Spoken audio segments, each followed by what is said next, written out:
Hey guys. So of course today we're going to be playing a game near and dear to my heart, Final Fantasy VII. Now, personally, I think Final Fantasy VII is an amazing game, but it pales in comparison to Final Fantasy IX and of course Final Fantasy VIII, which is the greatest Kingdom Hearts game ever made.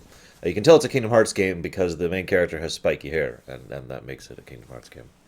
Um, and then there's Mega Man 10, which is an amazing Kingdom Hearts game, and honestly, I'm really all joking aside, we got a couple of things right at the beginning here, as per usual. So, uh, first of all, let's discuss what you're seeing on the screen. Right over here on the right, this is our donation incentive for this lore run. For those of you who have not actually been to one of my lore runs before, I don't want to beg for money from my people. That's not really the point of such a thing like this. It's more like I know several people want to donate anyways, and so I give something to kind of give back as like a thank you, in addition to the content I'm producing for the donation. That's what a donation incentive is. You with me? The idea is that you'd want to donate anyways, not that you're donating just for this. Our donation incentive for the Kingdom Hearts lore run, we were originally going to have two. One of them kind of got nuked. This one is for whether or not we're going to be having the audio on and singing along to Finny Fun, and also A New Day is Dawning, in the Little Mermaid section of Kingdom Hearts 2 specifically. So we've got basically two full games and then a partial game to go before we even get to this incentive. So there's a decent amount of time to decide. It is a bidding war. As you can see, it's at the negatives right now. That means if nothing changed as of right now, when we reach that point in the game, we will be muting the audio for those sections rather than actually playing them. If it's in the positives, I'll be singing along with it. If it's further in the negatives, we'll be muting all the Kingdom Hearts music stuff. If it is further in the positives, I'll be singing along with all the Kingdom Hearts, the Little Mermaid stuff. So that's what that is. Now, over here, one of the other things we like to do with our lore runs is we like to have these counters. And by we, I mean me. It's a me thing. What do you want? We had like the encounter counter, for example, in the Final Fantasy Marathon. But it's just something I like to keep track of. It keeps things into a bit of perspective. So this is the no music counter, which I'll describe in a minute because that actually it requires a little bit of explanation. I should have started with this one, which is actually the Sora's an idiot counter, or Sora's stupid counter. Now, if I can clarify for just a moment, if for it to qualify as a Sora's stupid counter, it has to be a moment where I'm just like, "Ugh, Sora, really? It has to get that reaction from me, and that deserves a counter. This one up here, excuse me. Uh, damn it, psychotic. This one up here, okay, so the no music counter. I've described this before. The Kingdom Hearts series is the worst game series I have ever seen ever that has the no music problem. When I mean by no music is a scene where music should be playing and isn't, where the absence of music is just kind of awkward and detracts from the scene, okay? Because it's not every scene that there is no music playing. That would be silly. There is, and I've talked about this before, there are plenty of times in fiction, in music, or in games, or in books, or movies, or whatever. Yes, even books. There's music in books. There should you can use no music as a way to highlight the scene. In Kingdom Hearts, there's way too many scenes where it's just, and then there's no music playing, and it's just like you're sitting there like. To use an example of this, for those of you who still don't understand what I mean, any of you out there seen Star Wars, the original, A New Hope? Right at the end, there's this grand ceremony.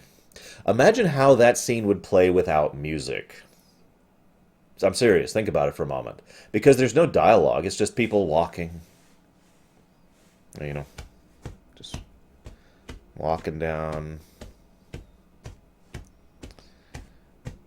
And that's it. There's no music playing.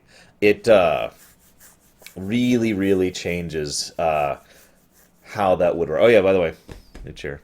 Because the last two broke in the same manner, in the same spot. Anyways, point being, so that's what the no music counter is. Now, Before we get going, I have a couple things to say right off the bat that I wanted to share. First of all, this is funny. Everyone knows about the darkness thing, right? If you don't know what I mean, I'll go ahead and explain it for you.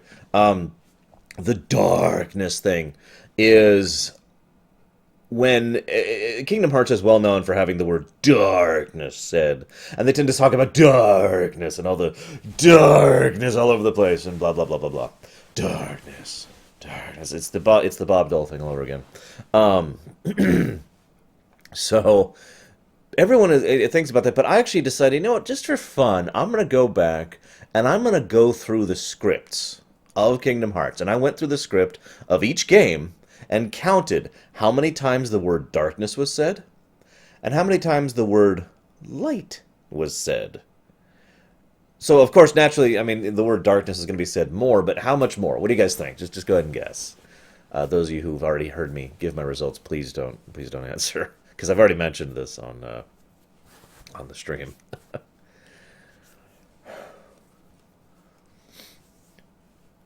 Darkness is the heart's true essence. So 3 times as much for more wager, 50 times more, that's a bit much.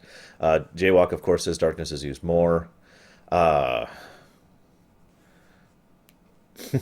40 times, 42 times as many, 10 times as more from Meadfist. 5 to 1 from Shadow.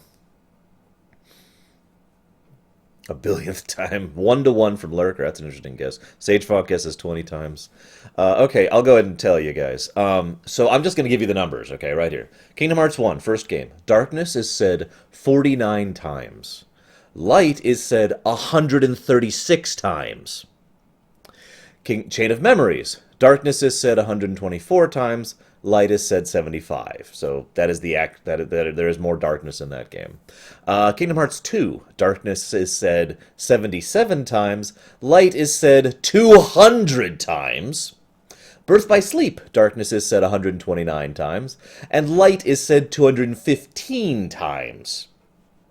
358. 11 darknesses. 43 lights.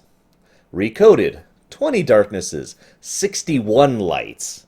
And Dream Drop Distance, 77 darknesses, 106 lights.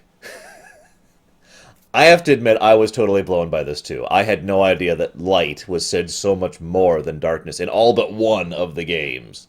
Like, that's literally over double in almost every case. In some cases, that's over triple the amount of darknesses in terms of light. So yeah, I was really surprised by that. That's why I wanted to share it with you guys. I just thought that was kind of cool. We must. What is darkness but hate and rage? Light. All right, sorry. Anyways, yeah, Ericus is just like, dude, that's great. Except for that chain of memories, we need to fix that. So I want to share one other thing here. Before I get started. So I want to tell you guys how I got into Kingdom Hearts. Is that okay? Do you mind? I'm just going to assume you say yes. Because I don't want to wait 30 seconds of no music.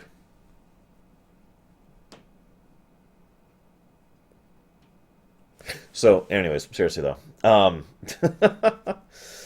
The, when I got, okay, so back when I was living in Pennsylvania, which I was when this game came out,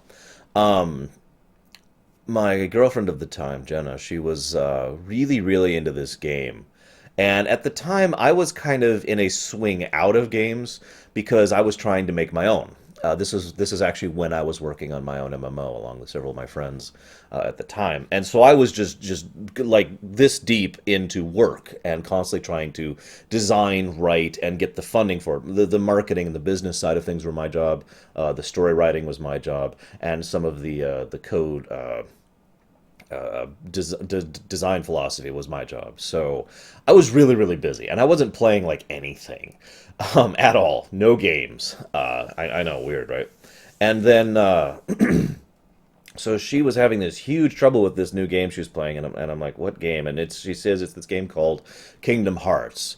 And I'm like, well, what the heck is Kingdom Hearts? And she's like, well, okay, Kingdom Hearts is this game. It's got like Disney, and my interest just dwindled. I'm like, oh god, a Disney game, which is funny because in hindsight, that was a very stupid thing for me to do because I actually like quite a few of the old Disney games. You know, basically all the ones made by Capcom on the NES and the SNES were good. So I don't know why the heck I was so biased against a Disney game, but I'm like, oh yeah, whatever, a Disney game, because I guess I was just stupid. Um, and then, you know, she's like, oh god, I'm having the hardest time with the Ursula fight. Specifically the second Ursula battle. She already defeated the Cauldron. She just could not take out the really big Ursula fight at the end of Atlanta in the first game. And so she's like, God, can you please do this for me? I'm like, okay, fine. Whatever. So I sit down with her, and she's sitting right next to me. I'm like, all right, let's do this. Dun, dun, dun, dun, dun, dun, dun, dun, dun, dun, dun. And it just, the music swings me. I mean, I'd already heard Yoko Shimomura by this time um, in Super Mario RPG, which is, you know, a great game, by the way. And so I'm like, oh God. And she kills me the first time, and I get invested. Like, just without even really meaning to, I'm like, oh, I'm going right back after this. Let's reload the save. Come on, let's go. Come on. Yeah. Okay. Got her. Okay. And then I just kind of keep playing. And I'm like, da. And she's like, I almost said my name. She's like, Arsh? Arsh, I'm like, what? Arsh, you. Oh, yeah. Here you go, Jenna. Okay. And so I just sit there, and I was just supposed to hang out for a little bit because I actually had a proposal to do. I remember this because I had issues because I got it out a bit late, and I'm just sitting there watching her play through the Atlantica section, and that's pretty much how I got interested in Kingdom Hearts. And I find that funny because the first thing I was ever exposed to in Kingdom Hearts was the Disney stuff.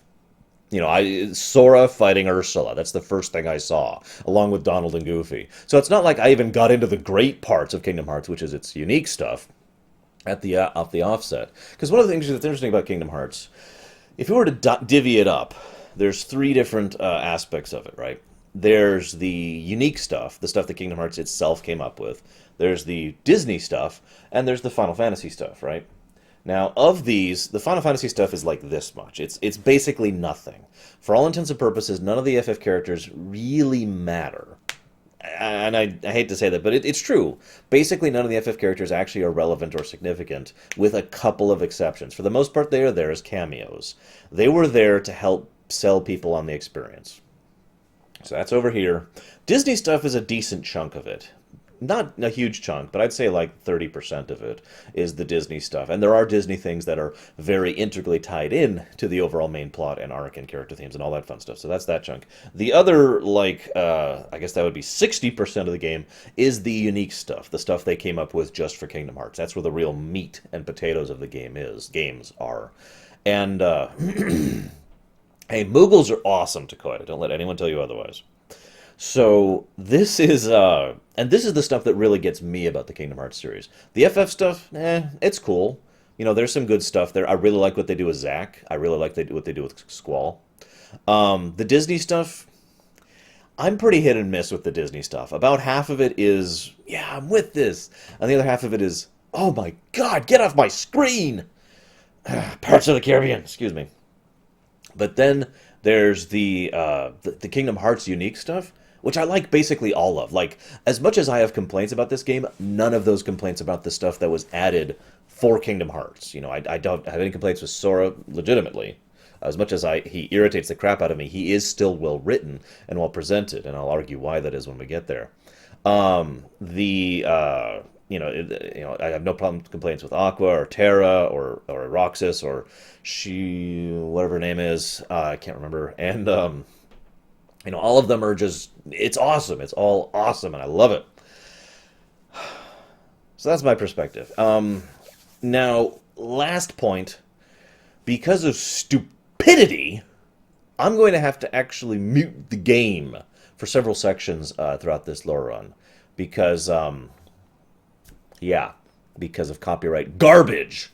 I've already had to deal with that dreck recently with the CBS stuff. Hashtag screw CBS.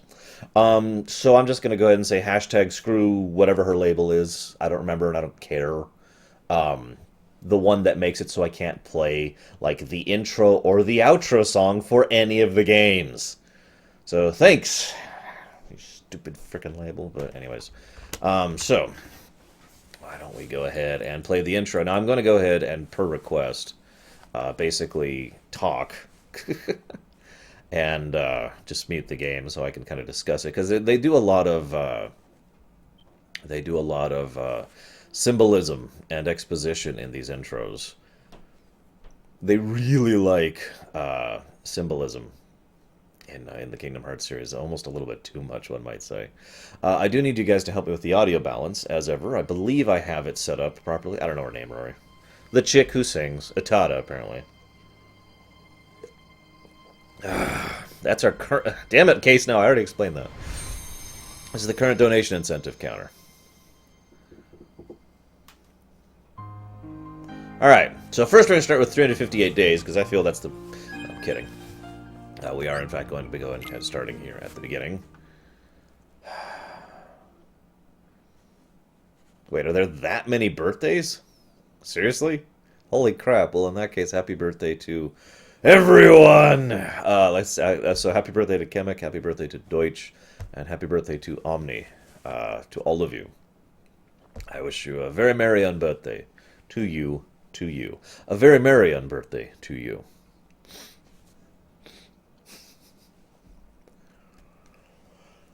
Okay, I don't think I need to mute it yet. I like how Tarzan has to be specifically called out on that, by the way.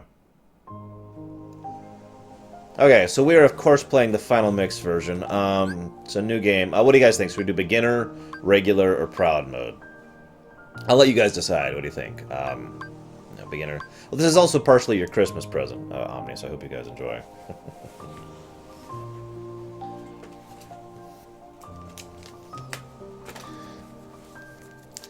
So, Jaywalk says we should do proud mode. Nicolas says proud mode.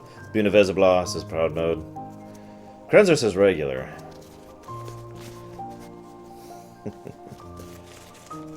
Well, it deserves to be re-mentioned, Kemek. I mean, this is within a week of it. And we haven't hit the weak point yet. That's up on the Hydra's back, but... Samurai says proud mode. Oh, well, I mean, you know, if Samurai says proud, we've got it. Okay, so proud mode it is. Whoops. Wrong button. Okay, automatic. Actually, no, I want that on manual, don't I? Maybe I do want. Let's try auto. Okay. Vibration settings. Alright, that's good. And now to mute the game. Because, yeah. Loading in the silence. So, this is a game by Disney Interactive Studios and Square Enix. Fun fact, Kingdom Hearts 1 was among the first games under the Square Enix label, along with FF10-2, I believe. Or maybe it was the one right before it or right after. It's one of them. Deutsch, I'd rather you not.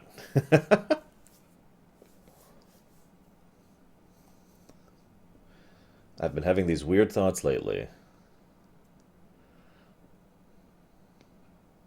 Like, is any of this real or not? Interesting thing about that quote. That quote has never actually been explained, even to this day. There's a lot of possibilities of that having some big significance we don't know about. Or it could just be the Ventus's heart speaking inside of him, which is what I personally think it is. So here we have the song that you can't hear.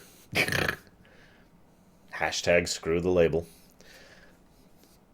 This is actually fairly obvious here. Yeah, EMI, I think, is hashtag screw EMI. I mean, seriously, the symbolism here is fairly apparent. I don't know what else to say. He's on the brink. The wave of darkness is coming. Riku is offering for us to join him in the wave of darkness. And Sora actually tries to reach him, which I find very interesting considering what happens in Dream Drop Distance. And he does actually... I mean, Sora actually gives into the darkness more than once, if you're thinking about it. But anyways, moving along. Oh, excuse me. Gives into the darkness at least once. There's a lot of water symbolism in the games, too. I don't know what to make of that. I know water is really important to Japanese culture in general, especially in fiction. All of the Zeldas have the exact same concept. There's just water stuff everywhere. You know, water spirits, water essences, the fountains of the fairies, you know, all that fun stuff.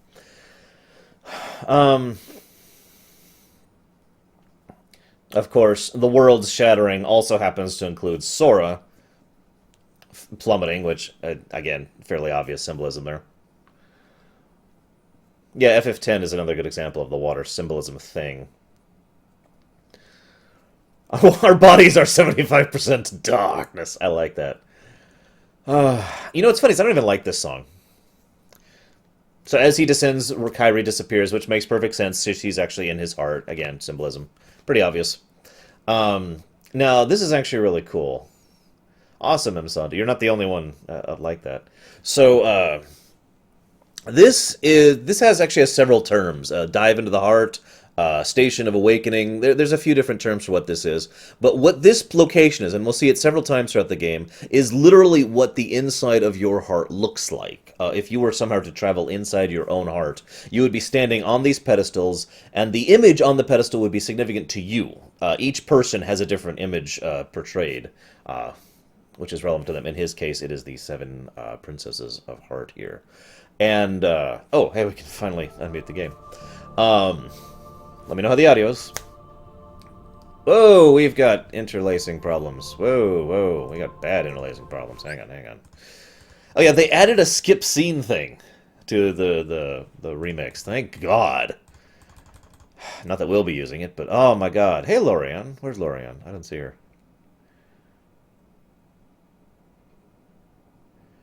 Yeah, whatever. I'm having trouble keeping up with chat because, yeah.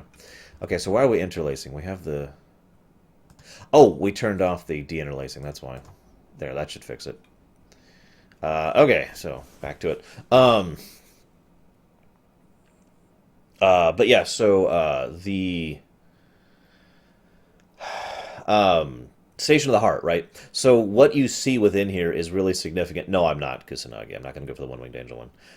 What we see, and actually, I guess we are, since we have to fight Sephiroth, thanks to Samurai.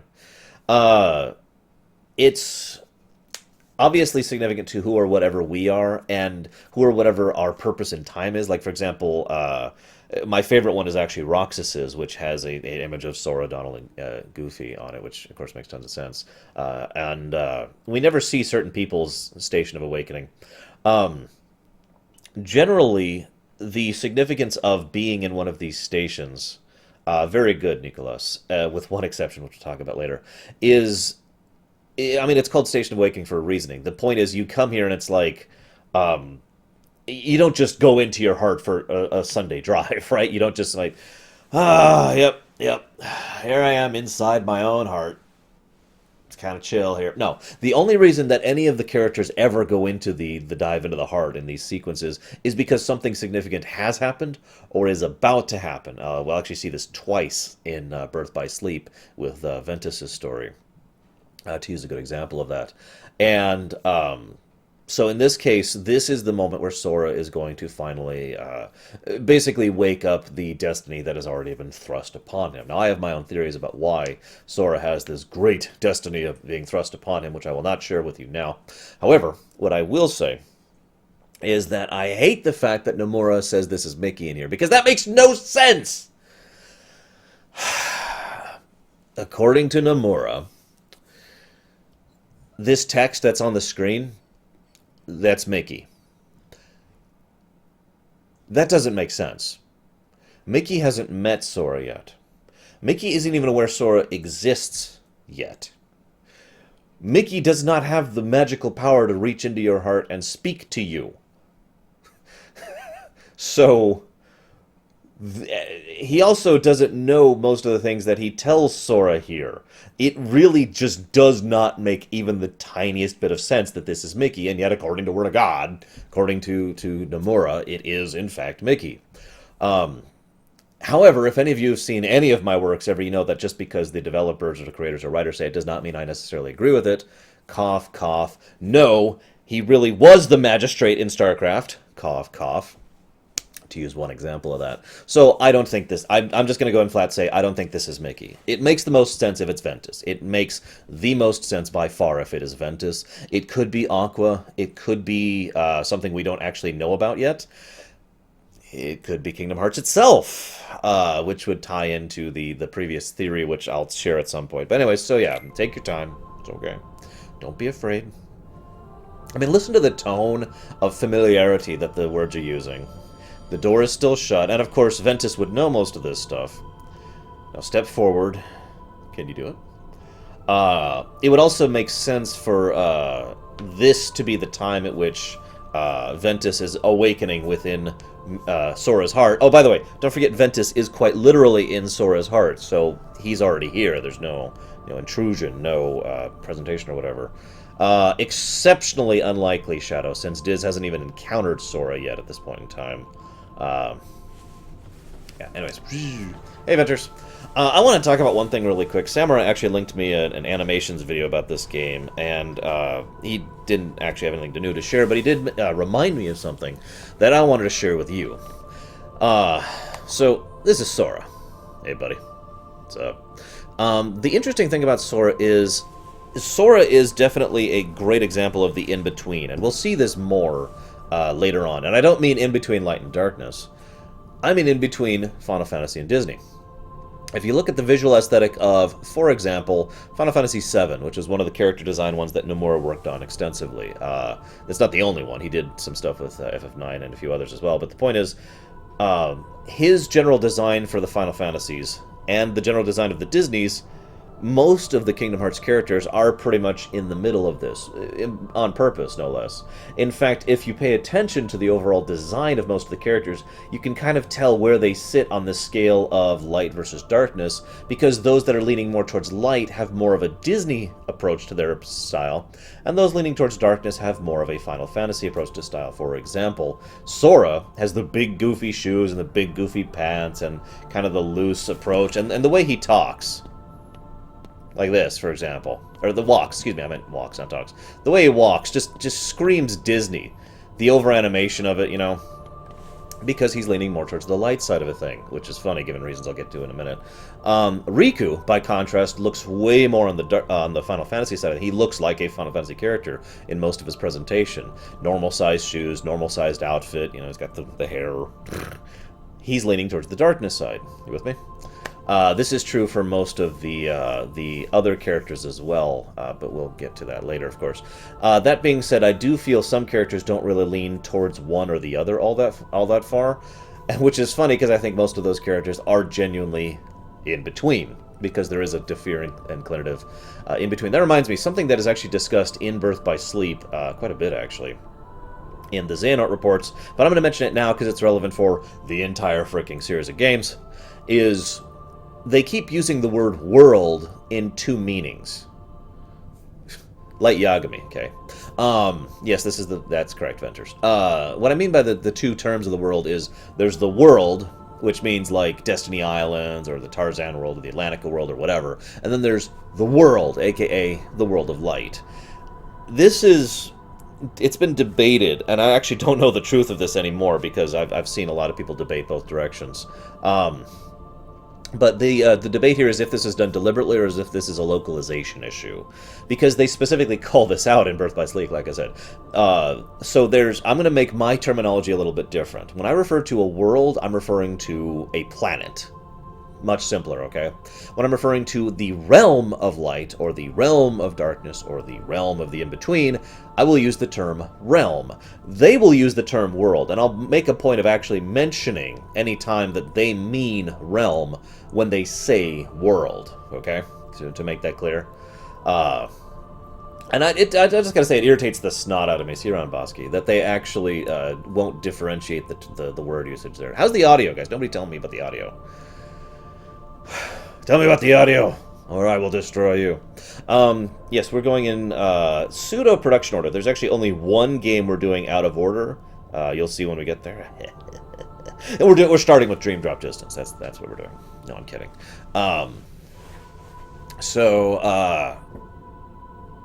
Yeah, exactly, Samurai. I do wish every now and again that they wouldn't do it. Let's see. I talked about that. Let's go ahead and move forward and hear more about Ventus.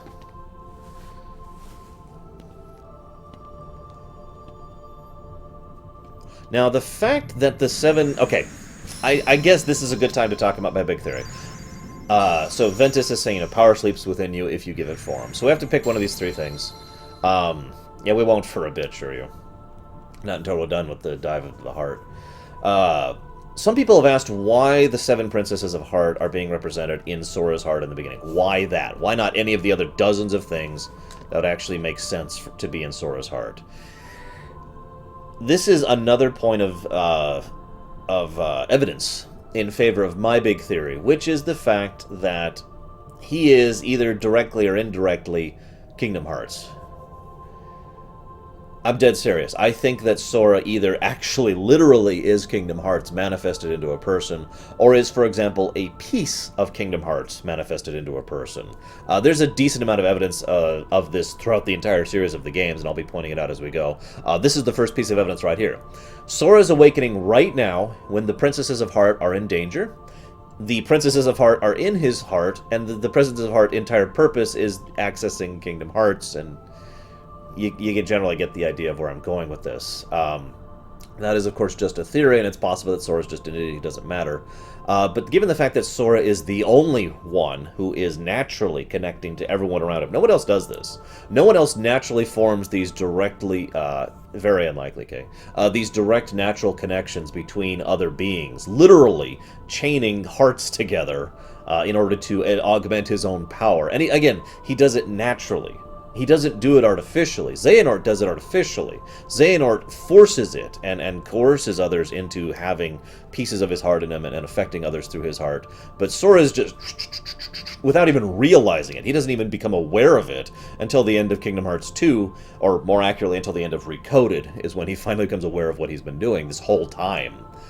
Chain of Memories is entirely about the consequences of affecting his connections to other people's.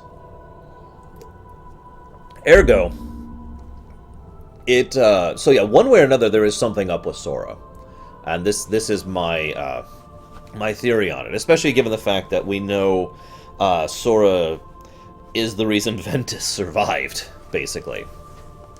So okay, what should we do? We'll take up the shield. Yeah, whoop, that's not the shield. Here's the shield. There we go. Yeah, we're gonna shield it up. Power of the Guardian, kind to stained friends, a shield to repel all. Is this the power I seek? Yes, give me my power. Wait, I have to give up power? Okay, well, I don't know about you guys, but I hate offense, so let's just go ahead and get rid of the sword. Power of the warrior, invincible courage, sword of terrible destruction. Yes, I give up the destructive power. Yes, Data Sora is literally smarter than Sora. That is possible. It is entirely possible. If I could point out here really quick. We don't know what Kingdom Hearts is in the series. Hey, Sonic. Which is actually... I'm not actually kidding about that. To this day, we don't actually know anything about Kingdom Hearts. The actual essence or entity or person or place. We don't know anything about it. We know that it manifests every now and again and probably has some power to it. Or maybe we're manifesting a portal to it, or maybe we're manifesting some kind of avatar of it. We don't know. The amount of information we have about Kingdom Hearts is like non-existent, and it's all speculation. It's all coming from people who are speculating on info in character that they themselves don't know, that was tossed down through eons of legends and whatnot. So we actually have not a freaking clue what Kingdom Hearts actually is. Of course, the correct answer in chat for you to now say is, I now know that Kingdom Hearts is light! Anyways. But seriously, yeah, we have no idea what the heck it is. It could be a concept. It could be the very idea of hearts. In Kingdom Hearts, just about everything that has any level of function, and that's the word I'm going to use, has a heart. A planet has a heart. A program has a heart. A golem has a heart. So... in other words, it is entirely possible that Kingdom Hearts is just the idea of the fact that things have hearts, and that hearts are so integral to this setting because of Kingdom Hearts, that it's not literally in anything. Ah, damn it, Fearsome.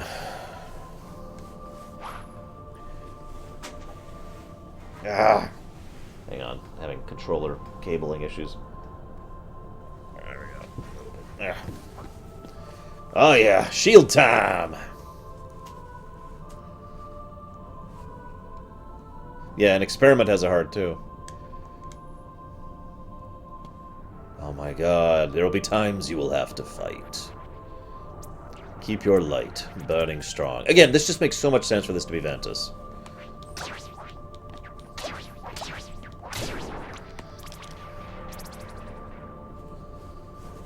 Yes, Kingdom Hearts is the Force. Hey, shield as a weapon is awesome. It's too ill-used, I think. Behind you!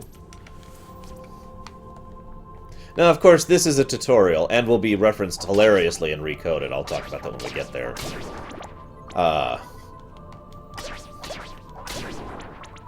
Excuse me. Words.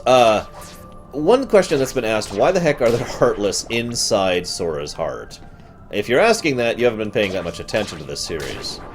As has been pointed out, with extremely few exceptions, I think there's literally 8 exceptions ever, there is darkness literally in every single heart. It is also worth noting that, as I've said before, and I've postulated this, but this isn't so much of a wild theory as I would put this at like 90% theory. Sora is not the light side of the equation. We also know he is not the dark side of the equation. That is clearly Riku. Sora is the in-between. Sora has light and darkness in him. And so that's why we're being represented in this area that has the Princesses of Heart all fighting off the darkness, including his own darkness, but we'll get to that in just a second. Whoa.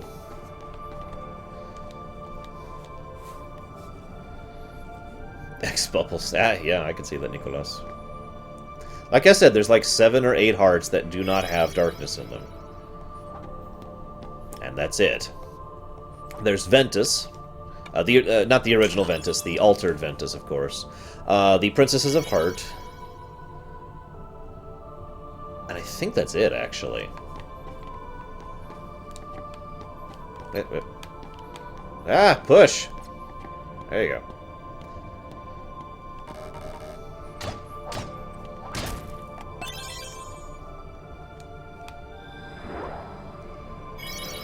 No, it is not Corwin. Not yet. But soon. Very soon, hopefully. Several people, including myself, are very hopeful that we will soon have Kingdom Hearts on the PC. Which would be great, because I really don't want to buy a PS4 for 2.8 or 3.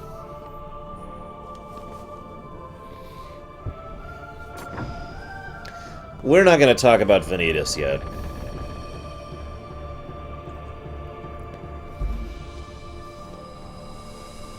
We will talk about him later.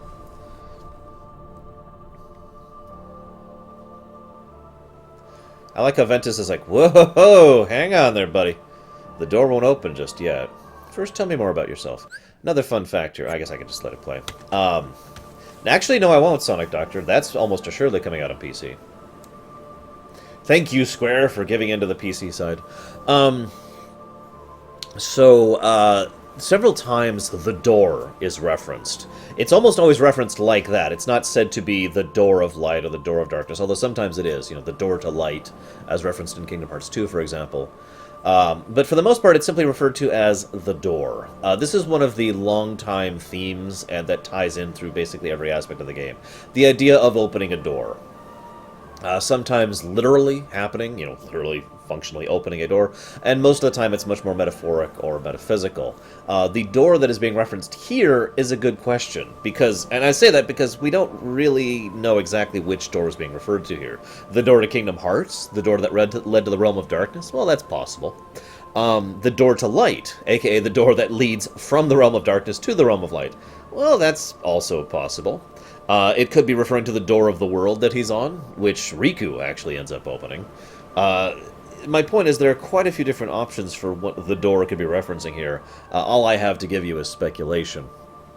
But in my opinion, this is relevant to the overall thing that I just mentioned. Keeping in mind the idea that Sora is clearly different from every other individual in this setting. The natural connections to other people thing. Given the fact that it is Ventus, within his own heart, telling him about this, I think the door that is being referenced here has not been opened yet, throughout the entirety of the series to date. And I think it will be in Kingdom Hearts 3, and yeah, so that's my prediction there. So, okay, what do we got here? Hey, Selfie. Yeah, I know, right, Ventus? What's most important? My prized possessions! No, friendship.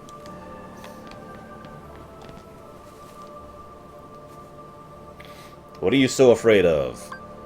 Being different. What do you want out of life? To be strong!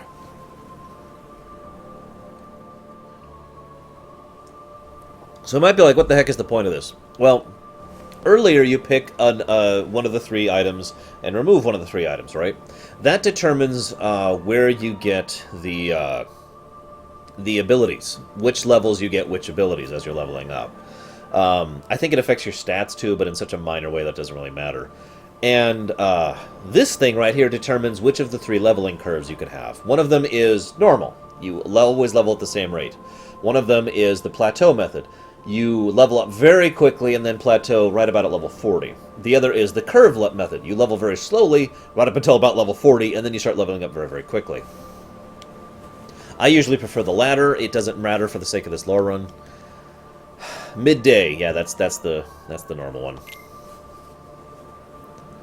The day you open the door is both far off and very near. Again, I postulate he still has not opened the door. And if you think about it, how many doors has Sora opened that have strong, deep significance to them?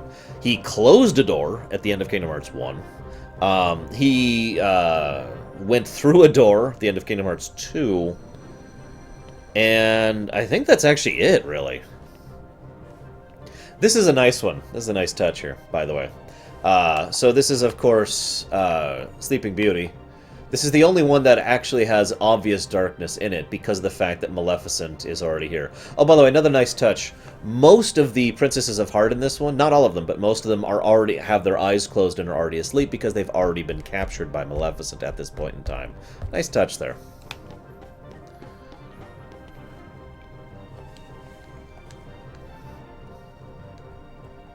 I guess that's true, Samurai. Although, A, he did not open that alone, and B, we have no idea where that door led, really. So, I'd like to go ahead and say this. I am one of those weird people who absolutely loves the art style of Kingdom Hearts, the actual game. I think it works amazingly. Again, it's that mix of Final Fantasy and Disney. The Disney characters, for the most part, look very natural in the engine. You can actually picture them as that character. And the Final Fantasy characters look very natural, and I really like the aesthetic and design of the actual, the unique characters, the Kingdom Hearts unique characters. Even Sora, at least as of 2 and onwards, has a great deal of cool factor to him. I've actually talked about this before. Kingdom Hearts has a huge amount of cool factor to it. 2 is probably the worst with this regard, because there's so much you can do in 2 that's, well, it's purposeless, basically. There's no reason to use Ability A or Form A or whatever. It's just there to be cool. But, hey, cool is fine. We're down with cool. Yeah, there's really, really good animation, too. Amazing animation. I could actually sit and talk for a while just about the animation. I mean, I don't know if you can tell, but his hoodie thing is actually swaying with him there. So is the chain just a little bit. It's very fluid. It's got a lot of lifelike motion to it. It's great. Oh, I like Kingdom Hearts 2 much, much better than 1, Fearsome. Easy answer. Yeah, we'll talk about the face problem. We will, trust me. That face problem goes away a bit more later on. Oh, by the way, notice the beast's face is open. He is awake. Because he is awake, he is actively seeking Belle at this point in time. So the closer you get to light, the greater your shadow becomes. My personal favorite quote from the game right there, by the way.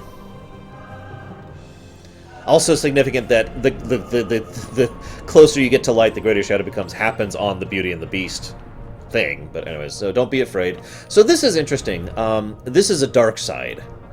Now, insert Star Wars joke here. They're all good. But that's the name of these enemies, dark sides.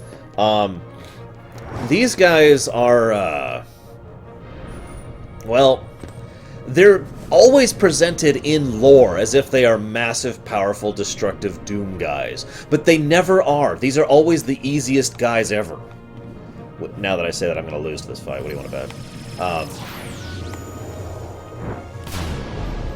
But anyways, so these guys are, like, never actually difficult. Oh, shoot, hang on. Yeah, I need to pay attention a little bit of attention. Yep. Hang on. Gonna do this just to get rid of the sound for you guys. There you go. Sorry about that.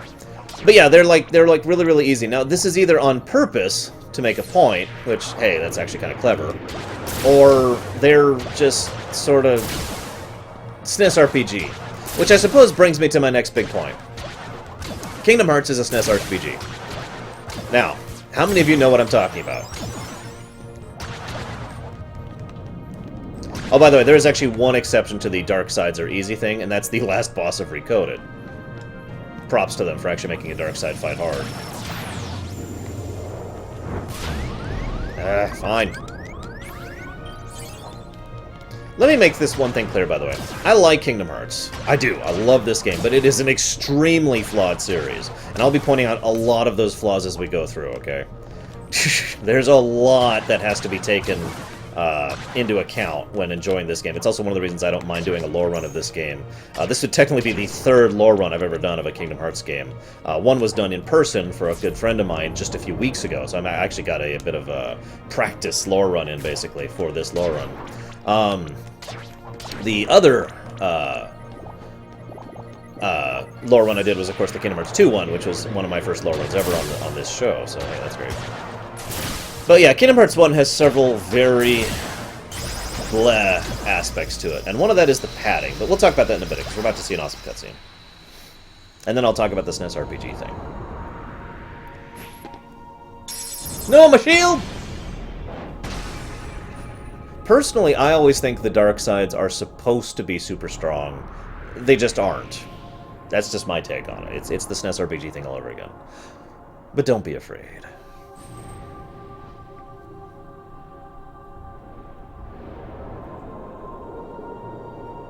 You hold the mightiest weapon of all. Kingdom weapons! Hey, Lump Lord. We're going through the whole series, Lump Lord.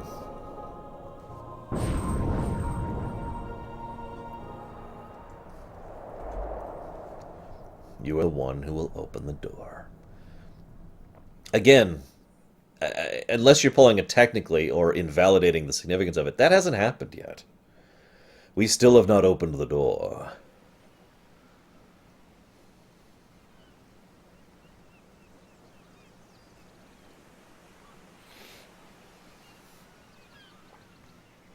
So, we're about to hear some audio.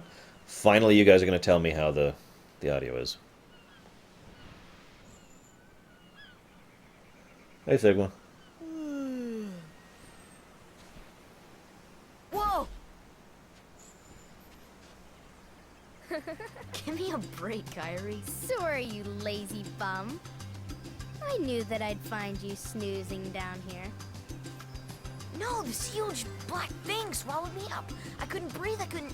Ow! Are you still dreaming? It wasn't a dream. Or was it? I don't know. What was that place? So bizarre. Yeah, sure. Say, Kyrie, what was your hometown like? You know, where you grew up? I've told you before. I don't remember. It was called Radiant Garden. Nothing oh, at right, all? sorry. Nothing. Do you ever want to go back? Well, I'm happy here. Really? But you know, I wouldn't mind going to see it. I'd like to see it too.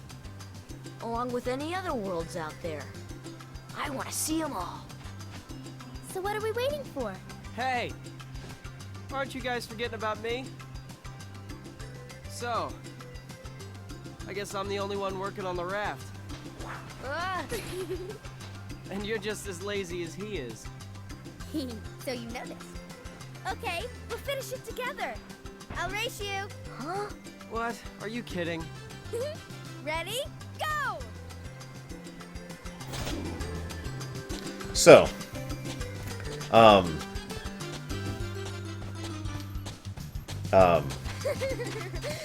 don't even know where to start. There's actually so much to explain here. This is... You remember how in every lore run I ever do, I tend to pause at the first part and just start talking for an hour? I'm trying really hard not to do that this time. I got a lot of game to push through. But But, oh my god, there's so much to explain for this series. Okay, let's start with this. First of all, this is Destiny Islands. Now, this place does not have any significance other than the obvious that we're aware of. Or, to phrase my statement a little bit better, we still don't actually know what Destiny Islands is. Destiny Islands is one of the only unique worlds, you know, the ones that Kingdom Hearts invented in the series. There's Destiny Islands, End of the World That Never Was, Radiant Garden / Hollow Bastion, Traverse Town, the other one whose name I can't think of, and Land of Departure. Now, I know that, you know, there's only 7 worlds that are unique, but if you look at the overall list of worlds, that's actually very much in the minority. But anyways, point being, Destiny Islands is... Yeah, exactly. This is the world where 3 of the main characters grow up, and the main villain grew up. Oh, by the way, in case you haven't ever seen one of my lore runs, spoilers are going to be everywhere. So, Twilight Town, that's the one I was going to think of. So, spoilers are going to be absolutely everywhere. I'm not holding back at all, just so you guys are aware. So yeah, what is the significance of this place? It is entirely possible that this place is completely irrelevant. I mean, it just happens to be the place where they grew up. One of the more interesting theories I've heard, and this was postulated in my chat some time ago as well, is the fact that it's entirely possible Destiny Islands is literally a piece of the original realm. In other words, there was, as we postulate, thanks to hearsay and legend, once upon a time there was one realm, and then, oh my god, there's 3 realms now. And the idea here is that Destiny Islands was one of the only pieces of the original world, basically, that still exists.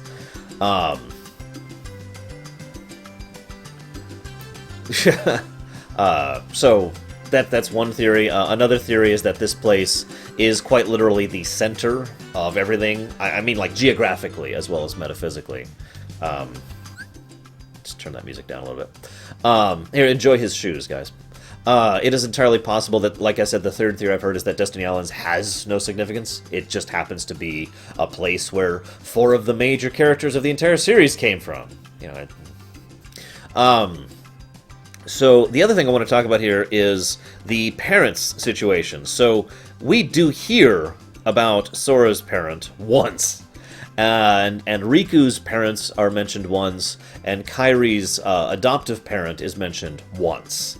If I'm not mistaken. I could be counting wrong, but at the very least, the amount of times that their parents are mentioned does not equal over 5 in the entire series. So, yeah, there's a really good chance that they do have parents. We're pretty sure of that. Maybe.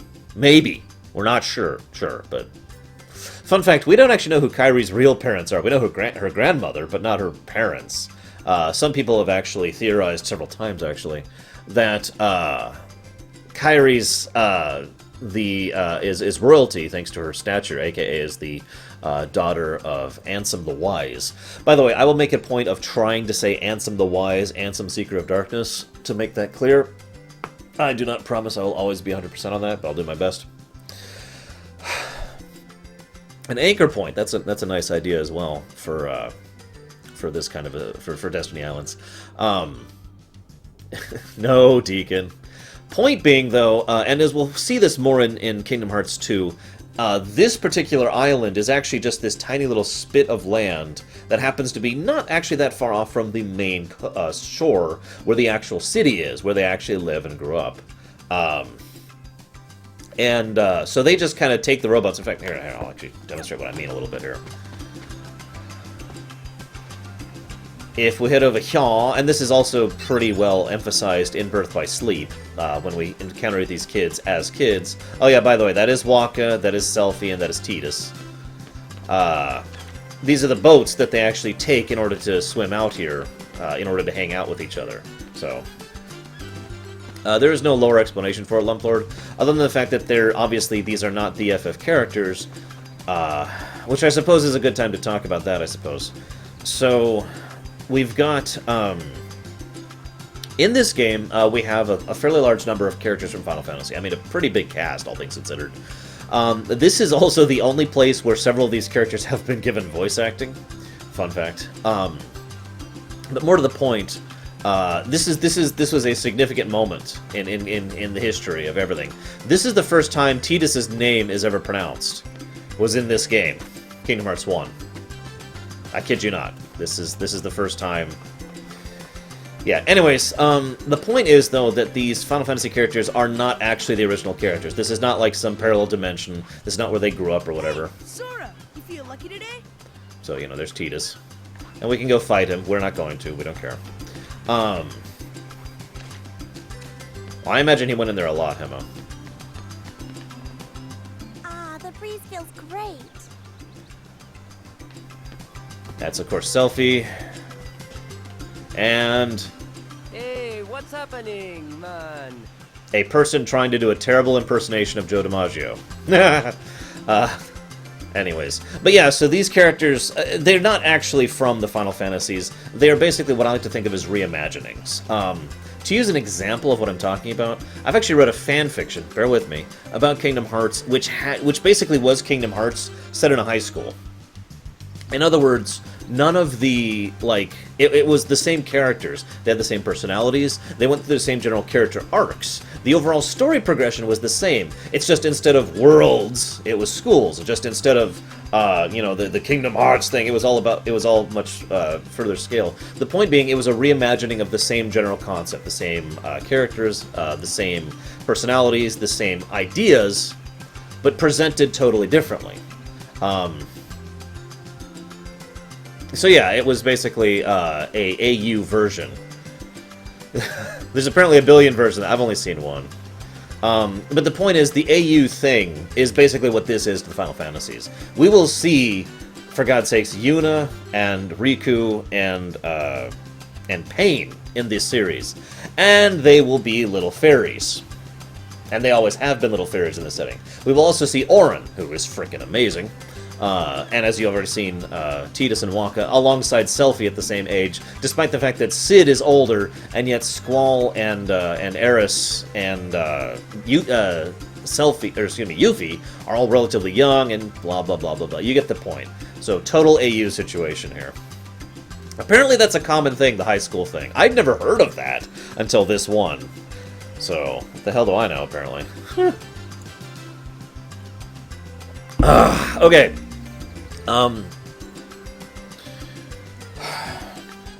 It's the reimagining concept to quote it, which I admit I actually like the reimagining concept, because as a writer, it's something that's interesting to me. Take a character that you already know, that's already established, and basically put the same personality, the same soul, if you will, into a totally new situation, a new environment. Squall, for all intents and purposes, is Squall in terms of the way he acts and terms of the way he functions. Same with Auron, same with Tidus, same with basically all of these characters. They are still the same soul, but presented in a different light. If they grew up at a different time, if they grew up in a different area, if they grew up in a different setting, where the rules function differently. I mean, there's no Pyreflies in Kingdom Hearts, for God's sakes. Yes, I know we see Pyreflies in Kingdom Hearts 2's ending. Point remaining. So, yeah. That's why I like the reimagining concept, because there's a lot you can do with that.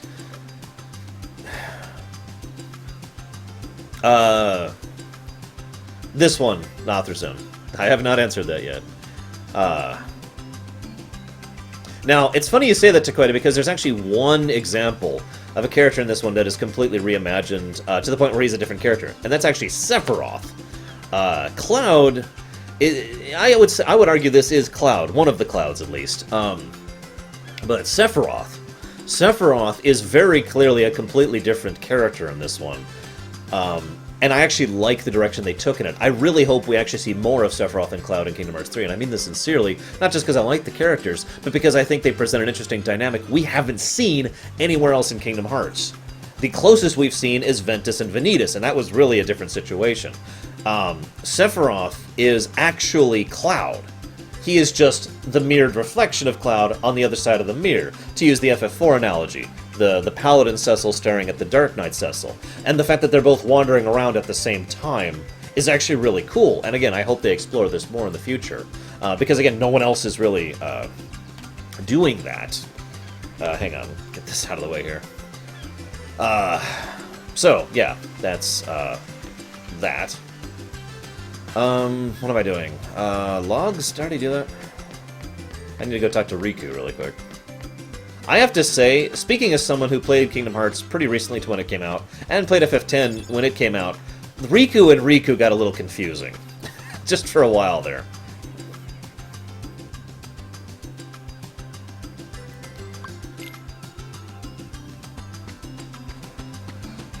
The SNES RPG thing. Let's go ahead and talk about that, shall we? So, what is a SNES RPG? Well, a SNES RPG is amazing. Unless it's 7th Saga. Cloth and rope. There we go, that's what I'm missing. The cure for uncertainty is power. So, yes, I already talked about that, Schmidl. Well, see, that's kind of my point, Takoida. I agree with you, and that's part of why I like that dynamic. But whatever, we'll see it. Anyways, or rather, we won't see it. We'll talk about it when we get to Kingdom Hearts 2, because it'll actually be relevant there. Yes, Dog Andes, this is a very happy-go-lucky game. One that didn't bring me to tears just making the intro I did there at the beginning. No. This way. So, the SNES RPG thing. Remember in Final Fantasy IV? You remember how, there we go. You remember how in Final Fantasy IV, there's a scene where, and this is literally what happens, this is no interpolation or extrapolation or whatever, we have a scene where Cecil picks up an unconscious girl, carries her through a long desert filled with monsters to take her to safety. That's something that happens in FF4. Now, in actual FF4, even in the DS version, that's basically just a fade to black, an overworld trip, and then a fade in at the town, right? There's no significance there. But it's deliberately designed that way so you can invent significance. I talked about this during my FF4 and 6 and Chrono Trigger in-depth reviews. A SNES RPG, when I use the term SNES RPG, I mean, obviously that's a literal term. Hi, Fluffy. Obviously that's a literal term because there are RPGs on the SNES, but when I use the term SNES RPG, when I am using that denominator, what I am saying is a game that doesn't actually showcase everything. Kingdom Hearts 1 is probably the worst example of this. Birth by Sleep is probably the first Kingdom Hearts game that actually bothers to try and show most of the stuff.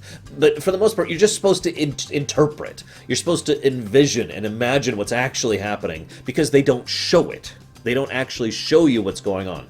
Again, in Kingdom Hearts 1, there's a great example of this.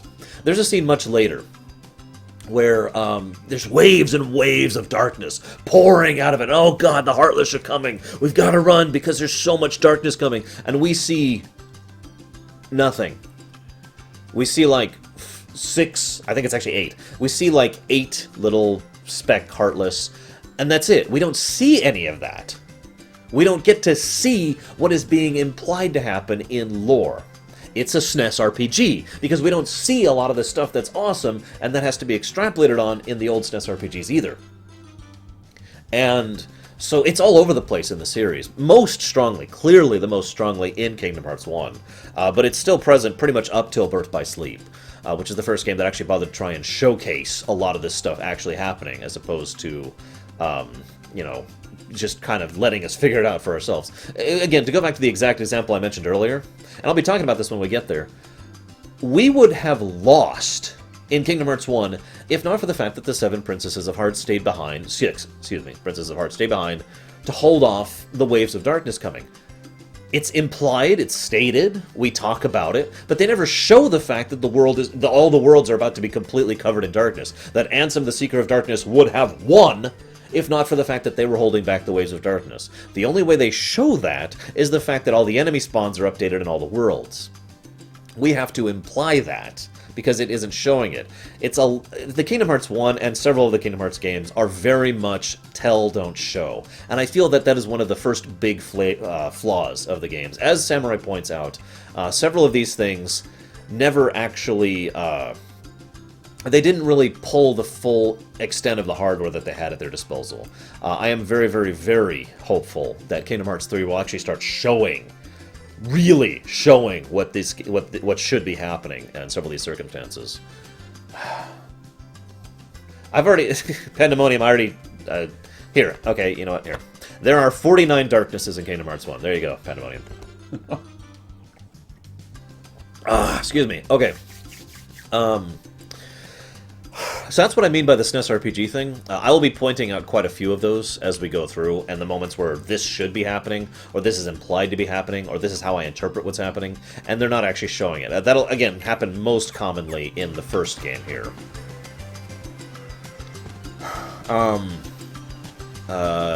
What else was I going to talk about? Trying to remember. The remixed music. So they redid a fairly large amount of the music for these remixes. Roughly half of it, I think, is better than the original. Roughly half of it, I think, is worse than the original. No, fearsome.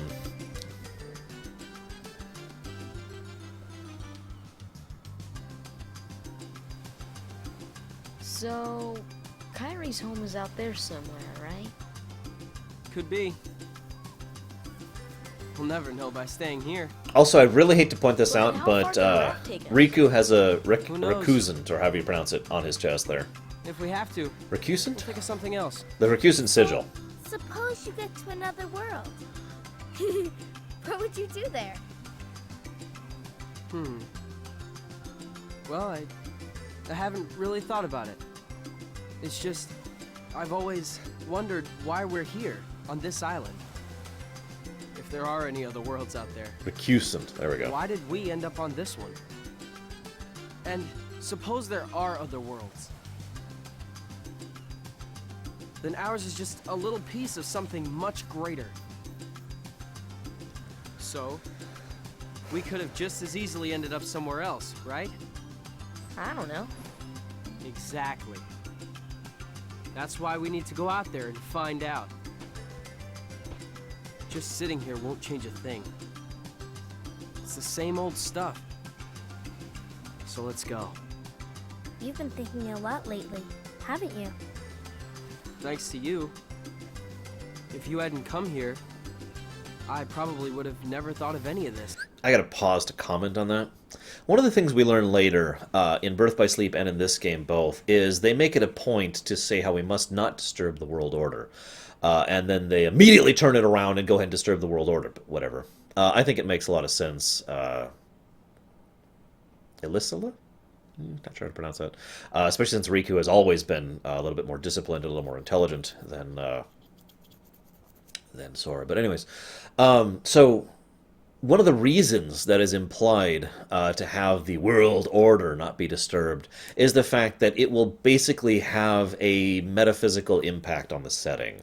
Obviously, it has literal fundamental impacts. I mean, for example, if we were walking around in real life and all of a sudden people show up,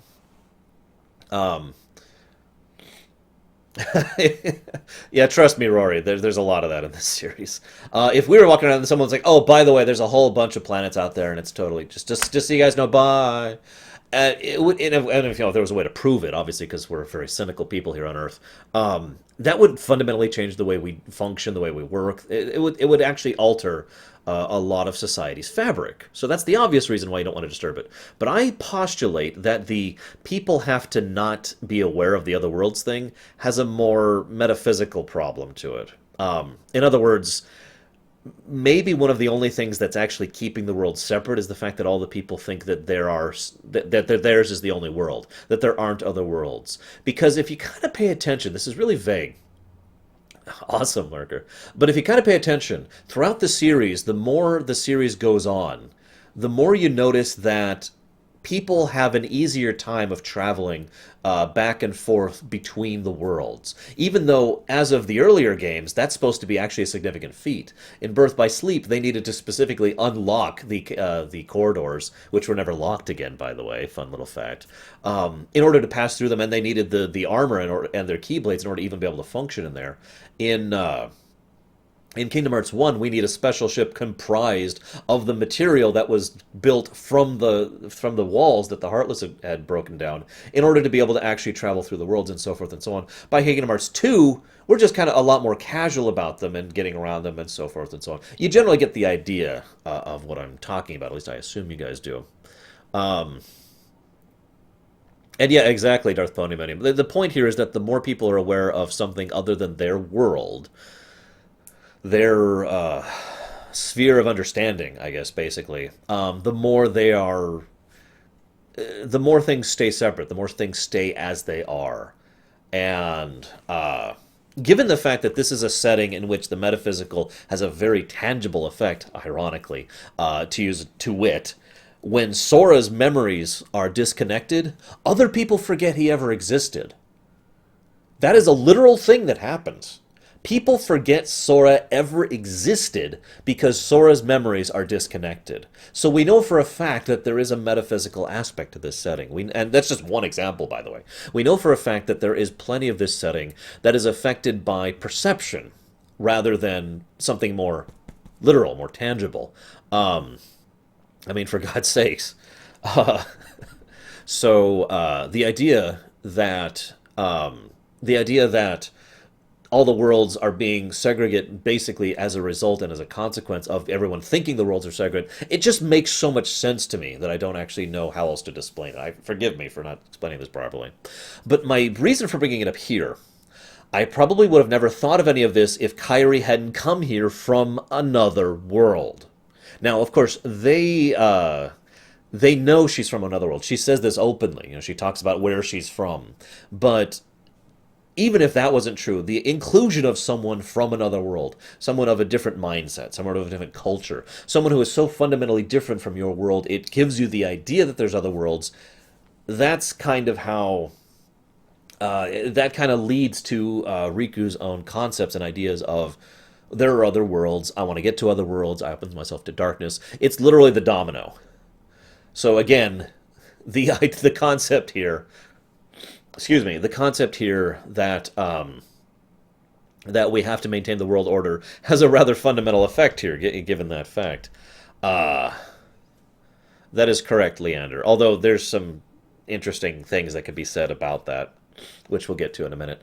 And by a minute, I mean a long time. I need to figure out a good time to talk about Kingdom Hearts Key.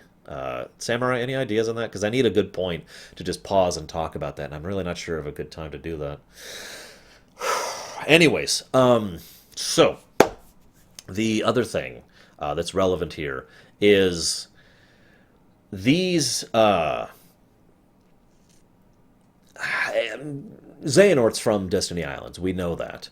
And Xehanort... I don't even know if I want to talk about this right now. Let's just say that it is possible someone started the time cycle, the loop, basically, by the fact that... that's a good point. That's a good point, Samurai. I will talk about it there. There's a pretty good concept that Xehanort's was included in this partially because of whatever Keyblade masters were around before his time. But that is, of course, totally... we have no idea what happened before then. But anyways, I'm going to get back to the cutscene here. So, Kairi, thanks. Thanks for letting me give in to the darkness. Or wait.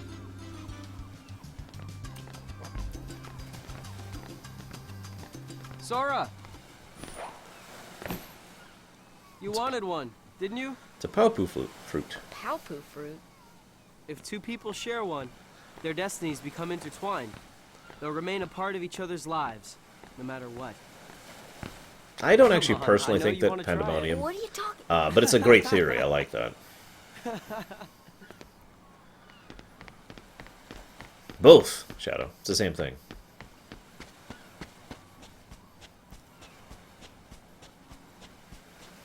That's not a no music counter. That's okay. Trust me, you'll tell when it's a no music counter. Speaking of which, I need to get ready to raise that counter. So this is Disney Castle.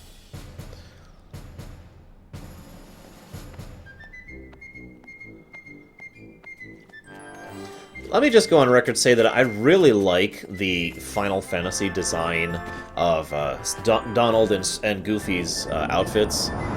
The court mage and the court knight. It suits them really well, and I think it's good. I actually really wish they had kept it and looked like that throughout the course of the game, rather than, them having the actual default outfits that they do later. Good morning, Your Majesty.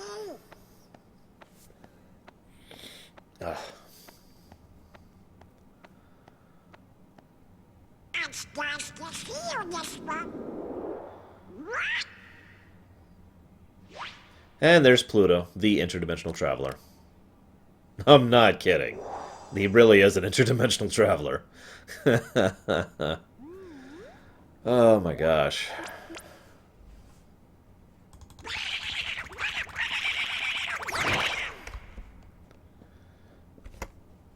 Oh, by the way, this is all I have to say about people who detract from this series. Just really quick.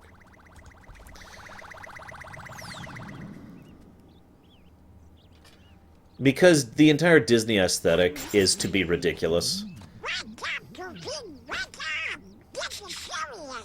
It's everywhere in the Disney stuff. The bizarre towers, the unusual doors, the fact that the ship actually drops down instead of goes forward. It's just the ridiculous thing. Seriously, I actually like Goofy's armor quite a bit. But don't tell anyone. Ooh. Queen Minnie? Not even the queen. Daisy? No! Of course, little Billy. Top secret. Oh, good morning, ladies. So, Donald's an idiot. I almost thought about having a Donald's an idiot counter. I also thought about having a Goofy is smart counter. This is not a joke. Goofy is the smartest party member of the non-Birth by Sleep and 358 party members. He really is. Donald and Sora are constantly idiots and stupid and mistaking things, and Goofy is like consistently on point. He's the one who always picks up on stuff. Sometimes it's just obvious stuff, but he is literally smarter than the other two, and it's really funny to me. There you go, good example. He hops off the raft to showcase that we came from the mainland. It's a tiny little thing, and I gotta be honest, I didn't even think anything about that when I first played this too, until I saw Kingdom Hearts 2 and saw the other island. So, SNES RPG effect all over again. I also thought about having a Sora, Donald, Goofy counter, because they say that a lot. Me and Titus, we are gonna do a little exploring today. Titus! You know, to the secret place at the base of that tree. Yes, Case now. There's gotta be something there, yeah? Actually, Hemo, that is exactly one of my theories as well. We had the trio balance in Birth by Sleep proper with Aqua, Terra, and Ventus. We had the trio balance in this game, but there was no third to Xehanort and Ericus. So. Hey, Sora. Have you heard about the legendary power of the Paopu fruit? They say if you share it with someone you really care for, it binds you together forever and ever, through eternity. It's so romantic. I gotta try it sometime. That's a great way to bind yourself. Reason to bind yourself to someone forever and ever and ever.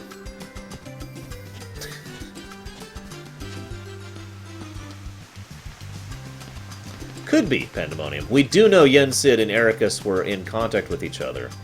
We also know Yen Sid is approaching their age range, at least. By the way, I don't know why, but when I very first played this game ever, it took me way too long to get that. Like, I don't know what it was. I just could not manage to hop off of this freaking tree at the right angle in order to make this jump happen. I really do not know what was wrong with me here. Look, I just did it again without issue. I'm weird. Whatever. I got nothing. Oh, hey, let's talk to, I think you've gotten stronger, but odds are you're still no match for Riku. We took him on 3-1 last time, and he whipped us all. Well, I guess Kairi can always count on him. That's right. And not me. Wait.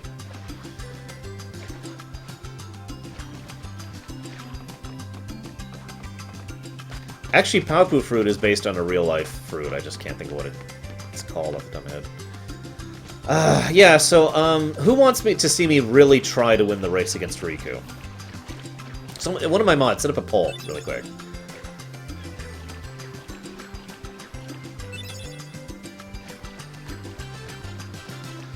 Swinging a chain, swinging a chain. This is true, Omni, as I've said many, many times.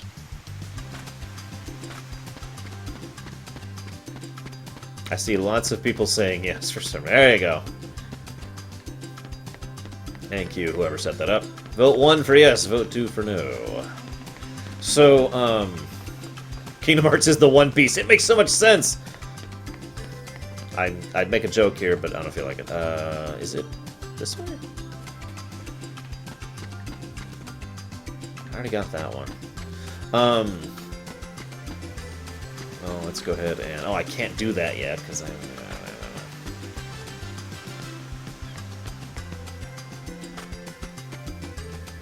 I am not naming the raft Samurai. Although we should decide what we're going to name it. I'll have to think about that. Ah. So I think we're actually... yeah, we're at the race. So, okay. What should I call the raft, guys?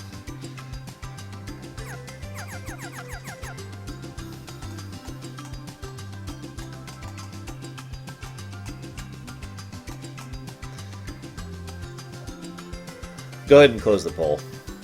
I'm gonna go ahead and try and win it. I'm gonna fail. I win this, like, 1 time out of 10. I'm not kidding.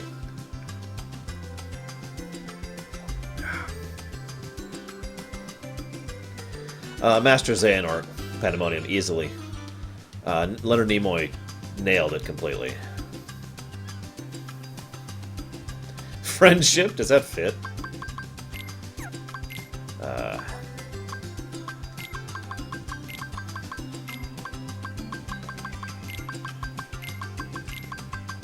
It does fit, just barely. Almost suspiciously so. Hey, Murpho. Thank you. Just got a haircut, actually. Alright, the friendship. I like that. Let's do it. Oh, come on, Nick. Oh, yeah, so this is actually a great time to talk about one of the other flaws of Kingdom Hearts 1. The jumping is just wrong. I've tried to describe it before. It's really hard to describe if you haven't actually sat down with the controller and played it. It is just wrong. The platforming, the jumping is off. You could tell they just hadn't really figured out this whole three-dimensional thing yet, which makes sense for reasons I'll go to in a minute. I'm captain. And if you win... I get to share the Palpu with Kairi. Huh? Yeah, the friendship, by the way, get it? The winner gets to share a Palpu with Kairi. Wait a minute. Okay, on my count. Alright, so here we go.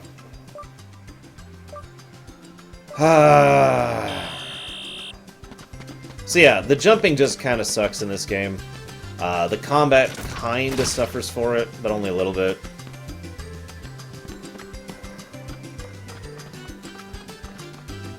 Just a second.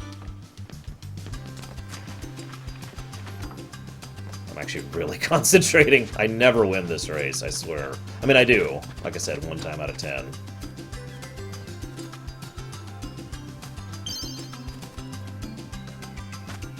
Go, go, go, go! Now I gotta do the trick. If I fail at the trick, this is over. Come on! Ugh. Well, I tried, guys. I can't get up. There. Oh,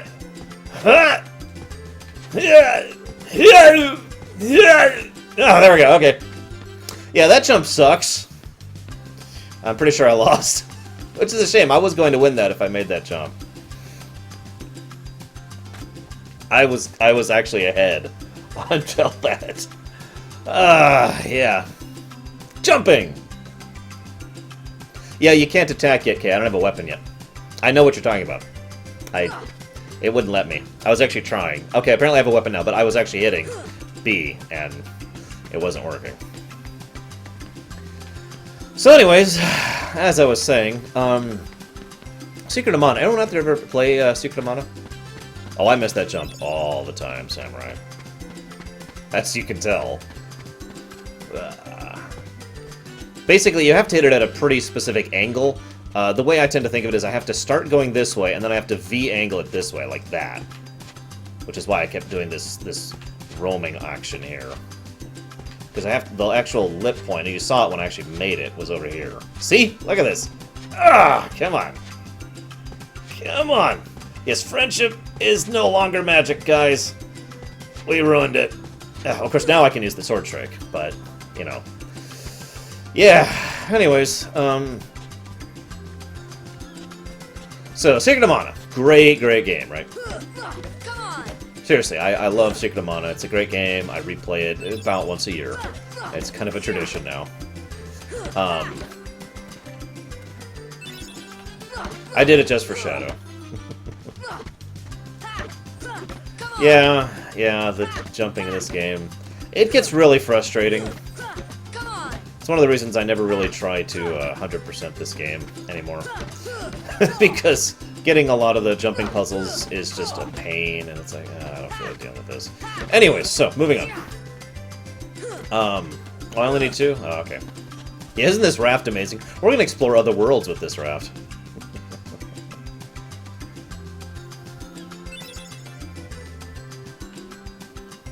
Okay. Oh god, I gotta do the jump again.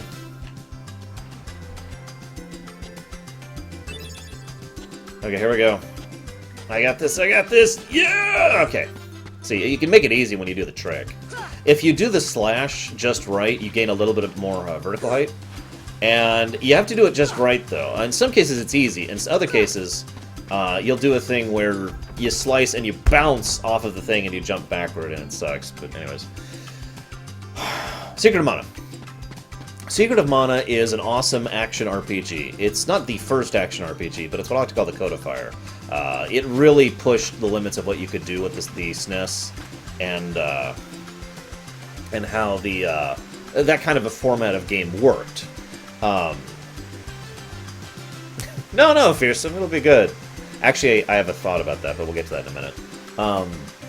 This game is based off Psalm. I'll go ahead and just say that flat out. The original setup for this game is based on the Secret of Mana engine, and is, in many ways, adapted from the Secret of Mana design and code and whatnot.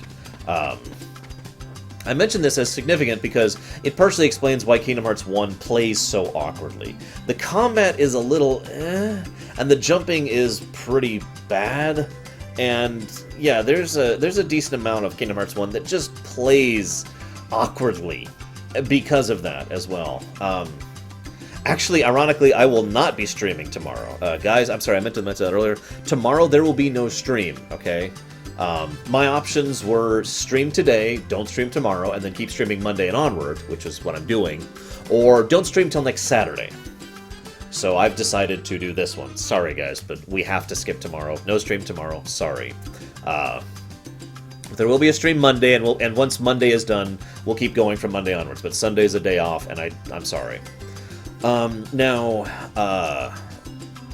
So yeah, the Secret of Mana thing.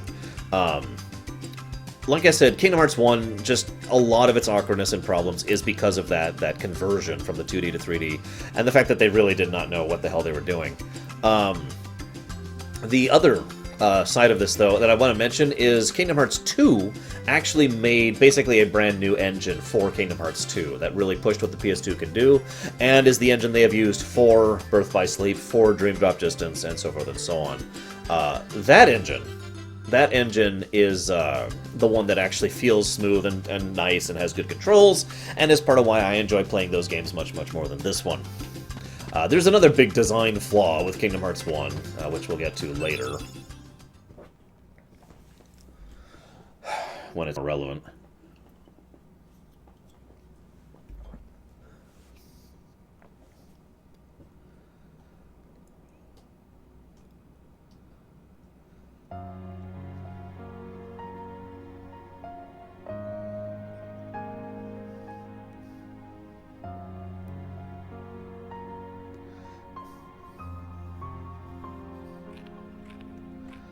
Sora is the best artist ever.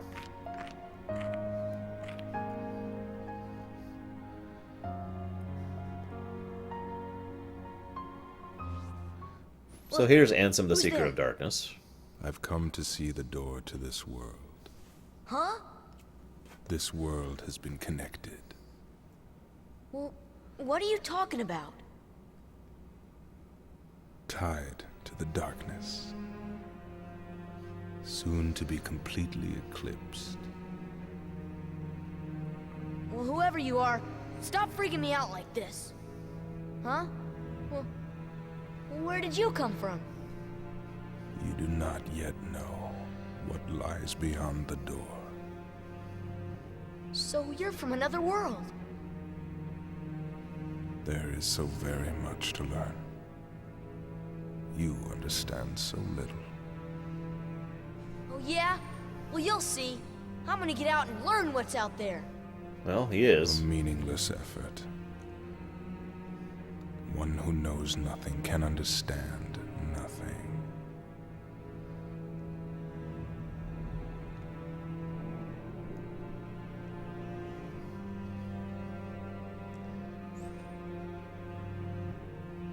So that's an awesome little scene. That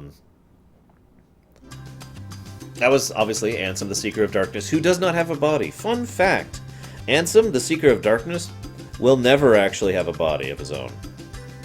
That's something that's relevant to keep in mind for the future, by the way. It'll help explain part of the time-traveling shenanigans once we get there.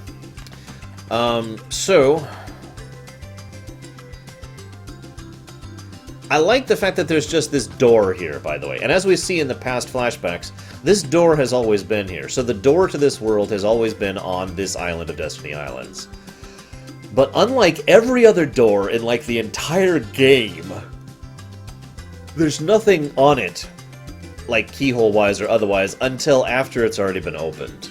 I could speculate on that, but basically we still don't know why that is. Oh yeah, by the way, there's time travel in Kingdom Hearts, sort of. It's more like time completion, if we're being 100% honest. Again, I will explain the time travel stuff. Trust me, it does actually make sense. You just have to look at the whole picture, and it takes some work, I'll admit it. What do I need? I need water, and I think that's it. That should be the last thing I need, unless I missed a fish somewhere.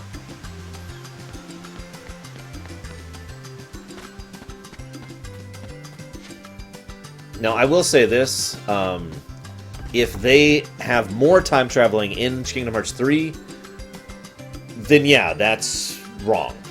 That is a huge mistake. Because the time travel is done. It is completed. Like I said, it is time completion. I don't actually know how to get all the blueprints. I can't help you with that, X-Blade. Sorry. I've never platinumed this one, obviously.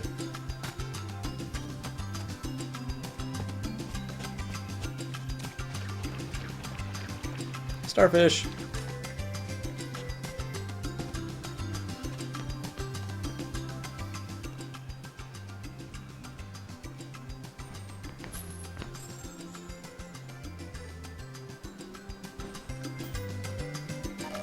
So Kairi makes a thing based on Aqua's. Yes. So yeah, I hate the gummy missions in Kingdom Hearts 1, which is funny because I love the gummy missions in Kingdom Hearts 2. We'll talk more about that when it becomes more relevant. You know, Riku has changed. What do you mean? Well, Notice we're approaching Twilight, by the way. A little over-the-top symbolism, but yeah. Sora, let's take the raft and go. Just the two of us. Huh? Just kidding. What's gotten into you? You're the one that's changed, Kairi. Maybe. You know, I was a little afraid at first, but now I'm ready. No matter where I go or what I see, I know I can always come back here. Right? Yeah, of course. That's good. Sora, don't ever change. Huh? I just can't wait. Once we set sail, it'll be great. Also, again, obvious symbolism. Once we leave this world, to say it in less literal terms, it will be great. Quick point here. One of the theories I've heard several times about Destiny Islands is the idea that if they left on the raft, they might literally reach another world. Two possibilities actually lend credence to this idea. One is, of course, the fact that Destiny Islands is either a Nexus world, or is at the center of the Realm of Light, or whatever. And therefore, it would make sense that you literally go off on the ocean and reach another world. That is something that can happen. But there's another thing that lends credence to that. As we discover, and as I already mentioned throughout the series, traveling between the worlds in the Realm of Light is actually a little easier to do than you'd think, especially with the barriers down, with the heartless having already spread so far. So it is entirely possible that someone who just has the will to travel to another world, even if on a little raft, would nevertheless succeed at doing so. In other words, to use another example, if you just really, really want to find Belle, you might accidentally end up at Hollow Bastion. That's not the only example of that, but it's a good one. Traveling between the worlds is, like I said, a little easier than you'd probably think. So this is the letter from Mickey. Donald. I can't do the voice. Sorry to rush off without saying goodbye, but there's big trouble a-brewing. Hoo-ah! That's not my Mickey voice. I'm not sure why the stars have been blinking out one by one. That means disaster can't be far behind. I hate to leave you all, but I gotta check into it. By the way, again, another interesting thing. Obviously, this setting is not what we would call a literal setting by most extents. For example, the fact that each star is actually a planet, as opposed to a star, basically does not conform to anything physics-wise. What it does conform to is a metaphoric magical realm, a setting that is basically incomplete, if you really think about it. But I'll leave that later.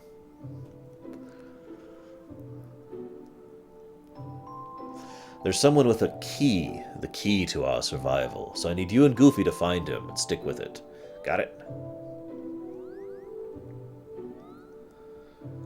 We need that key or we're doomed! So go to Traverse Town and find Leon. He'll point you in the right direction. P.S. Would you apologize for minute for me? Thanks, pal. Here's a quick question. How does he already know about Squall? I've always wondered that a little bit. I get the strong impression that Mickey has actually been doing a fairly large amount of traveling in the 9 years that have happened between Birth by Sleep and this one. Probably searching most notably for his missing friends, who obviously he always fails at finding. But it makes sense to me that Mickey would have found his way to Traverse Town, and as a resultant would actually have found the survivors of the Hollow Bastion incident, so it's a pretty easy answer for that. Oh dear, what could this mean? It means we'll just have to trust the king. Gorge, I sure hope he's all right. Go on us. Don't worry. Yes, Dakota. We'll find the king and this key.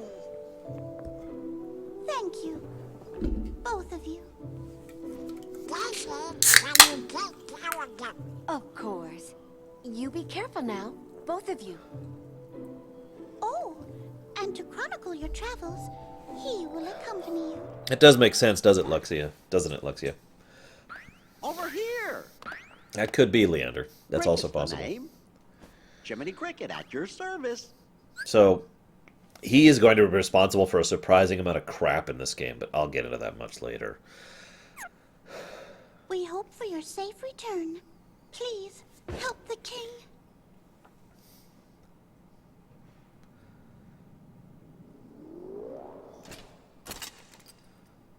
You're coming too. Actually, Kingdom Hearts would be post-apocalyptic, Shadow. But yes, there was an apocalypse in its history.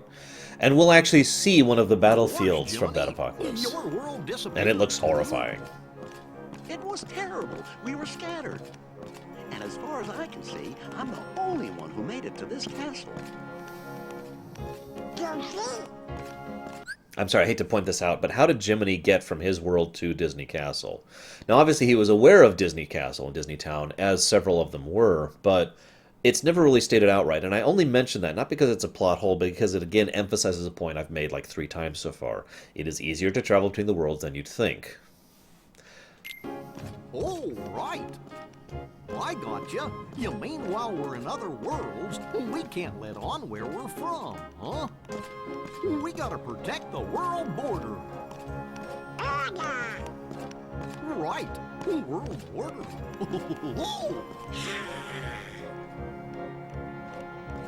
Oh, I guess we'll need new duds when we get there, huh? Yeah, no kidding, Lux, yeah. I'm one of those people who thinks that no matter what they do with Xehanort in 3, it will not live up to snuff. There's no way. Leonard Nimoy was quite literally perfect. That's not the only reason I'm sad, but it is still relevant. So this is, again, the Disney thing. I don't like the Disney thing, because I don't like things that are nonsensical, silly, or stupid for no reason. But, yeah.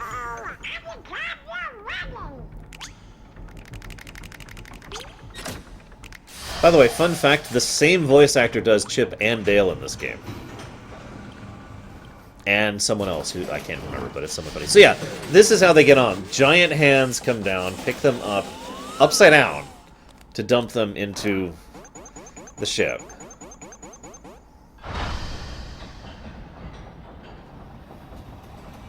And then, of course, this, which is very Disney. I would stab people if they did this to me.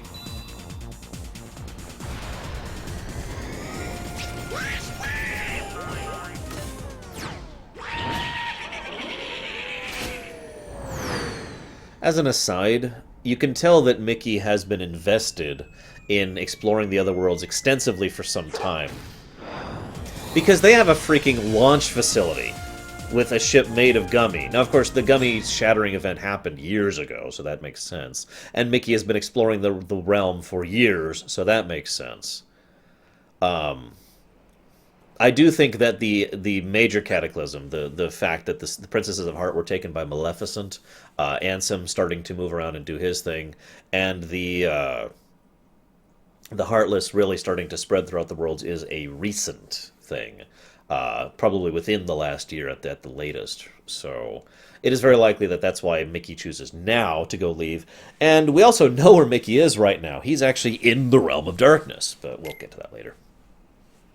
So this is actually Sora's room on the island.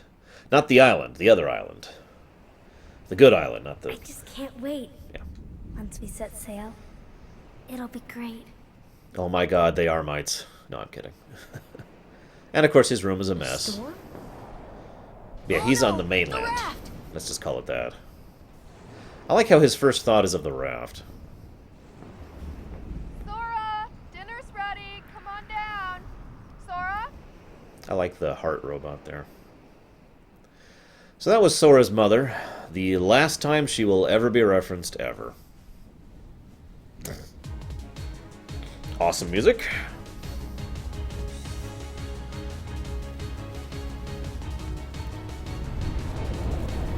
What's that? Well, that is darkness, Sora. Riku's boat. And Kyrie's. Hey! You guys look really cute. I got this. Oh no, my weapon's not... Okay, so I mentioned I did a Lorerun for a friend very recently. I actually let him play for this section of the game. And I just kind of waited to see how long it would take him to figure out that he could not do anything to those guys. That's a good question, Sabo. We don't know.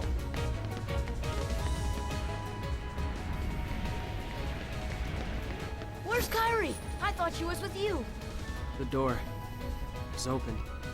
What? Quick point. It is most likely that the door he's referring to is the door, aka the heart of this world. The same thing we'll be doing throughout the rest of Kingdom Hearts 1. You know, we open the door, and then we lock the door, and the world is sealed, and the Heartless can't steal the world, right? Makes sense? It is entirely possible that he's also referencing to a more metaphysical door, aka the fact that he has now opened himself to darkness and now has the availability to move on beyond this place. It is also possible he's referring to a door we have no idea what he's talking about. I just thought I'd point it out, though. The door is open, Sora. Now we can go to the outside world. What are you talking about? We gotta find Kyrie. Kyrie's coming with us. Once we step through, we might not be able to come back. We may never see our parents again. There's no turning back. There's the But one this reference may to be our parents, by only the way. chance. We can't let fear stop us. I'm not afraid of the darkness.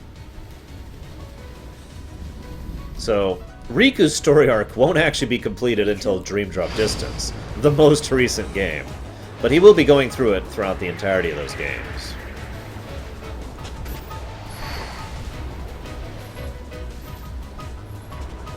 That would be really horrible if you think about it, Leander. There's a lot of things in the Kingdom Hearts series that is really creepy or horrifying when you think about it, but isn't on the surface. You know, it's quiet or subtle horror.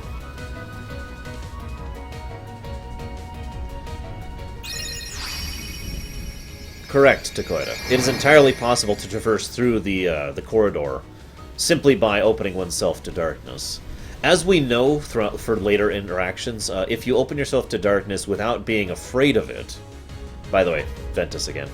If you open yourself to darkness without being afraid of it, you can actually use it, as long as you're really, really careful.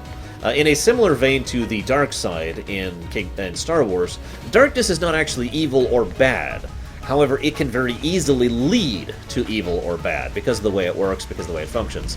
The amount of parallels between Star Wars and Kingdom Hearts are huge, by the way. I'm just going to be mentioning that right now. Yoko Shimomura is an amazing composer. I've loved her since I first heard her work, which was in Super Mario RPG, and she's awesome in, like, everything. Look up Radiant Historia sometime for an awesome soundtrack that does not get enough love that she did. You know what's funny, you talk about that, Samurai. I feel like this is a good time to mention this. The original design was actually for it to be a chainsaw blade. I'm not kidding. That was the original Keyblade, was a chainsaw blade thing. And then they decided on the Keyblade thing. I should debate... when should I talk about Keyblades? So, yeah, that Keyblade...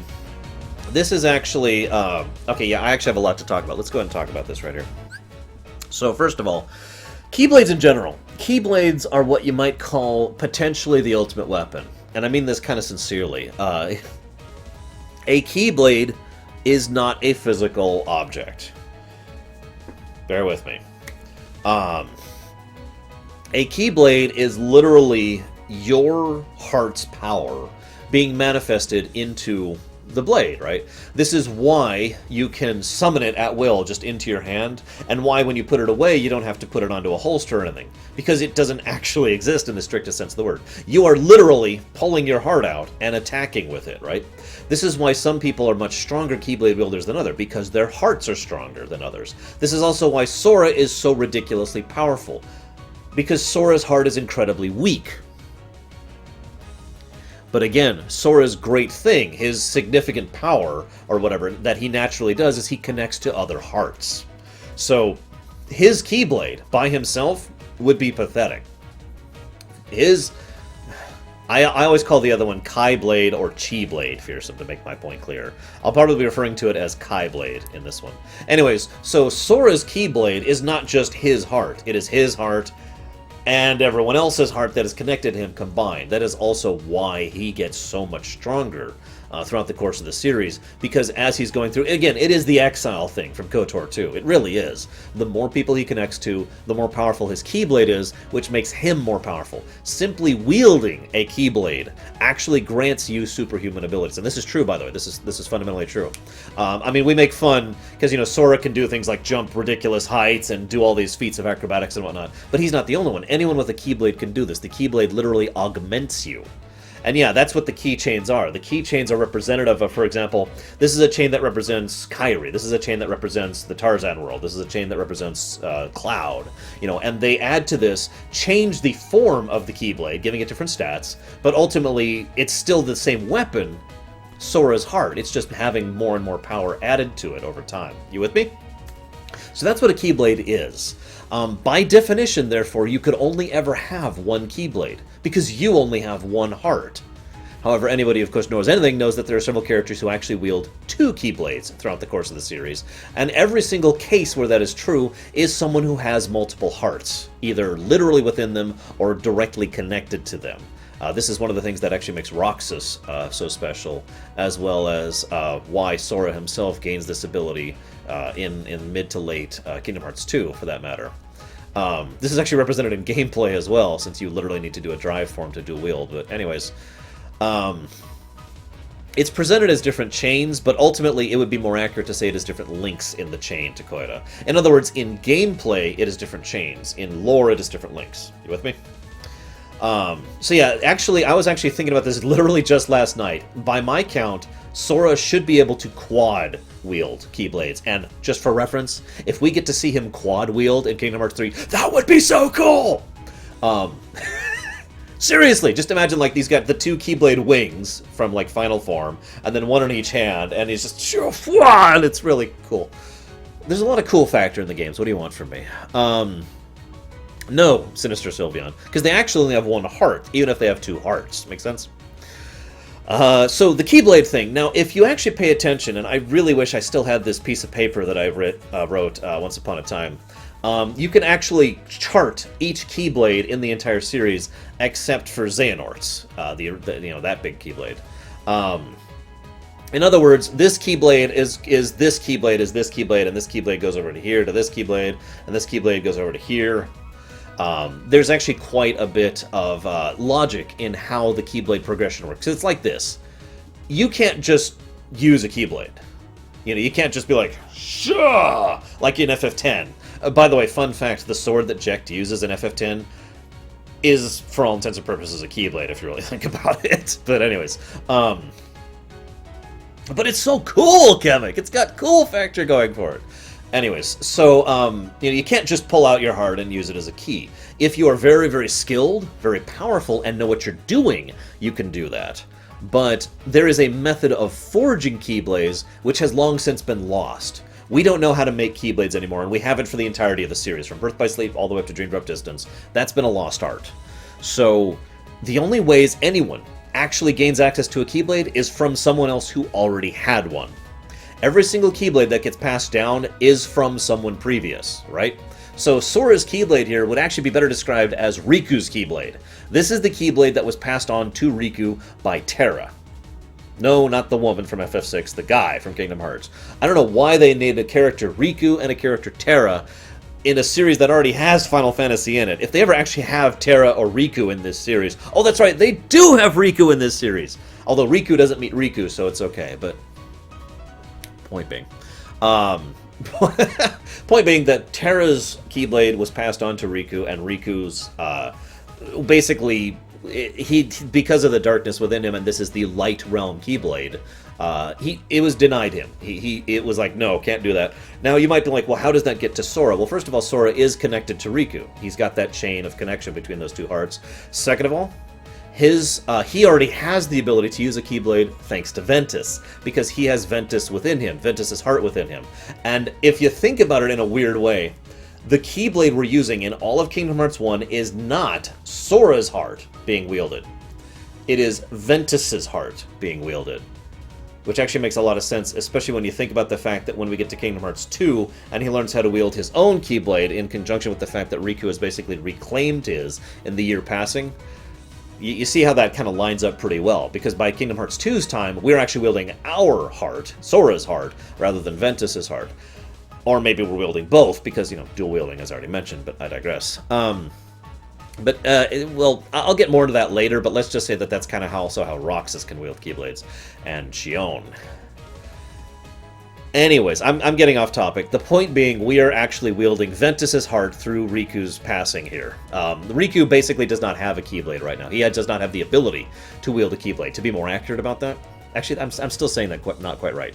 Riku has the potential to wield a Keyblade right now, and this will eventually manifest. It takes it a while for him to get to the point where he can actually wield a Keyblade again. Shut up, Zed. But for all intents and purposes, he is not doing so now. And the funny thing is, it is because his heart is weak. That is the really interesting thing. Riku starts with the weakest heart of, like, all of the Keyblade wielders. And he's the one who they constantly emphasize in the beginning of the game. He's so skilled. He's so strong. He's so much better. He fought all 3 of us and whooped us. When we see him later, he'll be like, oh, I'm so powerful. I've used the power of darkness to become so powerful. But again, he is definitively the weakest heart of all of them. It is not until by the end of Kingdom Hearts 1 that he has completed the first act of his character arc, and actually has a strong enough heart to function on his own in the realm of darkness. And even then, if it not for Mickey, I think Riku would have been screwed.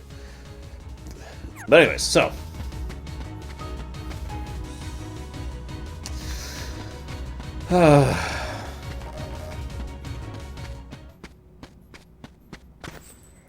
Kyrie! Sora... So some people wonder this, and I don't have an answer for this. Her heart is either being stolen right here, or miraculously right there, or it was already gone prior to that moment, and her heart was literally fleeing into his to be safe. We're not actually sure which of those is true. I don't think it matters that much. But either way, by this point in time, Kairi's heart is in you. Her body is drifting through the realms of darkness, through the lane in between. Lanes between. Hey, look! It's a dark side. Oh, God. I got this, guys. Oh, God, I don't got this, guys. I'm gonna die.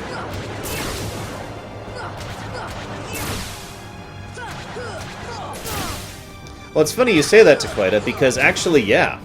I genuinely think that Riku probably would have faded if not for certain interactions of... Oh, God, I'm gonna die. I wasn't even paying attention. If not for certain interactions on behalf of Maleficent. If she hadn't found and bolstered him, I actually believe that Riku would have actually died. Or dissipated, more accurately. No! No, we're dead. So, this is proud mode. Let's try that again.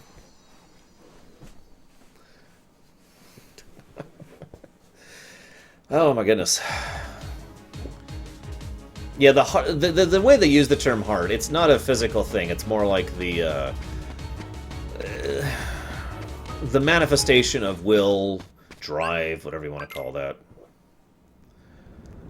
So I gotta be honest, I'm actually pretty good at Kingdom Hearts 2, and I'm very good at Birth by Sleep. I have a lot of confidence in both those games. I suck at Kingdom Hearts 1. I would like to blame at least part of that on the gameplay, and I mean that sincerely, because I've actually played Kingdom Hearts 1 more than the other two games I just mentioned, and yet I suck at this game. And I think it's the stiffness of the combat which just doesn't work for me. Because, if I can explain for a minute, in a game where you can cancel your own animations, where you can have smoothness of attacks, where you can chain attacks into another, you have a great deal more agency of what you're doing, but you can also cover your mistakes easier. If you make a screw-up, if you hit the wrong button at the wrong time, you can recover that, right? In a game where you are committed, you know, you make an attack and you can't do anything to undo that. You get hit and you're screwed. You make the flying jump and it's over. You can't. It's harder because you have to now make less mistakes in order to make it work. So it is both the gameplay and the fact that I am not that good at this game, in my opinion. It is also one of the reasons why, personally, I find Sephiroth to be harder than later fights in this game, even though later fights are definitively harder than Sephiroth in terms of design and function and the way they work, and the fact that they are genuinely hard. In other words, Sephiroth is harder because it is artificially difficult as opposed to genuinely difficult. You with me? But again, that's just my take on it.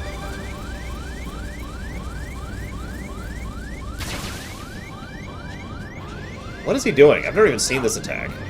Oh, this... Okay, never mind. I've seen this attack like once.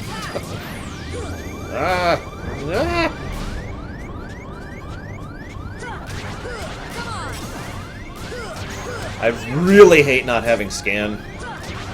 Like, a lot.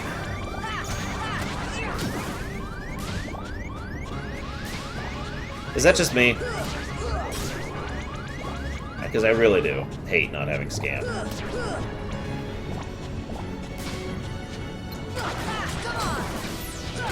So this is probably one of the only things I don't like about crowd mode. This is true in most of the Kingdom Hearts. They have way too much health, physically. It's actually not that. In most of the games, the way they function to have the difficulty increase. There we go. And... Oh, I screwed up. The way they do it is because you actually literally do less damage to the enemies, and they do more damage to you. There's actually a flat modifier put on the damage equations.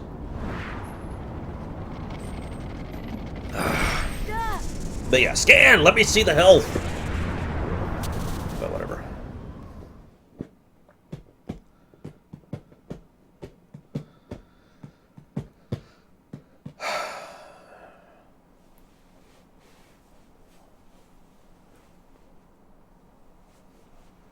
Silence. Oh? Oh? Look! A star's going out! Well, there goes Destiny Islands. Yuck.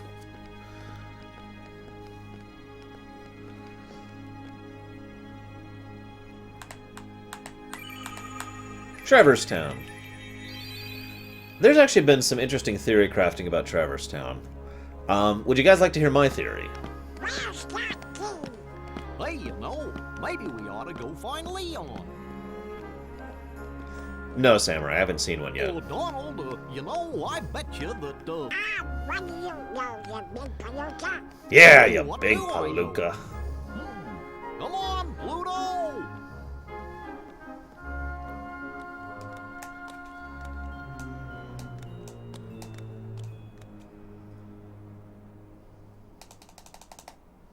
I'll tell you my theory after this cutscene, I swear. Hey, Secundus. Oh. Huh? What? A lot of us thought that, Marley. Ah! This isn't a dream. You sure? It might be a dream. Oh, where am I? Oh, boy. Do you know where we are? I get self-conscious, Sebo. That's the truth. Hey!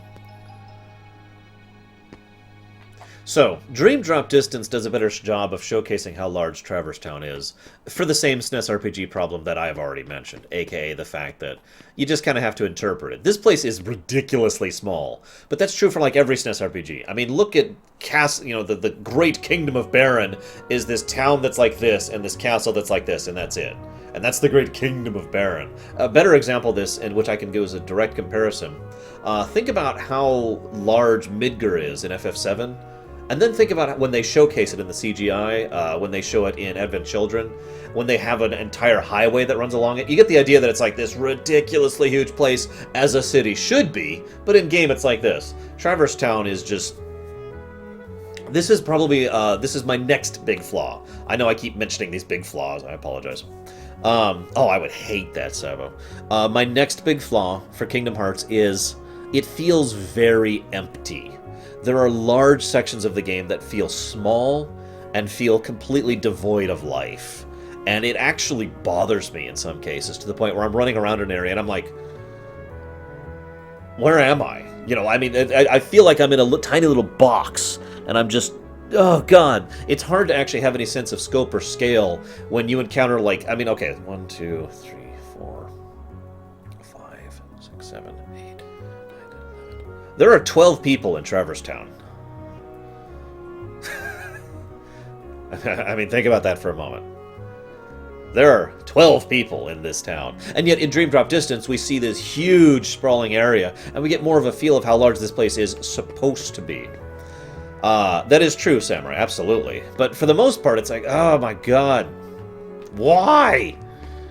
And yeah, in some of the Disney areas, it gets ridiculous, where you'll see, I mean, for God's sakes, the Tarzan town has 3 people in it, and 3 gorillas, and a cheetah. That's it, that's the population of that. Agrabah is also a freaking ghost town. It's terrible. And it is a flaw. Whoops, the wrong button. We need to do this. My theory of what Traverse Town is, it's basically the end of time. Let me explain.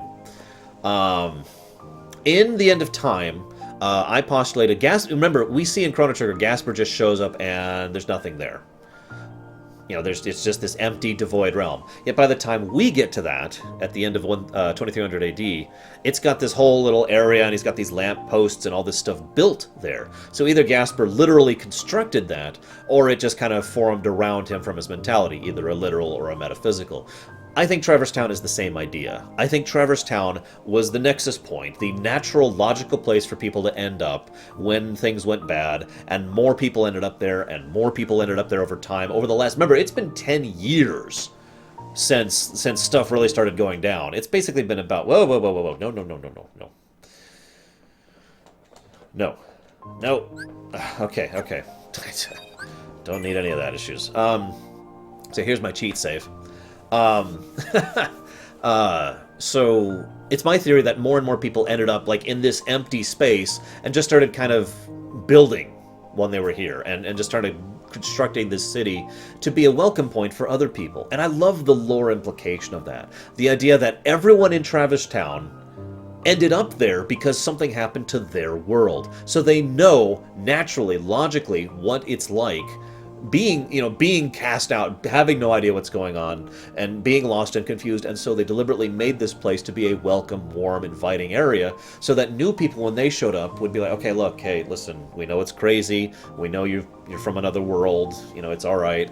I love the implication that it's never discussed, like, ever. But I like that idea. Now, we also know that Traverse Town is in the realm between. Or at the very least on the edge of the realm between. It gets kind of vague.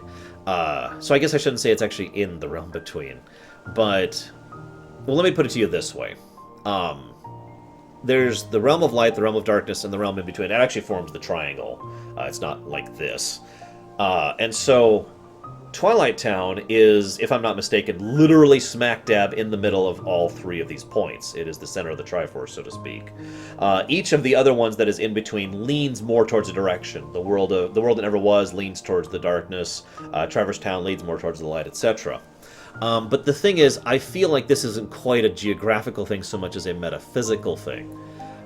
However, it is undeniable that there is a physical aspect of it as well. Remember how I mentioned that theory that they could have gotten on that raft and literally reached another world?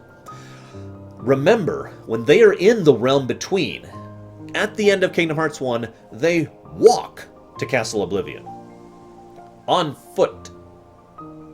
This is what I mean by the fact that this realm, this setting, does not conform to standard physics. It does not have planets or stars or gravity in the strictest sense of the word.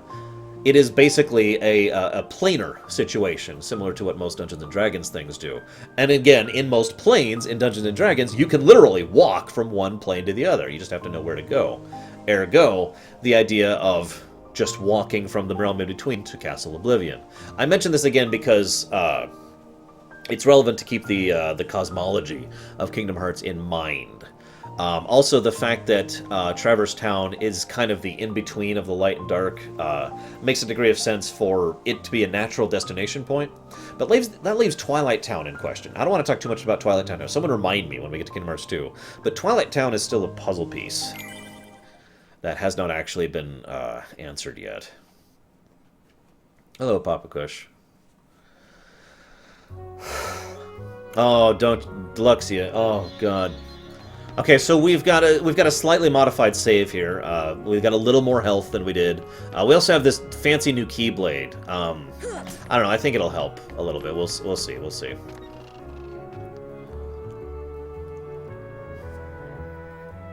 That is also very possible, Kay. Although that would still lend itself towards the planar concept.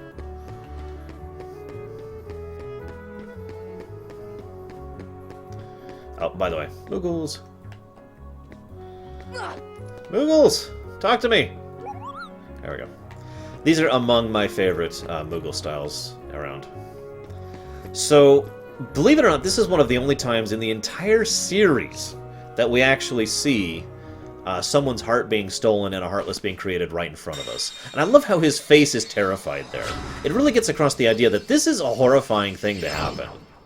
And it's something that I feel really needs to be kept in mind, because too often the story in general, and Sora in particular, tend to forget just how horrible it is being turned into a heartless. The idea is supposed to be that this is some really terrible thing. And instead it's just like, kill all those heartless, screw 'em. They're just heartless. Screw 'em.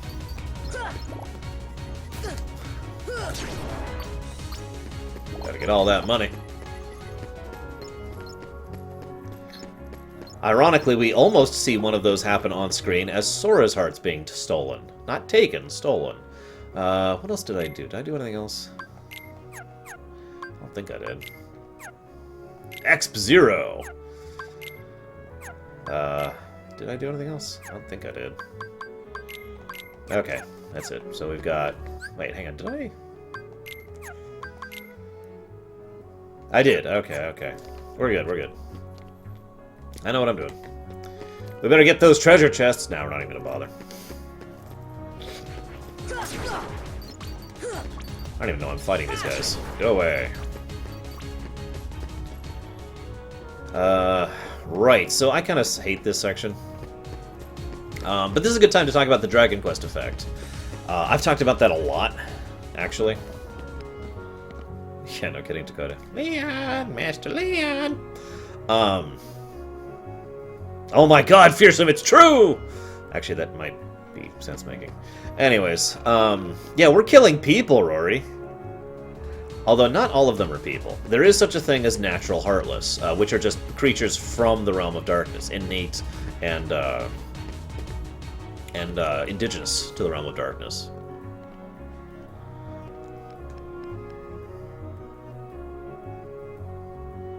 But, words, I was saying something. I was saying something. I can't remember what I was saying. Oh, well. Oh, the Dragon Quest effect. For those of you not seeing anything, I've talked about the Dragon Quest effect so many times, you probably have heard of it.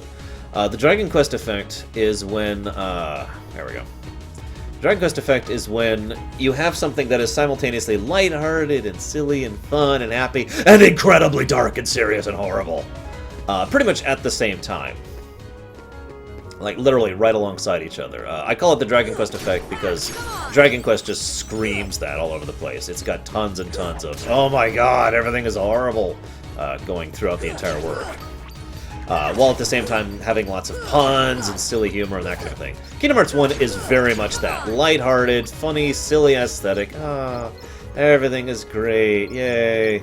And then you think about it for a moment and, oh my god, Kingdom Hearts is a very dark game, no pun intended.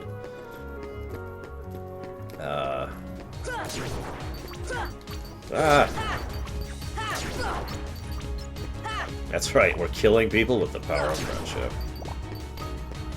You can do it, Kamek. You can do it. Now, is this where I'm supposed to go? Shoot, I actually don't remember.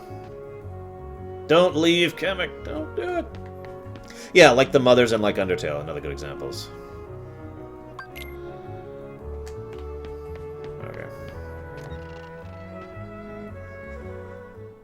There we go. Yep, okay. They'll come at you out of nowhere. Who are you?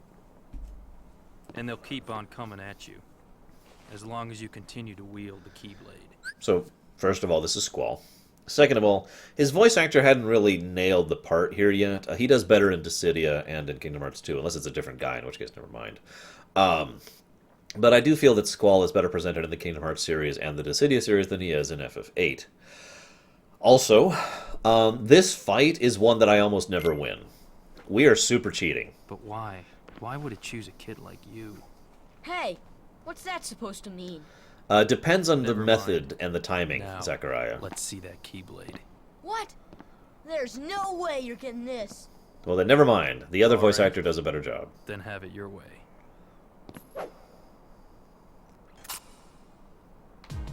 But yeah, the guy in Dissidia and Kingdom Hearts 2, he nails Squall's part perfectly, I think.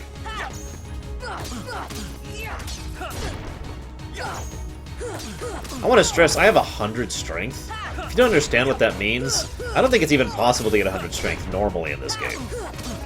And I have the best weapon in the game. And that took that long to kill him.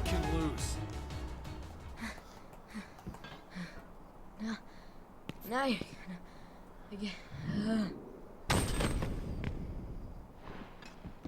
Oh, you're slipping, Leon. Hi, Yuffie.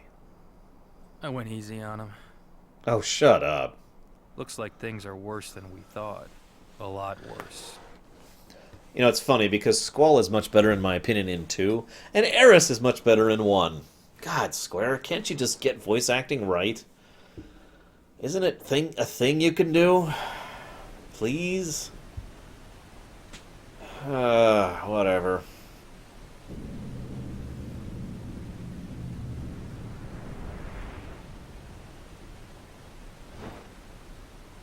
So this is where Riku ended up. Because Riku actually tried to traverse through the darkness. And similar to how, like, if you put something into a drain that is, into a sink that is draining, it'll lend itself towards, you know, falling towards wherever the drain is. Riku ends up closer towards where the drain is, aka Hollow Bastion, which is the closest point to the Realm of Darkness that you can get while still being in the Realm of Light.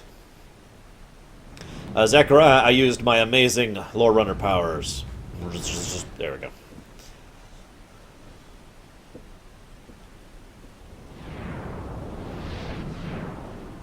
Yeah, Mena Suvari, or however you say her name, is one of the worst voice actors I've heard in my life.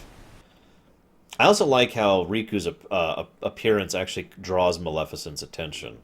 A, because someone has shown up randomly in her realm, but B, someone who is strong in darkness has shown up in her realm. And remember, she's encountered people strong in darkness before. Terra, excuse me. Gosh, there's nobody here. Sure is spooky. Actually, I'm not scared.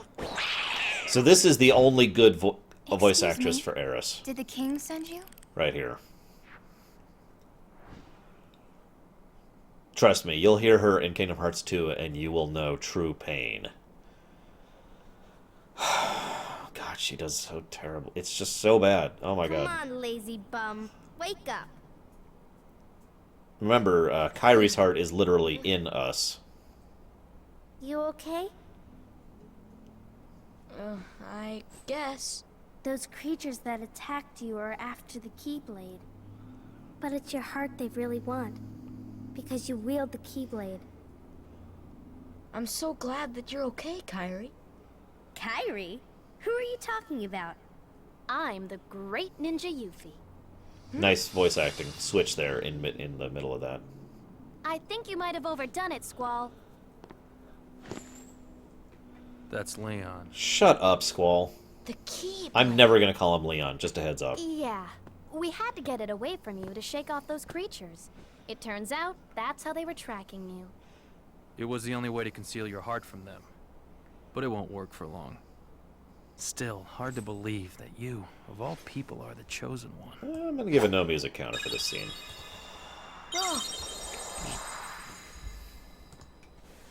Well, I suppose beggars can't be choosers. Why don't you start making sense? What's going on here? Now, one thing that's a bit of a shame is Nomura, who's the director for this series, is actually a pretty good director. He's got some flaws to his design, but his overall directing style is really good. The voice director of the Kingdom Hearts series needs to be frickin' fired, as I've already hinted at several times. And the sound director of Voice of Kingdom Hearts, which is a separate guy as well, also needs to be frickin' fired. There's a reason we have that no music counter thing there. But yeah, basically, he does a lot of fun stuff. This is a simple thing he does, but it's something I actually really like. Where we've got two conversations going on, actually literally room to room here. And as the conversations go back, he'll go back and forth at relevant points to help keep us in the loop while keeping them in the loop. It's a nice way to get exposition across and keeps things moving. I suppose I will save until Tarzan's World to talk about the face thing, okay? So. Okay. You know there are many other worlds out there, besides your castle in this town, right? Yeah? But they're supposed to be a secret. They've been secret, because they've never been connected. Until now. When the Heartless came, everything changed. The Heartless? The ones who attacked you, you remember? Those without hearts. That's exactly right, Deacon. The darkness in people's hearts. That's what attracts them. And there is darkness within every Like I heart. said, Nomura's a good director. I've seen Hey, his chops. Have you heard of someone named Ansem? And Sam? He was studying the Heartless. He recorded all of his findings in a very detailed report. Most of them were Taquita. Gosh, can we see it?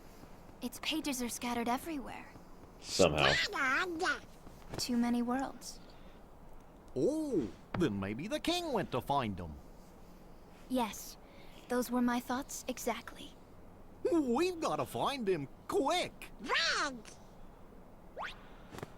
Trust me, Ninja Key! That's right. The Keyblade. Oh, by the way, I really hate the fact that the Ansem thing was spoiled for me. I know I've talked about this before, but, you know, for people who haven't seen me. The fact that the last boss was Ansem was spoiled for me before I even picked up the game. Which really sucks, actually. Because if you look at this game from the perspective of someone who's never played it, the build-up to and reveal of Ansem's true nature is actually really well done if you think about it. I know that's hard for us to do since we know of him as being the bad guy for so long. And of course, it's not actually Ansem, which is even funnier. But the fact, you know, that you built the whole game, it feels like he's going to be this great, you know, this leader type person, this Gandalf type character. We're going to find it. He's going to know all of this stuff, and he's going to help us, give us. It feels like your standard. We need to find the wise man so he can give us the power needed to beat the bad guy situation, and everything about it. Everything about it leads up to that, and then it is I, Ansem, the Seeker of Darkness, and it's just like, oh, crap. Yeah, exactly, Samurai. But unfortunately, as I said, that was totally and utterly spoiled for me, so it's only with analysis mode that I can even take that from it. And then, of course, we find out about Ansem, and yada, yada, yada. One thing I've noticed about the Kingdom Hearts series, they tend to do twists you can't see coming. How many people can actually... could have predicted what a nobody was, given there is no hint at all. Well, okay, hardly any hint at all in Kingdom Hearts 1 of what a nobody is. You know, how many people could have possibly predicted what the Unversed were? How many people could possibly have predicted who Vanitas was? One of the things Kingdom Hearts does is they'll leave you with bits and pieces of the puzzle, but you're missing pieces that you need in order to solve the puzzle at all. I've actually been part of the theory crafting community throughout the course of the Kingdom Hearts series. And when Chain of Memories first came out, speculation was everywhere about who and what and why, and this guy is this person, but maybe this is him, and he's related to him, and blah, blah, blah. We were all completely wrong, because we didn't have all of the pieces of the puzzle to be able to form a complete picture at all. So I mentioned this as well, because I have a feeling in 3... we'll either see that continued, or we'll just see the epic conclusion. We'll see, I suppose. Anyway. So, this is the key. Exactly. The Ultima Key. The Heartless have great fear of the Keyblade. That's why they'll keep coming after you, no matter what. Well, I didn't ask for this. The Keyblade chooses its master, and it chose you. I feel like pointing out that a lot of the information they're giving him here is actually wrong. This will be a recurring theme throughout the series. People telling Sora the wrong things. Some of them do it deliberately because they're evil or they're manipulating him. For the most part, though, people are just mistaken.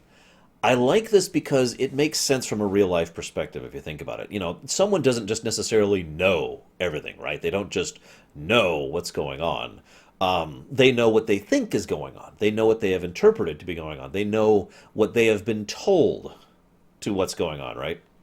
So, yeah, exactly, Samurai. So, and a lot of times people will literally tell other people, especially Sora, falsehoods. They're not doing it on purpose, but they are lying. And, well, they're not lying. That's the wrong thing. They are wrong. I'm using the wrong terminology. They are wrong. They are telling him wrong. Shut up, Lexia. And I find that very interesting because it explains a lot of these inconsistencies that some people point to. They're like, oh, well, what about this? Well, that's not actually inconsistent because, yeah, the way they know about the Keyblade is basically because of tiny little tidbits of what they've been able to garner, Aguiar, from back when they were on Radiant Garden. Because remember, the legend of the Keyblade is true throughout is prevalent throughout all of the worlds and has been since the Keyblade War. We'll actually see bits of this when we go to Atlantis later on, and they actually know about the Keyblade, but they have a different legend. And it's the first hint of the Keyblade War in the entire series, actually, when we get to Atlantis. But I'll cover that when we get there. So, tough luck. How did all this happen? I remember being in my room. Wait a minute! What happened to my home? My island? Riku! Kairi! You know what? I really don't know. They're gone. Now, we actually see what happens to a world that's consumed by darkness. We don't see that until all the way later in Birth by Sleep. But any world that gets eaten actually ends up in the realm of darkness. I have some theories about that I'm going to save for later. But yeah, okay, so, what am I doing? I'm taking the chest. I'm taking your loot. Apparently I'm not taking your loot. It's locked! I have a Keyblade! Oh my god.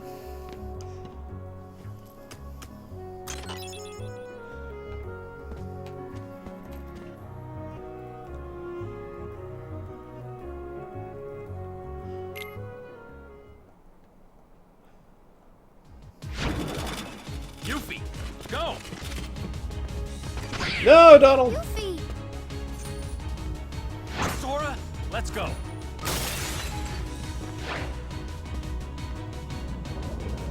Who says we forgive Snake for that, Kay? Poor Donald.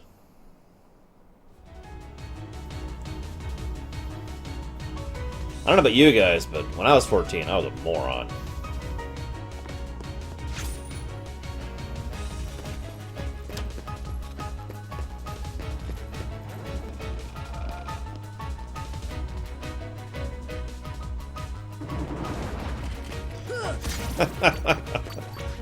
Just imagine, Luxia, if Sora repeated every line back to them in the form of a question, except, like, everyone says the words light and darkness all the time, so it'd be like, light? Darkness? Hearts? No, Squall is still using the gunblade. We don't know Fearsome, which is something I love to postulate on. I would really love to know more about the Realm of Darkness. I really, really hope Kingdom Hearts 3 covers more of the Realm of Darkness. It's a Heartless. Gosh, are these the Heartless guys? Let's go get him!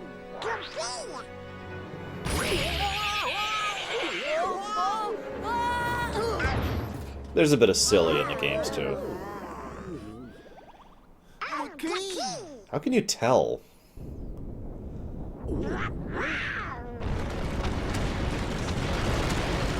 One of the things I love debating with people is how you think your own Keyblade would manifest, because, I mean, how do you know the strength of your own heart, right? I actually postulate my heart is quite weak, so my Keyblade would probably be, you know, nothing, basically. Kind of like Shion's, actually. And that's it. So, I don't know, though.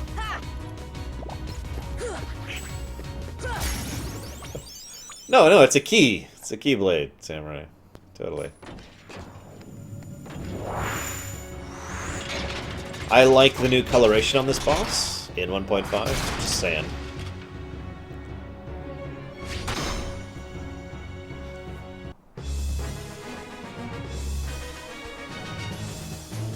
Ah, that could be Leander.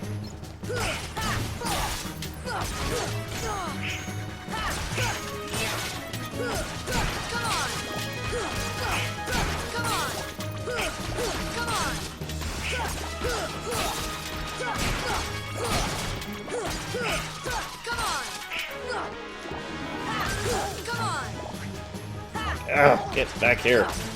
There we go. And pose! Am I the only one who likes to pose for Kingdom Hearts 1? It's the only game you can really do the poses in. In fact, it's the only game you can do a period in.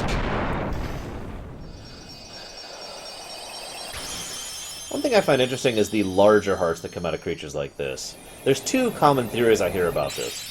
Theory number one, these are very strong Heartless. In other words, they are from very strong hearts. For example, you know, Saïx or Axel, whoever, probably would have made a very powerful Heartless when they created it. Second theory is those are amalgams. We actually see one amalgam Heartless in the series. You were looking for Hang on me? just a second. We actually see one amalgam Heartless in the series in Lion King's world, in Kingdom Hearts 2, that makes the big boss of that world. So I'm not actually sure, really, which of these is more accurate. I tend to think it's actually a bit of a mix between the two. So, for example, I like to... one of the things I enjoy doing is postulating, for example, which one of these was Axel's Heartless, which one of these was, you know, Saïx's Heartless, etc., etc. Because we do know that their Heartlesses were made and defeated, because that's relevant for them being reconstituted. This is also true of Zexion and Vexen and all those, so... yeah. Just food for thought, really. That's also true. They could just be very, very dark hearts. We don't know. It would be funny if if they're like, aha, and this was Axel's heart, or no, it's someone really powerful and really powerful nobody like not Zigbar, Zaldin, and it's like, here is Zaldin's heartless, and it's just a little. Anyways, They too have been seeking the wielder of the Keyblade. Hey, why don't you come with us? We can go to other worlds on our vessel. I wonder if I could find Riku and Kairi. Of course. Are you sure? Who knows? But we need them to come with us to help us find the king. Sora, go with them. Especially if you want to find your friends. Yeah, I guess. But you can't come along looking like that. Understand? Oh. No frowning, no soft face, okay? I don't think this qualifies as Sora as an idiot, you but look even though this is like us. this is what causes what this image is from. Happy faces. Happy?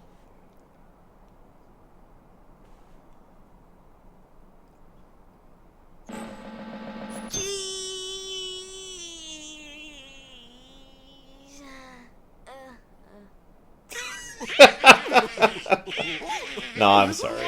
That's amusing. Okay, why not? I'll go with you guys. Name's Goofy. I'm Sora. All for one, one for all. They reach the Zen state. They become incredibly powerful to Koda.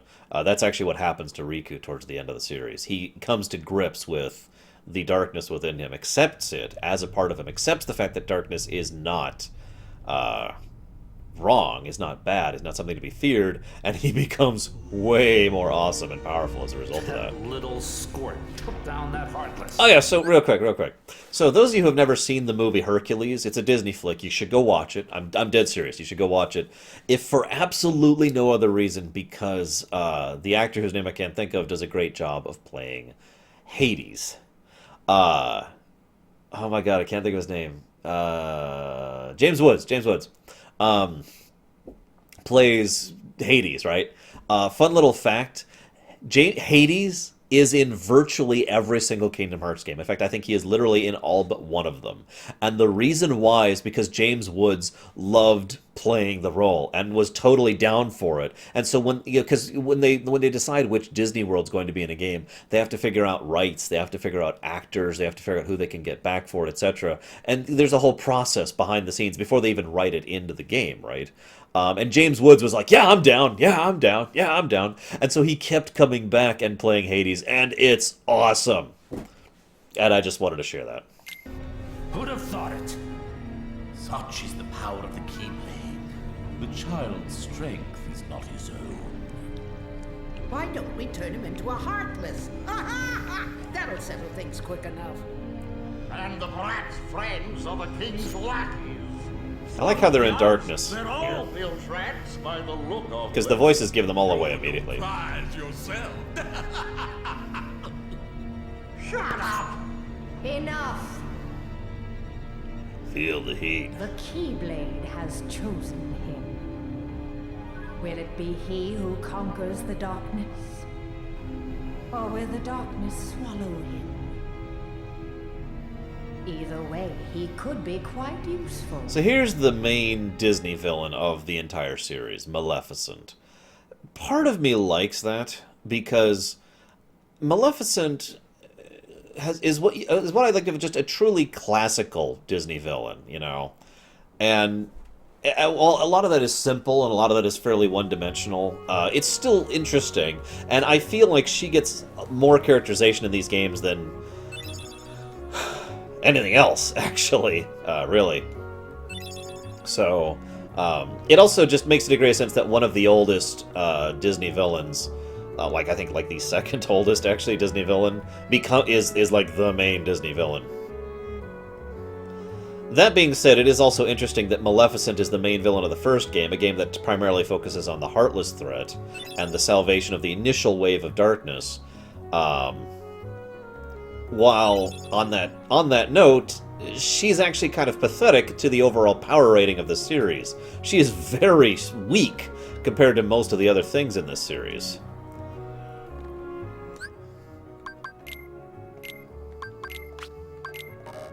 What? Ah, damn it. Oh. Alright, time to get rid of the new. I just want to talk about this, the new thing on the journal. Oh god, I hate the new thing on the journal. Anyone else? Is that just me? Okay, whatever. Okay, off we go. Wrong way. Okay, this way. Xemnas would curb stomp Maleficent so hard. She would literally not even stand a chance. She'd be like, oh, hey, there's this guy, and I'm dead. Or to quote Eddie Izzard, oh, hey, there's a large plane. Oh, God, I'm soup. That's pretty much Maleficent versus Xemnas. And yet, Pete is in this. But I don't want to say too much about that. Okay, so, let's talk about the gummy game. Alright, so, this is basically Star Fox, except it's terrible. Like, imagine Star Fox. It's just, you know, really, really, really terrible. Hey, I think my magic is as good as Donald's now. No way. Why don't we go see Merlin? Yeah, sorry, I used my Lorerunner powers, Rusty Steiner. Oh my god, I hate this crap so much! Oh my god. Okay, so I'm just gonna demonstrate this. You ready for this, guys? We've started. Alright, here we go.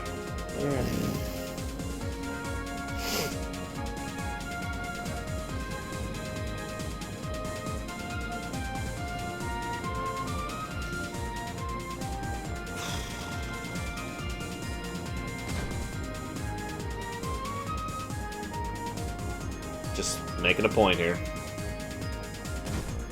So how about them cowboys or whatever?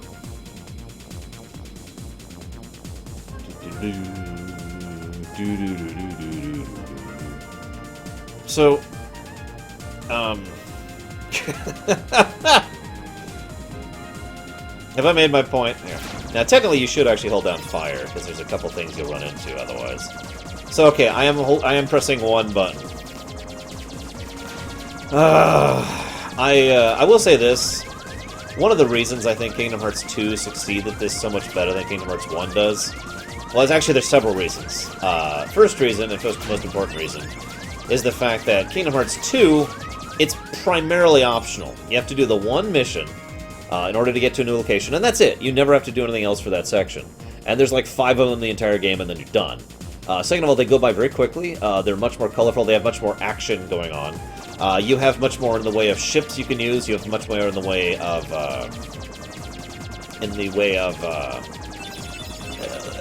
design. They actually made it so this is actually a lot more fun to do. I mean, like I said, yeah, what Samurai says is true. You can literally just hold down shoot and not do anything, and you basically can win virtually all of these. You have to actually try in Kingdom Hearts 2. Furthermore, in Kingdom Hearts 2, they have tons of little optional mini-games you can do that are a lot of fun to race through the thing as well, in order to unlock more stuff, to make your ship better and so forth. It's basically a separate game in Kingdom Hearts 2. In Kingdom Hearts 1, no effort is put into it. And really, if I could really just summarize the difference between Kingdom Hearts 1 and Kingdom Hearts 2's gummy things, it's the fact that they put more effort into it in 2. In 1, it was like, oh, quick, here, okay, there, okay. There you go. In 2, they actually bothered to make it, like I said, its own game. And we'll, of course, showcase some of that in 2. I've decided not to do tons of the Star Fox stuff in 2, even though I like it. Because it doesn't really add much to the story. By which I mean anything to the story. But yeah, this feels like baby's first Star Fox in this one. Whereas 2 feels like a proper Star Fox. So, you remember I mentioned that empty feeling? That, you know, the SNES RPG effect, which I've already referenced several times. Nowhere in all of Kingdom Hearts 1 does that feel stronger than here. You'll see what I mean in just a minute. I don't know why I'm opening these.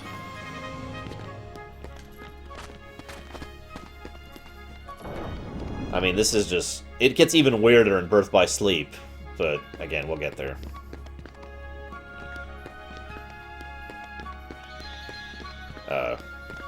Oh, there he is. Good timing. Give me a hand, will you? Move that pedestal over there for me.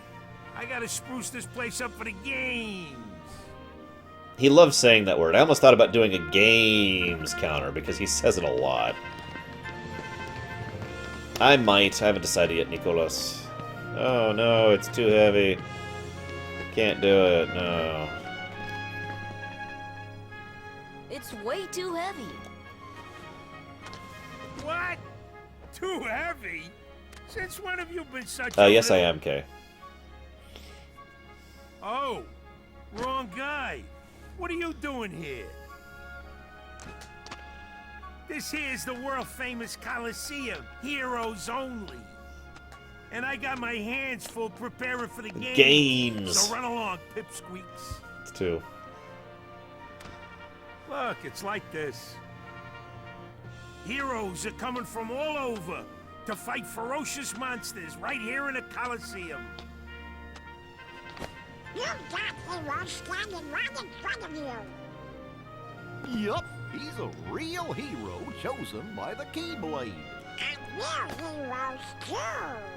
Note how already things are being spread by information. Ah! Wasn't ready for that. Thank you, Scythe. I gotta finish my thought before I forget it. Notice how the legend is already being spread. You know how I mentioned that misinformation is a big thing in the Kingdom Hearts series? Mostly not intentional misinformation. It's actually an extended version of the telephone game, which I've talked about before. In other words, if you don't know, if you've ever played the telephone game when you were younger, I'm told a sentence by someone. You know, Bob says all the candies must be eaten by Friday. So I turn to the next person in the line and I say to them in a way that no one else can hear, Bob says all the candies must be eaten by Friday. And so they turn to the next person and says, Bob wants all the candies eaten on Friday. And they turn to the next person and say, Friday is the day where all of Bob's candies need to be eaten. And so forth and so on. People don't intend to do this, but it is natural for people to basically repeat sentences and not repeat them directly and not repeat information directly. So if you start off with something that is already wrong, and it just kind of spreads from there. So we already have the false information about what the Keyblade is and how it works, and the legends of the Keyblade already, like 1 world in, technically 3 worlds in, or excuse me, 2 worlds in. Goofy and Donald are already taking up the, yep, he's chosen by the Keyblade, and we're real heroes, and that whole concept. This will be continued throughout the whole of the series, I might add. Hero? That grunt? You know, considering he's seen Ventus in action. I mean, it was 10 years ago. See you around, Marley. Hey, if you can't even move this, you can't call yourself a hero. Oh, it's definitely intentional, Takeda. Absolutely. Oh, you mean in telephone game? No, that's not. Okay, Yeah. so it takes more than brawn. Well, let's see what you can do. I don't know if the telephone game is supposed to do that, but it was never presented to me that way.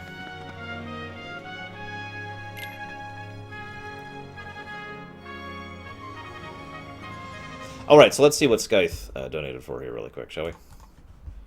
So, fun fact, of all of the mini-games... Whoops, that's the wrong thing. Here in the Coliseum, the hardest one for me has always been this one. The initial ones you have to do in order to actually be able to do anything. I don't know why, but it's true.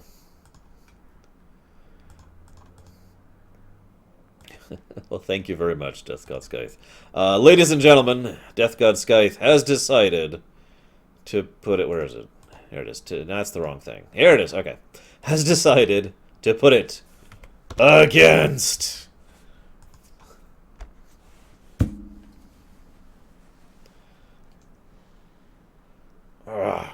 But yeah, these barrels suck.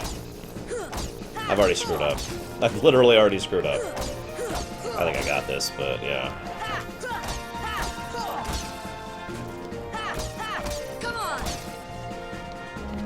By the way, Kingdom Hearts 1's combat being kind of screwed up is one other aspect of that, although this is present in Kingdom Hearts 2 as well, is the fact that it's actually a viable and indeed a better strategy to have to get rid of combos. And it's so counterintuitive. There's so many different things throughout the course of the games. That's like, you get equipment, you get weapons, you get abilities you can equip that all give you more combo hits. And yet it's actually better to have less to get to that final swing as fast as you can.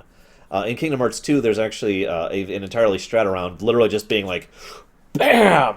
BAM! With explosion, and that's like your combat strat. It works surprisingly well, given the fact that it just doesn't make any damn sense, but whatever. Ah, damn it, whatever.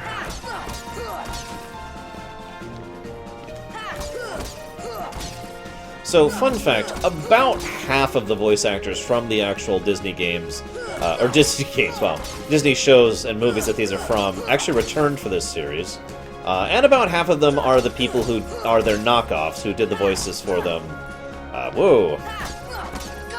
Like in the secondary works. For example, whenever they do those direct-to-TV movies, they can't afford the original actors back, so they usually hire someone to do an impersonation of them. And those are the people who we tend to get here. Hey, Breguin. There are a few exceptions to this. There are some of the original voice actresses back, which is awesome. Wait, where did I miss one? Oh god, I missed this one. Ah, I forgot about that one. No!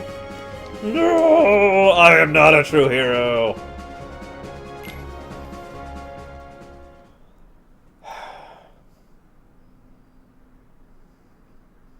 Yeah, okay, I'm gonna talk about that in Kingdom Hearts 2, and why they did it, and why I hate it. But anyways.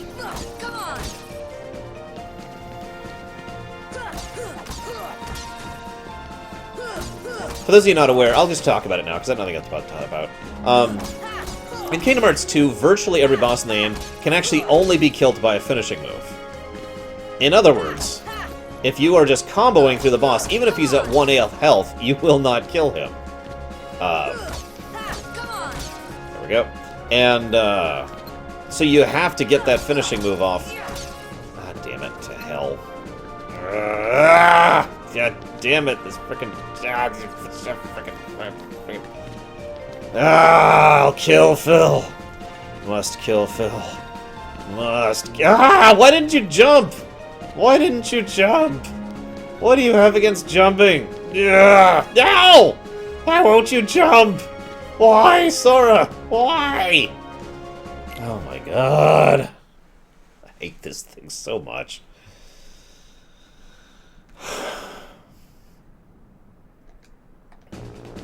Anyways.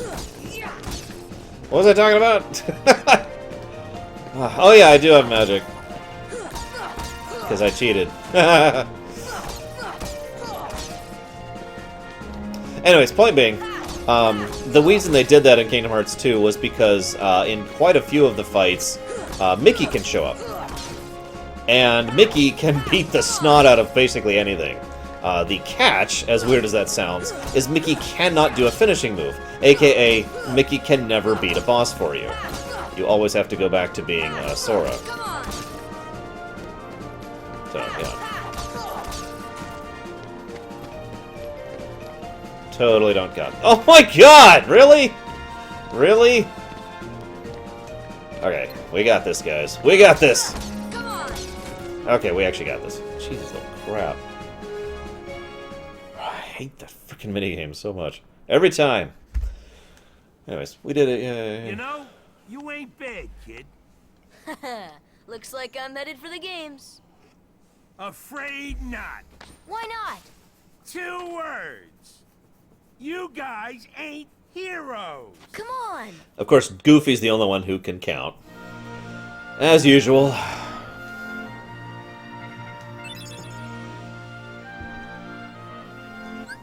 I should probably get my magic set up here. So I want this to be cure. I want this to be fire, and I want this to be arrow. Heal! Wind! Wind! Defense! Defense! Heal!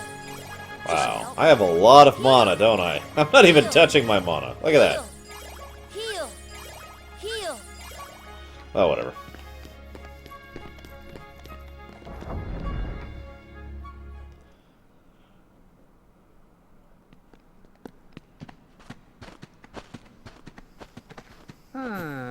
Rather a stubborn old goat, wouldn't you say? I gotta be honest, Hades is the worst Hey, example hold of the on, animation wait, thing. Wait, let me guess. You want to enter the games, right? Well then, hey, get a load of this. No kidding, Samurai. A pass? It's all yours. Good luck, kid. I'm pulling for you, little shorty. Yay! We can compete!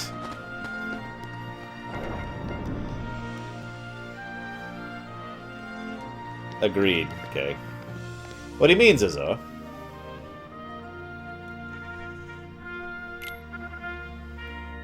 like the idea that Heartless signed up for the game somehow. Like, I think that legitimately is what happened. Okay, so there's no one in this coliseum. Seriously, there's no one here. Now, this isn't really that bad in this game. I mean, it's bad. But it gets much worse in Kingdom Hearts 2 and in Birth by Sleep, because in both games, there's still no one here. This is an empty call of nothing and no one, and yet you will actually hear cheering and crowds and like, oh my god, it's amazing, you guys are doing incredible, and there's no one there! And it's so damned creepy. Hi, Cloud. Vincent Cloud. This is Vincent Cloud right here. You remember I mentioned there's several clouds, so yeah. Anyways. I guess that's true, Samurai. But yeah, it's just, oh my god.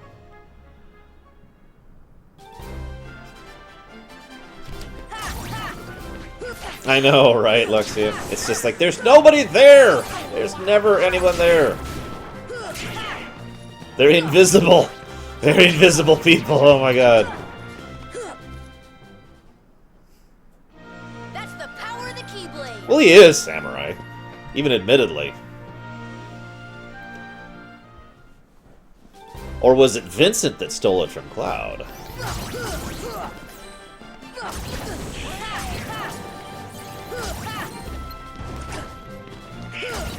Heal! Nothing to it. That's it. The plague wiped everyone out, but in order to save them, they had to turn them invisible. Because Kingdom Hearts, I don't know.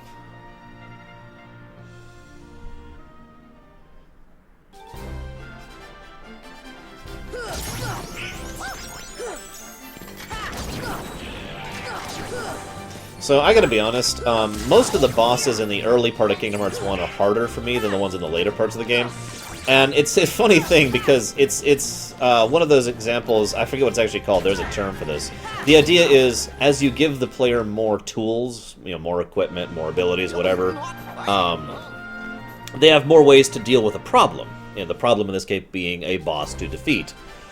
So, most of the earlier bosses give me much harder time than the ones in the later, and especially in Kingdom Hearts 1, a game that already has the control issues that I've already talked about. No, Samurai. No. I mention this because how many of you guys, when you were fighting Cerberus here, got wrecked? Punk is your next opponent, okay? Now, don't blow it. Just take him out. The great god of the underworld is afraid of a kid? By the way, first voice actor for Cloud Sorry, right but here. my contract says... I know! You think I don't know? I wrote the contract! I know it says you're only required to kill Hercules in this tournament. But you gotta fight that kid to get to him. Come on. Hey, it's like that old goat says. Rule number 11. It's all just a game. So let loose and have fun with it. I mean, a casualty or two along the way. It's no big deal, right? So, I keep referencing the face thing. Jeez. Stiffer than the stiffs back home. Just look at his expression for a second there. You see the kind of half eyelids thing? That is what I like to call the default face for Hades. Here's the thing. Every character in the Kingdom Hearts games has a default face and an animated face. Okay? An animated face is like this. See, it actually moves around. You've seen this several times. When Sora does this face over here, he actually has an animated face. There's actually a mesh that's being moved around. All right? You with it? When they have the textured face, which is the terrible face, it's just something flat, and usually it's literally just a picture on a flat surface, which we'll see the most egregious example of in Tarzan's world. This is another one of those. Yet Saïx is terrible. But this is the other flaw. This is the next flaw that I've been referencing several times here to this game. I mean, I love the hell out of this game, and I think the actual animations are good. I think when they actually have an animated face, it's great. When they have the mouth flapping, it's just terrible, and I hate it. And Hades is probably the one that pisses me off the second most. I say second because Saïx is way, way worse. But we'll get there when we get there. But Hades' default face is the half eyelids thing.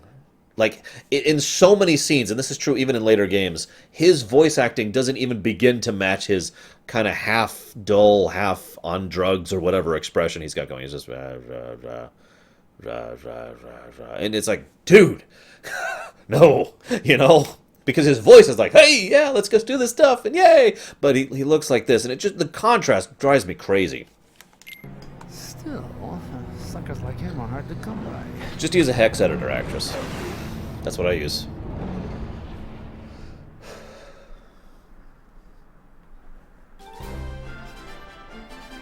I hate these guys.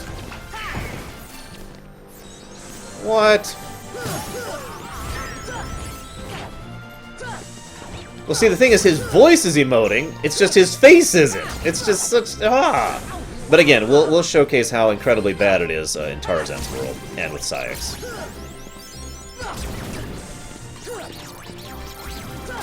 Well, good. I'm glad no drugs were required, Dakota. That's the power of the Keyblade. I was hoping they would have where they were gonna fix that too. Okay. Oh god, it's Cloud! We'll never defeat him. We don't even have Scan yet. I like to call this the Sora strategy. Just mash attack, mash attack, mash attack, mash attack. It's not actually working. This isn't even the hard fight, because Cerberus is right after this. Actually, don't get one.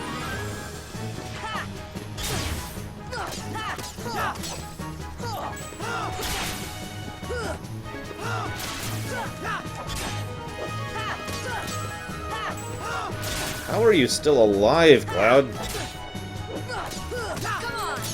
There we go. I have no idea how to explain hex editing to someone. I really don't. It's actually really complicated.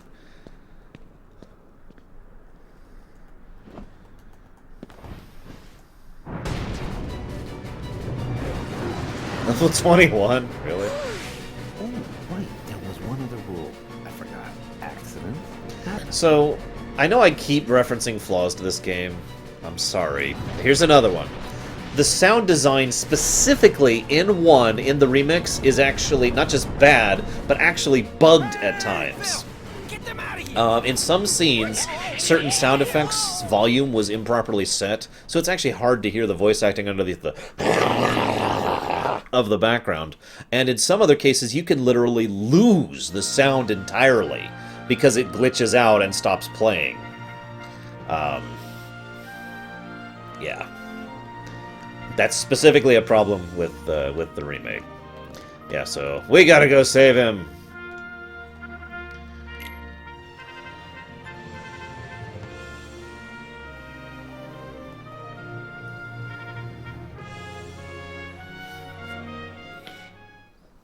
No one, Deutsch. No one. No, he has a texture. You can kind of see the shadings on his skin. That's not just black. Well, greetings to Iceland. I really hope to visit Iceland someday. Kid, I got Two of words. advice for you. Sorry. Attack! So, of all the many complaints I have about this series, ironically, the music is not one of them. I love the boss songs. Some of my favorite boss fights and general fight music across all of history, across all of gaming, is in this series. Yoko Shimomura is brilliant. She always has been. She always will be. I love, like, basically everything she does. She likes to go heavy onto themes, but I don't mind that too much. Damn it. Ugh.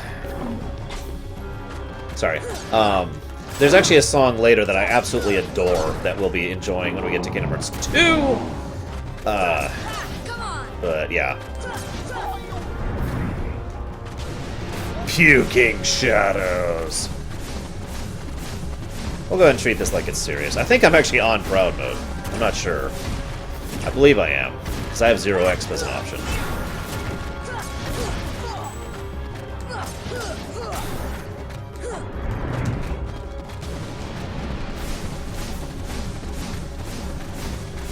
Actually, that used to be my big strategy for this fight, because you actually can get up on his back. It takes a little bit of effort. And I'm not... hang on. Oh, almost had it there.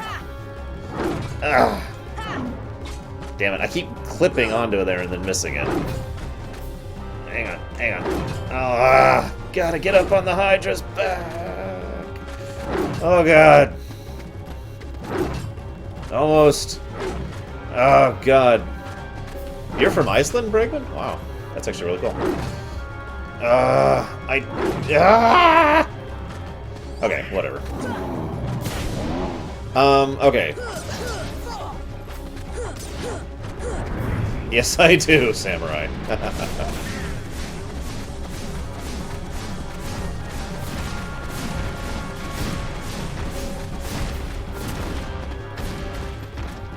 I'm not actually good at Kingdom Hearts 1, as I've already talked about. I'm a little more confident in the other two games. There we go. Learn Scan. What level did I just get? Pose! Aw, damn it, I didn't get a good pose out.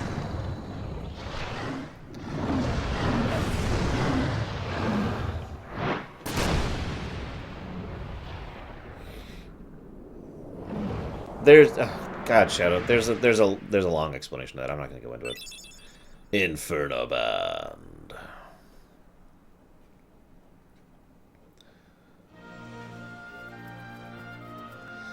Thus, I do hereby dub the junior heroes and confer upon the full rights and privileges to participate in the games.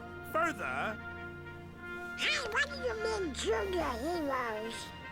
You rookies still don't understand what it takes to be a true hero. Nor will you in the next game. Or the previous game. What does it take? Well, that's just something you'll have to find out for yourselves. Just the way that I did. No problem. We'll start by proving ourselves in the games. The games. There ain't gonna be any games for a while. I love the way he Clean says up that. the mess from that last battle first. Okay, we'll be back. I still can't believe that Squirt actually beat Cerberus. Just between us, I'd already worn Cerberus down by the time the little guy jumped in. Oh, shut up. My lips are sealed. Give me my victory, you jackass.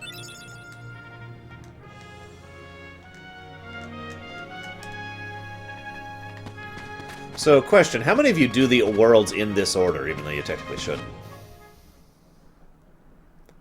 Hey, Vincent Cloud. You alright? Just a tiny little note. You note how before he was doing basically this? Pretty much from this point on, he will not be doing this.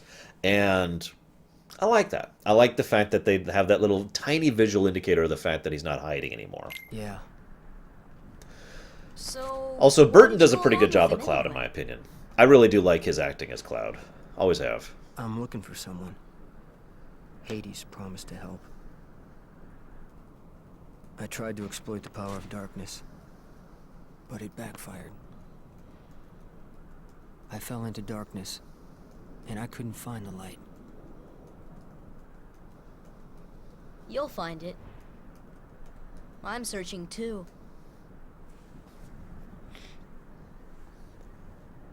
For your light? Well, it's actually in you because Kyrie's right there. Sorry. Don't lose sight of it. How about a rematch sometime? Fair and square, no dark powers involved. Not interested. I think I'll pass.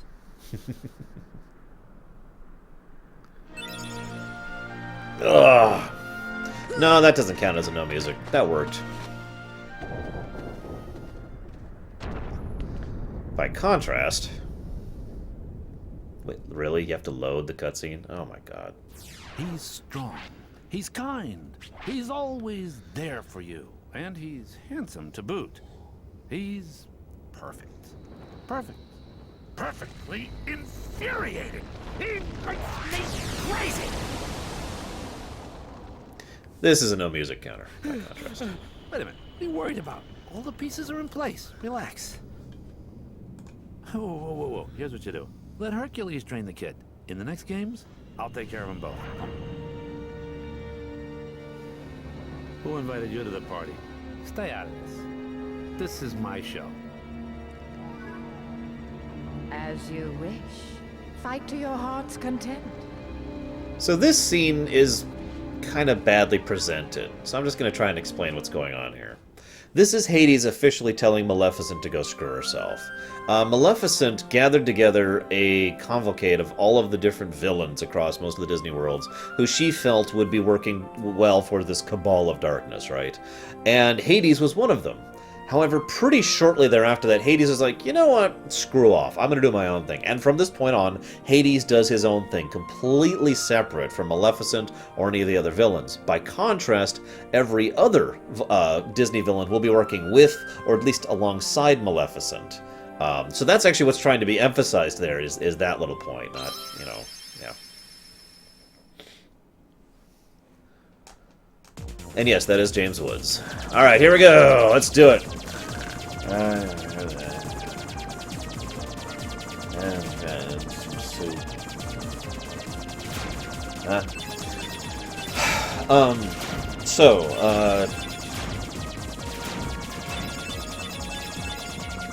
Really, Luxia? I've never done that, so I wouldn't know. So, what's your least favorite Kingdom Hearts world? In Kingdom Hearts 1, specifically. Yes, she does, Samurai, like I said. There are two that are tied for my least favorite world in Kingdom Hearts 1. No, that is not Kate Mulgrew, Corwin. Yeah, Monstro is one of the ones that's tied for me. And Tarzan is the other one.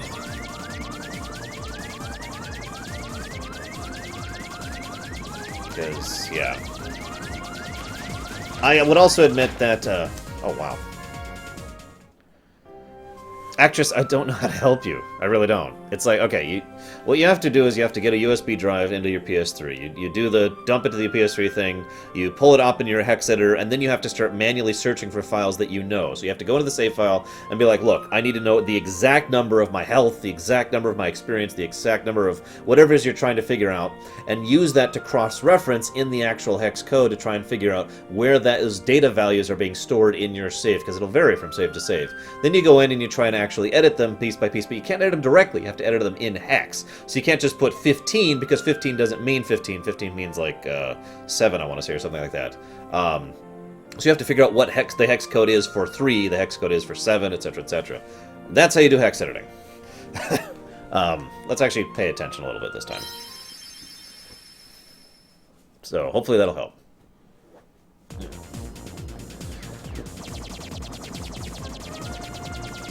Hex editing is actually simple, but incredibly irritating, because you have to actually have referencing.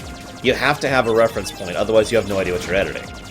And it's very, very, very, very, very easy to destroy a save or whatever by hex editing. So, yeah. There's also a bit of a pattern to it, which I have no idea how to explain, because it just makes sense in my head. And that's my answer to that.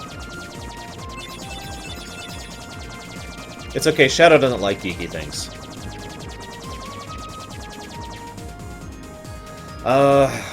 Yeah, so, let's talk about a very Disney concept that's basically been abandoned in the series since then. The idea that all the worlds are being separate from each other by the gummy blocks. What do you think of that idea? I mean, I hate it. I'll just be blunt. The idea that all of these different worlds are in the realm of light are literally separated by giant blocks of gummy is very Disney and very stupid and very silly and very ridiculous. And I just look at it like, ugh, really? That's what you're trying to do with it? I mean, seriously? Oh my god. I prefer the more metaphysical, they are separate from each other because they don't know that each other exists idea, which is kind of what's emphasized in the later games. You know, the whole gummy thing is basically just dropped later on. We will have other methods of traveling between the worlds later on, including one method that doesn't even make sense in Kingdom Hearts 2. But, whatever.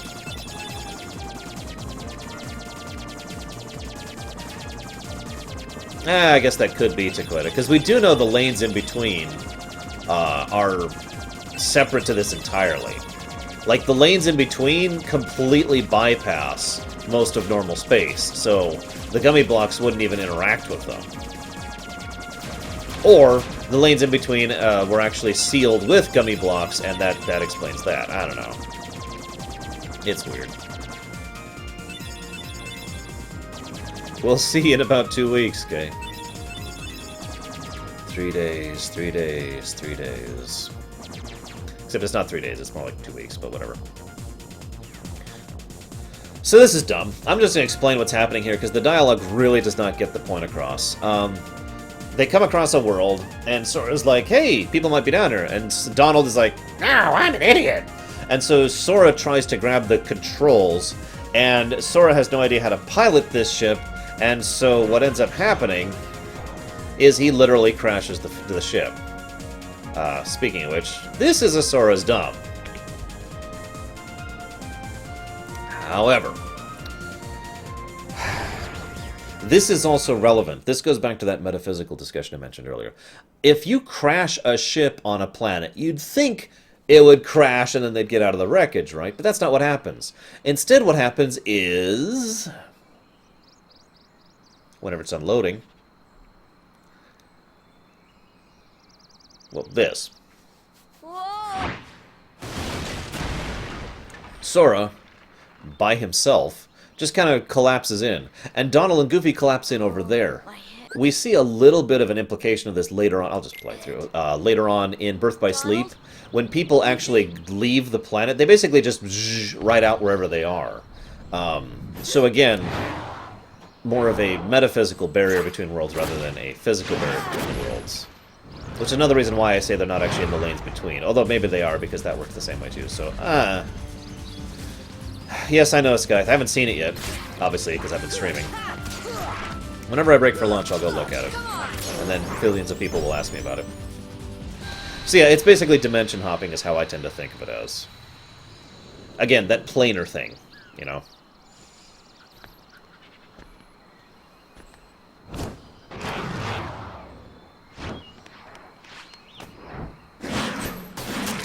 No, Noel, I actually went out and ground up to level billion. Just before I even reached the second world. Or third world, I guess. So, why don't I like Tarzan's world? Sabor. Danger. First of all... thank you. Hang on, I gotta pause here. We'll talk about it in a minute. Thank you. What is this place? This place. Okay. Where did the others go? Look, I got separated from my friends. Have you seen them? Hmm? Friends. Yeah, pretty much, Dakota. Friends. Right, my friends. There's two of them. The loud one is Don. And then he's like, you know what? I don't like those two guys. You know what? Never mind. I'm looking for my friends Riku and Kairi. Look for Riku. Friends. Right. Kairi. Friends. Once again, He can see Kairi because she's basically there, in his heart. Friend, here. Really? Huh? By the way, that's a textured face right there. Just watch it for a moment, okay? See the textured face? Not sure I understand, but Because sure, he's about to do take me to a Riku meshed Kairi. face. Which is this. Tarzan. See how his face actually is animating now? Tarzan. And look how much better it looks than the... I'm Sora.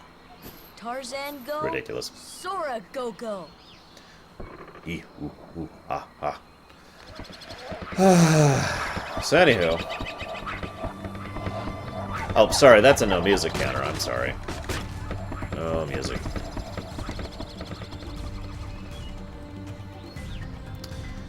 So... the, Gosh, where are we? I sure hope Sora's okay. Ah, who needs him? And once again, they end up crash landing in a totally different part of the area. Who needs them? We can find the king without them, huh?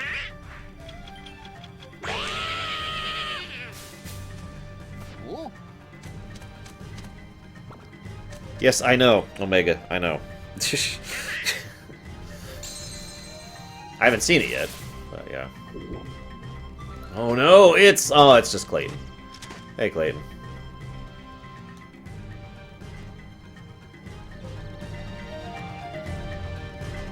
Gosh. Yeah, Goofy's awesome. We all know Goofy's awesome. This is gonna be so relaxing not getting all the treasure in this time through. Let me out! Screw the treasure. It came out of its fur, samurai. God, don't be vulgar, man. So I haven't saved in a while, nor will I. I haven't saved since we started, actually. That's not a joke.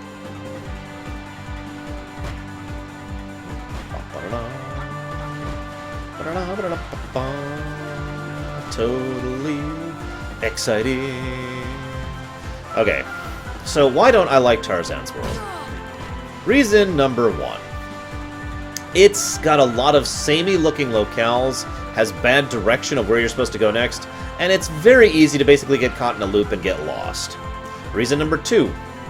Other than one little point, there's basically no purpose, like, at all, in this world. Not really. Not when you boil it down. Really, Samurai? I didn't have that issue a few weeks ago.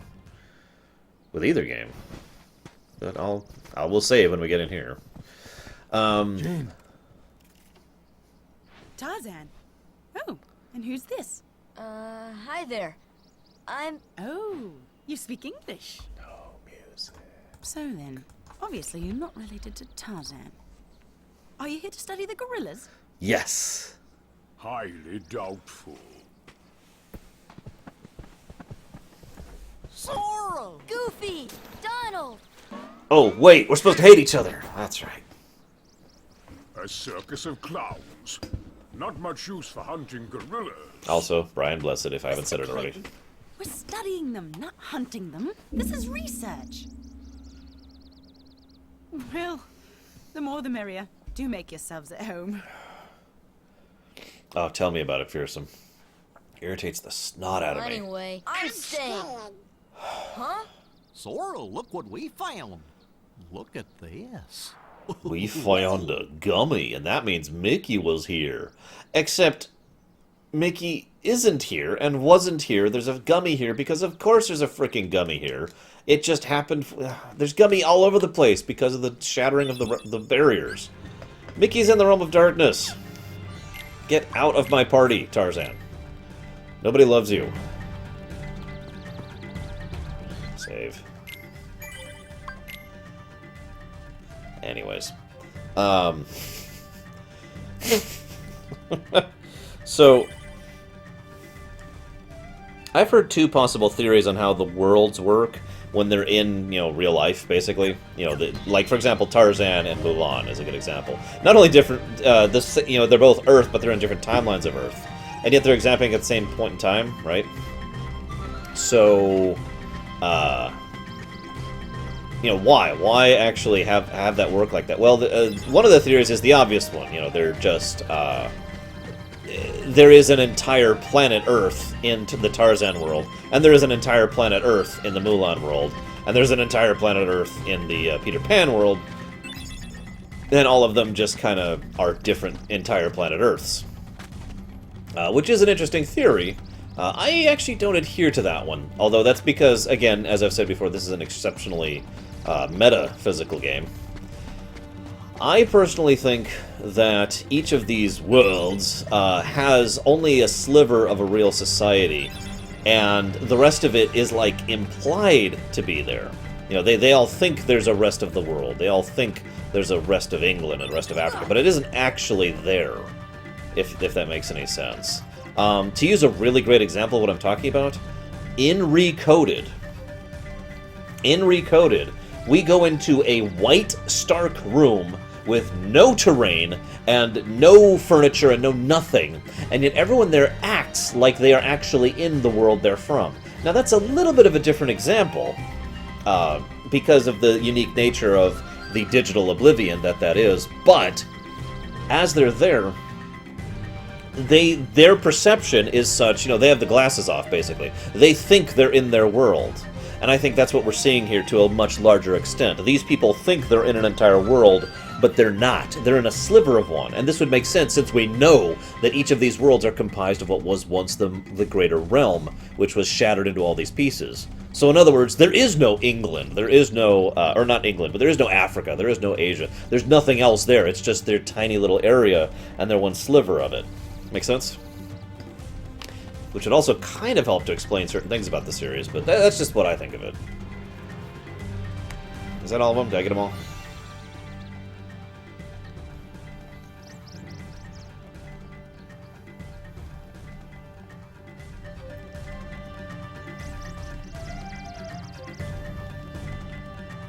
So, I've had a lot of people ask which castle that is that we show there. The most common answer is that it is actually representative of Radiant Garden, and that Kyrie is the one who finds it familiar. Well, Tarzan? But I have another answer, and I think this is actually relevant. Magic, Nicholas. The other answer is... I mean, for God's sakes, Nicholas, this is a setting that does not have physics that work properly. I don't think food is really a concern. The other answer is that is actually one of Ventus's memories, because that looked a lot like one of the old Disney castles, either the Sleeping Beauty one or the Cinderella one. And Ventus has been to both of those castles. And remember, we know for a fact Ventus's heart is, as of this point in time, in Sora. And we also know that other people's memories, when they are present in someone else, will affect that someone else, so... Where are my friends, Riku and Kyrie?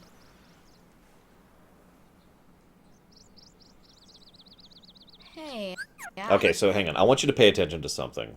Maybe it's the next scene. Actually, never mind. It's the next scene. It's the next scene. I'm wrong. That leaves just one place. Young man, we've been in this jungle for some time now. But we have yet to encounter these friends of yours. I'd wager they're with the gorillas, but Tarzan refuses to take us to them. Really, Mr. Clayton? Tarzan wouldn't hide... Then take us there. Take us to the gorillas. Gorillas. Please. I'm gonna count this as a Sora is dumb. Just in general. Tarzan, this whole world is a Sora is dumb. Tarzan, go see Kerchak. Kerchak? He must be the leader. Perfect. I'll go along as an escort. And this is a no music. After all, the jungle is a dangerous place. Alright,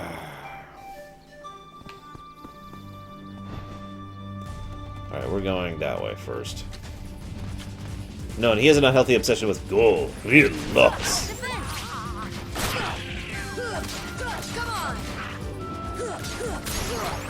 Oh yeah, I have scan now. I should equip that. Yeah, the textured grin. Ugh. Clayton, like I said, is, in my opinion, the second worst example of the texturing face problem. Whoops, wrong thing. What do I need? I need here.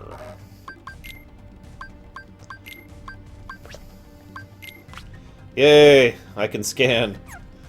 It's worth it. I don't have dodge roll anymore, but it's worth it to see the enemy's HP. Anyways, up we go.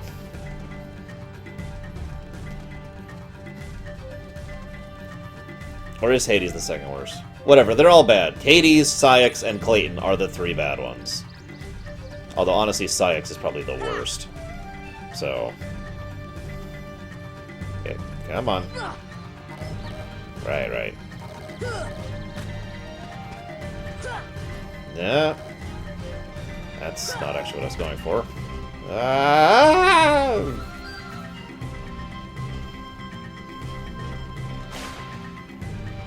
You know what I love? Platforming in a game that has bad platforming controls. There's nothing I love more than that.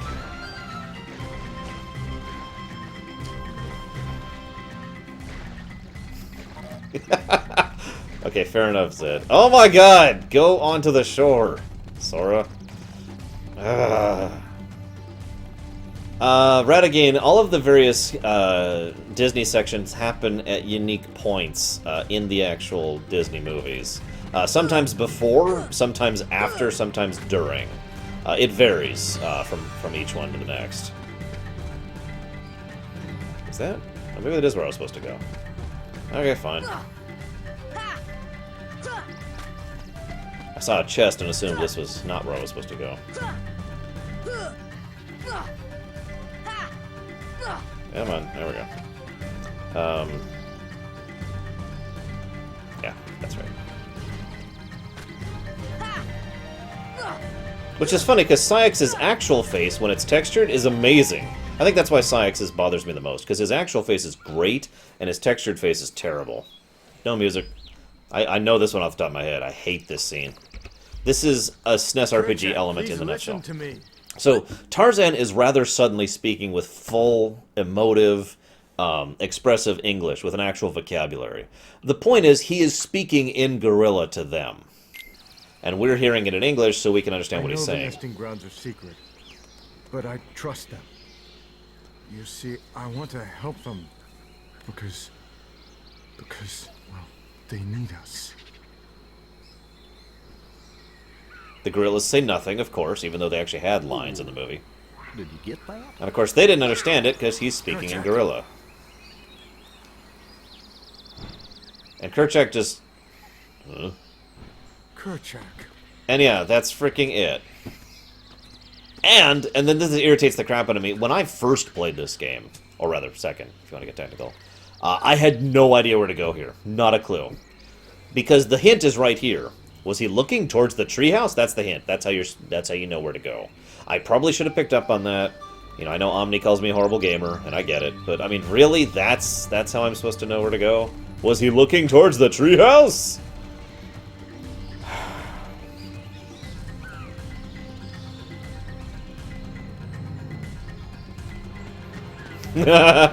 Exactly, Lexia.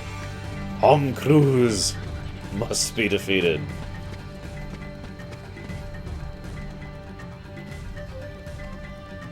And the funny thing is, there's like 3 ways you could have gotten across the dialogue that are better. You know, you could have had the subtitles, like you already mentioned. You could have had a quieter sound underneath it with so you got the point across, you know.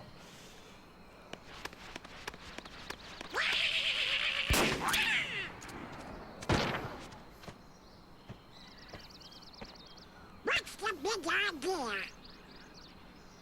Oh, sorry. No music. Wait, Kerchak, please. Please! That part has never actually... Yeah, I've hated that line for years. Wait, Kerchak! Please! You don't understand. I was only trying to. A snake slithered by. You see, I saved that poor gorilla's life. Uh-huh. We're almost to the dumb scene that pisses me off. He He's in one more scene after these two, okay? Just the one. Yeah, no kidding, Dakota. He treats it like it's a full-on rifle, as opposed to, you know, a frickin' shotgun. But what do I know? I don't know. Yeah, exactly, Zed. Well, okay, I would have been like, look, Kerchak, BAM! Stay here, you frickin' stupid frickin' gorilla! And that's how I would have convinced him. And it would have worked, too.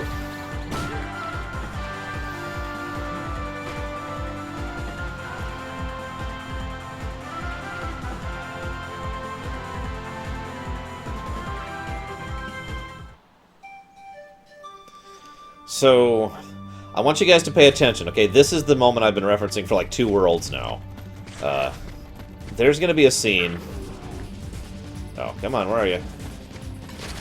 There you are. I can see health! I can see health! I can see health. Oh, it's glorious. Okay,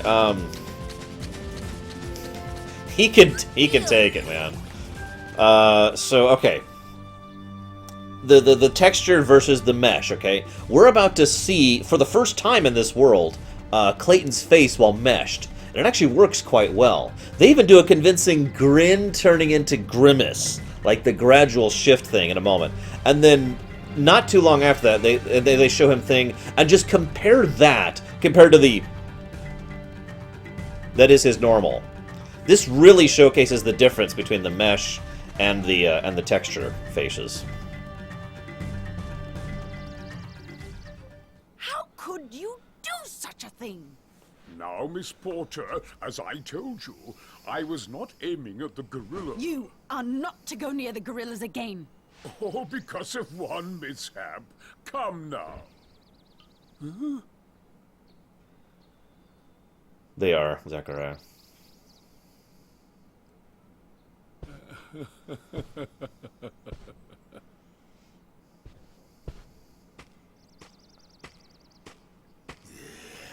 What am I doing with these imbeciles?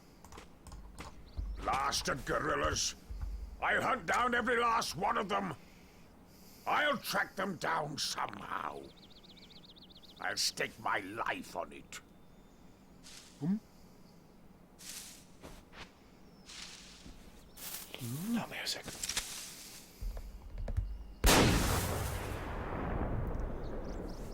Imbeciles. I think we're up to 9 no music scenes already. But I already tracked that one. Yeah, I like how he says that 3 feet from them. Like, I hate these people. I'll kill everyone. Hey guys, I will destroy them. You want something for lunch? I will kill their lunch. Yeah, anyways. So now the Heartless show up. This is the one thing that this world actually serves to the purpose of the overall story.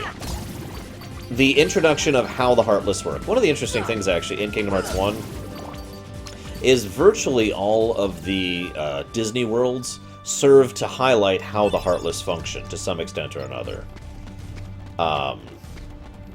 In this world, we see how the Heartless can be drawn to a world where they otherwise have no presence due to the actions or due to the heart of someone within that. Now, this is also relevant because this is also significant... Thanks, Krenzler. This is also significant to one of the major themes of the story, aka individuals matter. If you don't know what I mean by that, think about this. An entire planet or world can be affected by the will of a single person.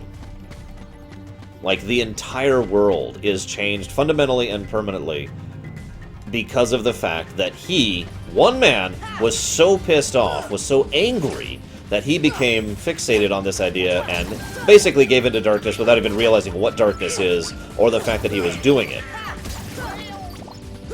No, it wasn't us, Dakota. It was him.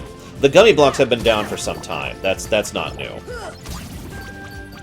The gummy barriers have been gone for quite a while. So I like that idea, and that is the purpose this serves, but unfortunately that's it. Like, if I was to summarize this world, I already have.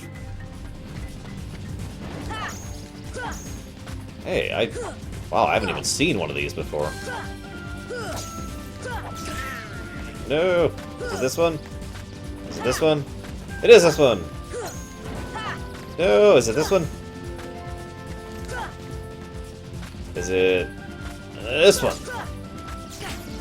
Nope. Is it this one? Is it this one? Well, whatever. I don't care. I'm not doing crafting. I already have the ultimate weapon. It's right there. There's several gimmick heartless in several of the games that give you, like this one, which give you, he's hot, so he needs Blizzard. That give you a little benefit if you do the whole little mini game. In this game, you have to look. In this case, you have to look at his animations and be like, oh, let's see here. Come on, do a third animation. Come on. That's Thunder. And they give you crafting mats, tons of magic, and of course, are basically required for doing the new crafting stuff. I will not be doing any of those, just a heads up. Some people have tried to postulate on the lore relevance of the gimmick Heartless. Here's my answer to that. There is no lore relevance to the gimmick Heartless. That includes the Mushroom 13, by the way. I've heard people bend over backwards trying to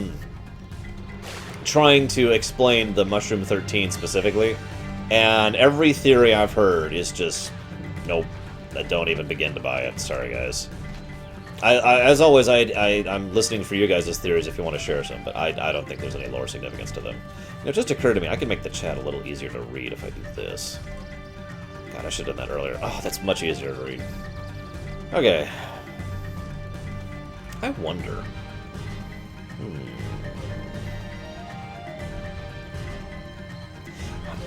The chat that's on the screen, how are you guys doing for reading that?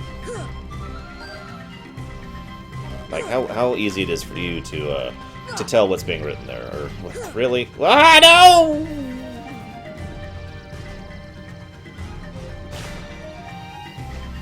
Well, it's funny you say that, Takoida. There are actually 3 types of Heartless. Okay, maybe it's just my eyes that I'm having trouble reading it. I'll just leave it as is then. I'm glad you guys can read it. I have another form of chat which I just pulled up, which will be easier on my eyes. Maybe it's because I have the blinding light for the green screen right there or something. I don't know. Okay, so there are 3 types of Heartless. This is probably a good time to talk about because this is basically the Heartless game. If you think about it, there's only one Kingdom Hearts where the Heartless are really significant, and it is this one. They are basically a side project of both 358 and 2. And they're not even present in Dream Drop Distance or Birth by Sleep, not counting a few unique exceptions. There we go. So, the Heartless, there's, like I said, 3 types of Heartless, okay? So, Heartless type number 1, the most obvious type, someone's heart is lost, they get turned into a Heartless. Very simple, right? The Heartless is actually their heart. As with the Nobody, it's actually a misnomer. The Heartless is quite literally their natural instincts, their will, their drive, their heart, given form, and consumed by darkness. And that's it. That's pretty much the description of those Heartless in a nutshell. And I keep forgetting that I'm not playing Twilight Princess anymore, and I keep trying to do spin attacks and side attacks. Anyways, I keep doing that. I've been doing that this whole time.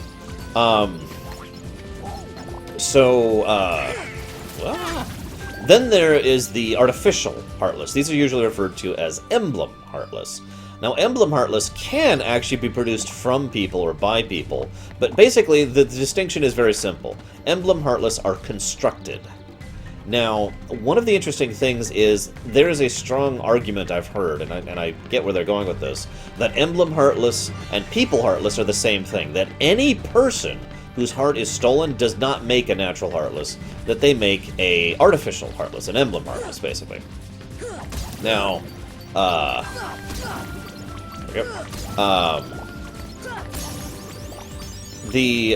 yeah, no kidding, Kay. I think I know which room you're talking about. Ugh. Anyways, the point here is that we see throughout the course of the game only 2 people, actually, oh, excuse me, 3 people produce Heartless. Xehanort, basically. Oh, right. That's another one of those you have to slice to get up there jumps. Except I don't think I need to go this way. The Sora, Xehanort, and the guy at the beginning of Kingdom Hearts 1, and that's it. Those are the only ones that we actually see become Heartless on camera. Now, Ansem is a unique case. Sora turns into a natural Heartless. The guy we saw on screen, the guy we saw back at Traverse Town, he turns into an Emblem Heartless. Now, the argument could be made here that Sora is a unique case just like Ansem was, the Seeker of Darkness, because we know Sora's a special case, we just don't know the full reasons why and what. And I've given you guys my theory.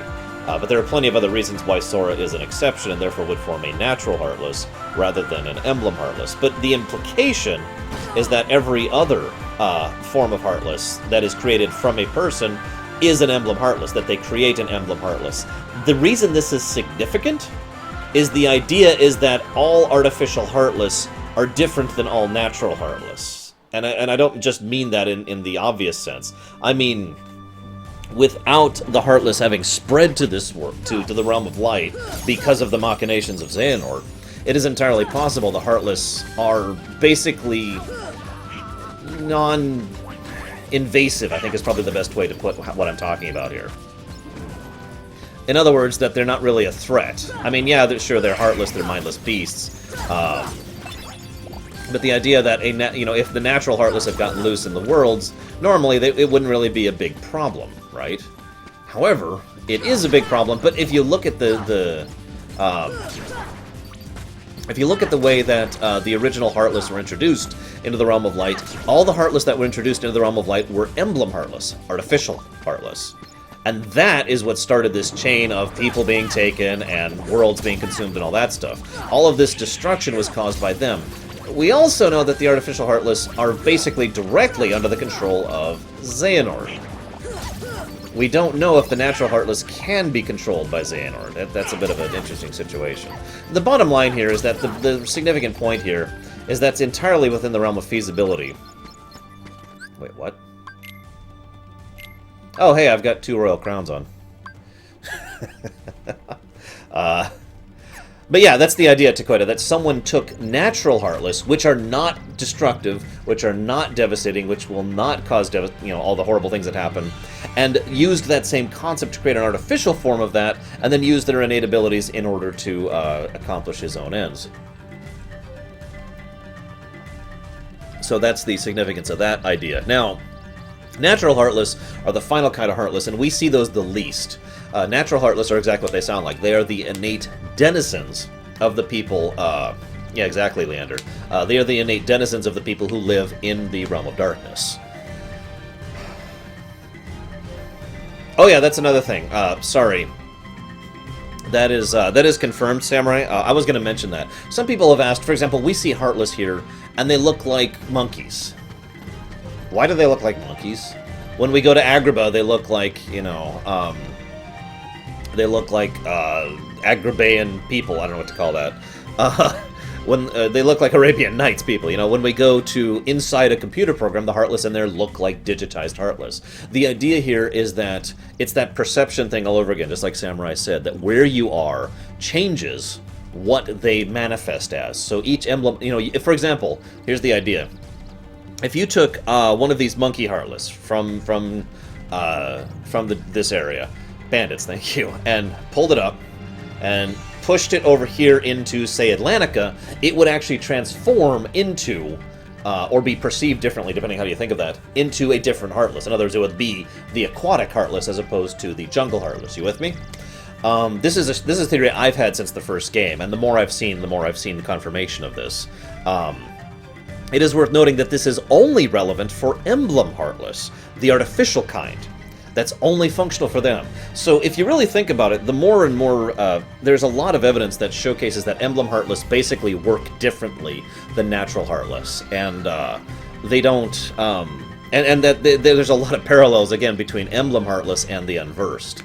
Now, again, I think this is relevant because one thing I would love to see is showcasing the fact that the Heartless, the natural Heartless, are not our enemies. Remember, one of the biggest themes of this entire series is misinformation, and everyone perpetuating a lie because they were deceived about it. They don't know it's a lie, but they're continuing to repeat it because they were told it by someone who was told it, etc., etc. The idea here is that everyone's been calling the Heartless terrible, abominable monsters, and that's true for the emblem Heartless. But the natural Heartless might be something totally different. I just like that idea in general. It's not like the emblem Heartless are completely innocent, of course. We have, or excuse me, natural Heartless are completely innocent. We see some of the things that natural Heartless do. They have no problems going after people with strong hearts because, you know, but the point is they are always just mindless beasts. But I digress. I should be done. I should be able to go back to her to do this. Anyways, so, yeah, that's all I wanted to talk about with that. Is it possible to eradicate the Heartless entirely? That's a good question. Oh, was it told by someone to eradicate? Oh, yes, absolutely, Takoida. Yes, definitely. Yeah, the unversed are actually very easy to explain. They are unquestionably the simplest thing in the setting to explain. Unversed are emotions wrapped in darkness given form. That's literally all they are. They are the emotions of a given person who was hurt by their existence and then killed them, and actually, okay, there's a little more complexity, but they're much easier. Actually, yeah, exactly, Noel.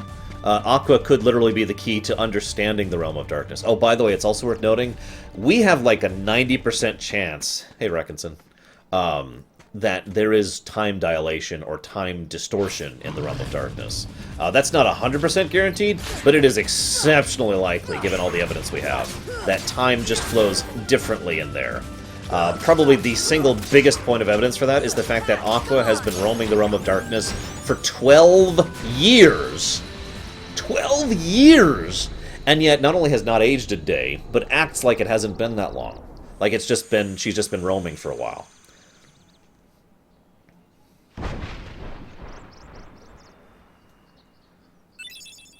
This could also have something to do with the sleep part of the equation, which I'm not even getting into right now. I have my own theories about the sleep part of the equation, which we'll get to much, much later.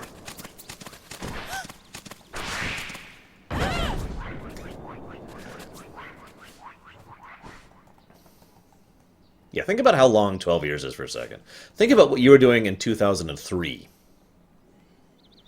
That's how long she's been in the Realm of Darkness. I mean, seriously.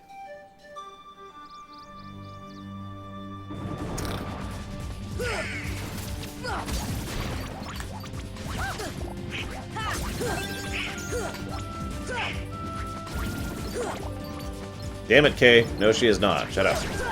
Not allowed.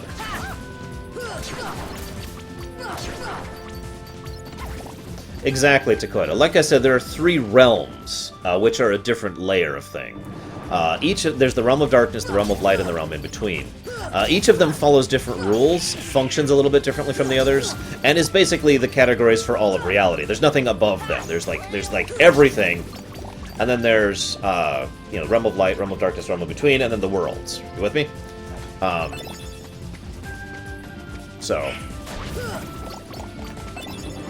that's how the different realms work. And I will try to make my terminology clear by constantly saying realms, even though they will refer to them as worlds.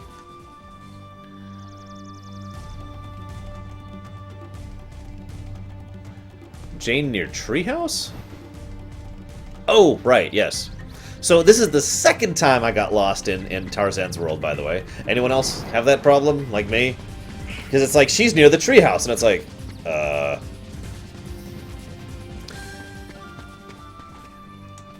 yeah.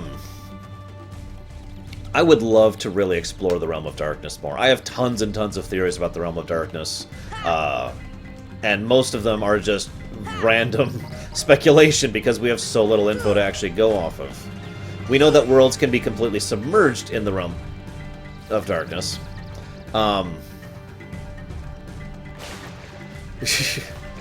We also know that we know about at least there is some kind of time variance in the Realm of Darkness. We know that for certainty. We also know that the Realm of Darkness is not evil. That is actually pretty fundamentally made clear several times. And is especially made clear in Kingdom Hearts 2.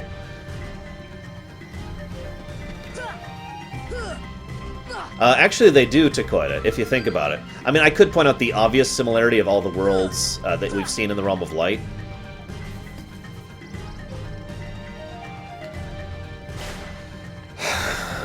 The obvious similarity being, these are all Disney worlds. Well, most of them are Disney worlds.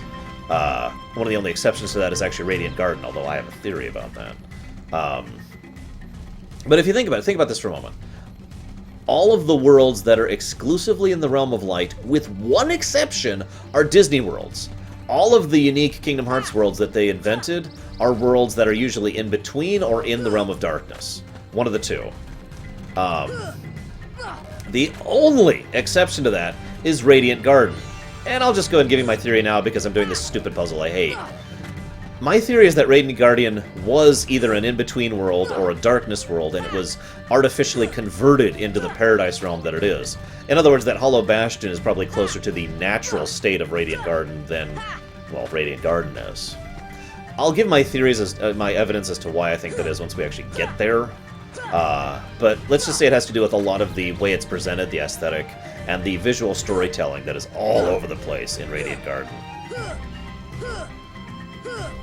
And some of the notes that Ansem the Wise mentions about it as well. The massive amount of work he put into making this Paradise world, you know, that kind of a thing.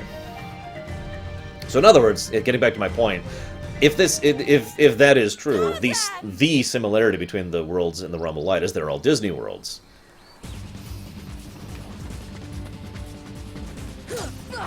Die, Black Fruit. Die. Not that I'm aware of, Joe. Yes, exactly, Nicholas. It is a very artificial-looking paradise. Clearly enforced terrain is what I like to think of that as. I've actually used that concept a lot in the Imperium, with things where the people don't actually live in a paradise world, but they have sufficiently advanced magic technology, and that enables them to force a paradise, a Gaia world type situation. If I could use a parallel, anybody out there play Master of Orion 2? In Master of Orion 2, with enough terraforming and with enough genetic engineering, you can turn a barren world into a Gaia world. But it is artificial. You made it. So that's kind of what I think is happening with Radiant Garden, basically. Okay, Samurai, I don't remember what to do here. I forget every single time. I'm not even kidding.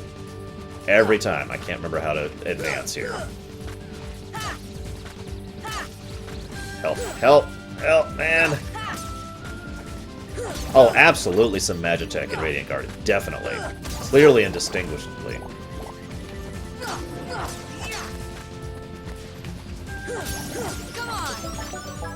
Okay, maybe just that. Maybe I just needed to keep hitting it. I felt like I wasn't doing anything to it. But yeah.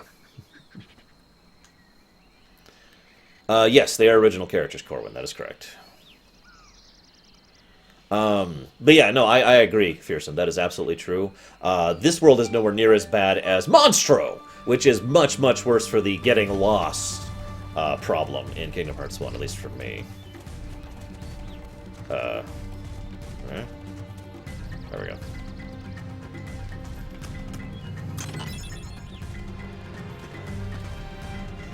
But I don't have a sword. I have a mace.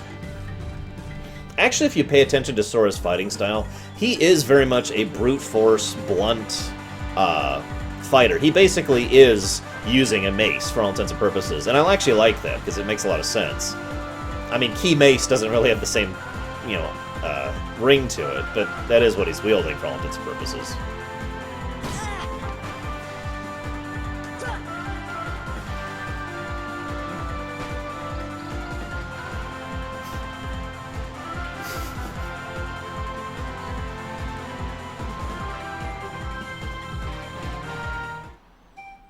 The other similarity between the worlds and the Realm of Light is they all follow the same basic ideas of physics and concepts and just general reality. If I can use a parallel to this, anyone out there played Twilight Princess all the way through? Yes, we do, actually, Taboto. He is referring to Aqua. What I want to know is, why does she talk back? How does she talk back?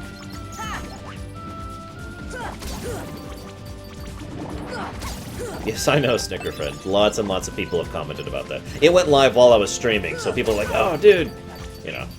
I'll watch it during my lunch break, which I'm going to need to take soonish. I'm getting a little shaky here. I'd kind of like to finish the first round of Worlds before we do that.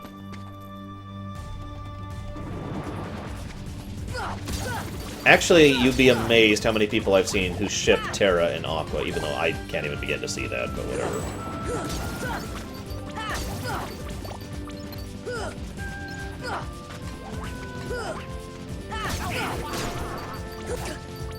It's all good, Snickerfriend. Like I said, I understand the enthusiasm. Like I said, I plan to watch it myself. Just not right now.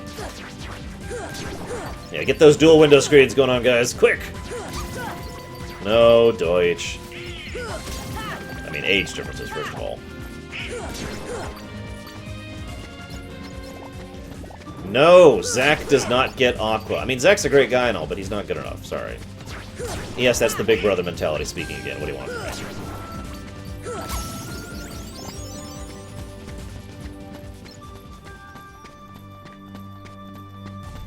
How about no one? Let's just ship no one. Is that a thing we can do?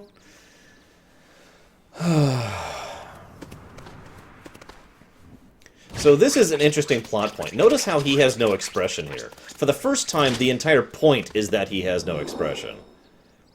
I like this because this is another indicative of the different ways darkness can be manifested in people. You don't always give into darkness and turn into Maleficent, the cackling. You know, that's not what darkness is. Darkness is just an excessive amount of energy, of power being pushed into you that is specifically of dark power. It's very emotional, in other words. Darkness is similar to in Star Wars. Oh my god, Tobito. I'm going to make a text across my screen. No, I haven't seen the FF7 thing. Anyways, darkness is just the emotion. It's the power that comes from the heart. One of the things that Ansem, the Seeker of Darkness, says in this game, I think is actually the truth. Darkness is the heart's true essence.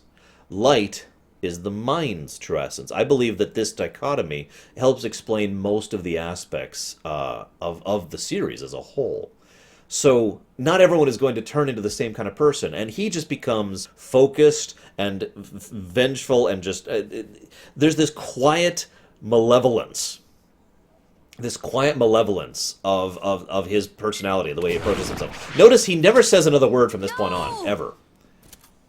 He says absolutely no dialogue for this whole section. Because he is just gone. For all intents and purposes, this is not Clayton anymore. Clayton? Not Clayton. Not Clayton. Like he says. Whoa! Does not count as a dialogue, by the way.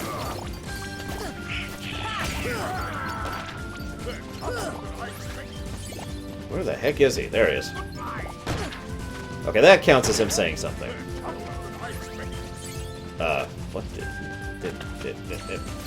Get down here! I do like that too, Grunzer. There's a lot of innate people who can just kind of tell that there's a...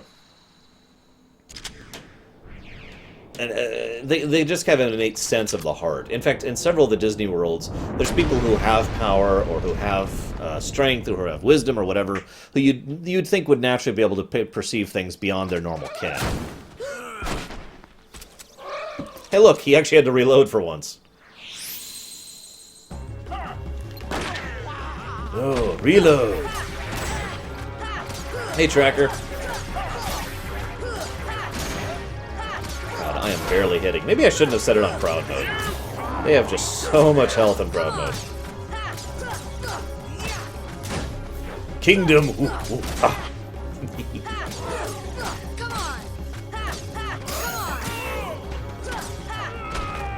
some people argue that there's a great deal of symbolism between which Heartless manifest in which world. I don't know if that's actually true or not. But, whoa, he hurts.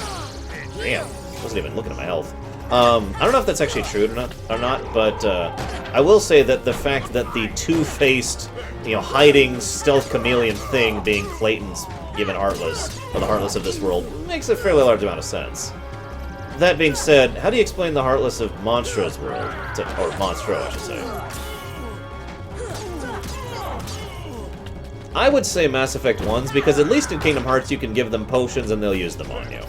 That's actually the only thing I use party members for in Kingdom Hearts 1 is potions, which I suppose is another downside of the Kingdom Hearts series in general, and to Kingdom Hearts 1 in particular. Is the fact that the party members are freaking useless. They really only serve a purpose of either being used for combo attacks or for being potion dispensers, and that's it.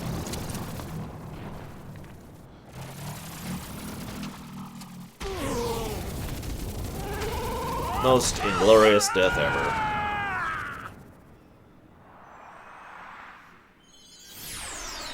Yeah, kinda helpful. Uh-huh. Sure. I will take your word on that, Samurai. Like I said, potion dispensers. Or I guess item dispensers in general, but you get the idea.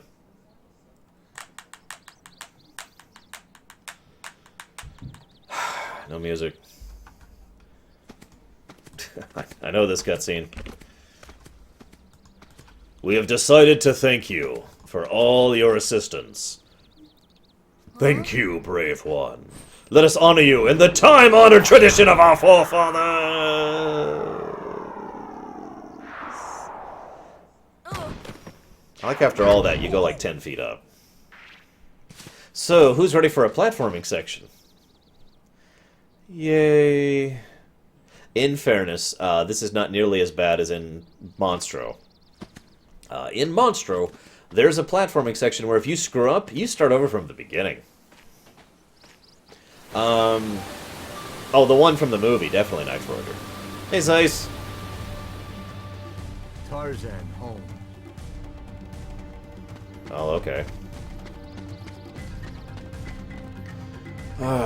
Last time I did this, just a couple weeks ago, I actually screwed this up several times.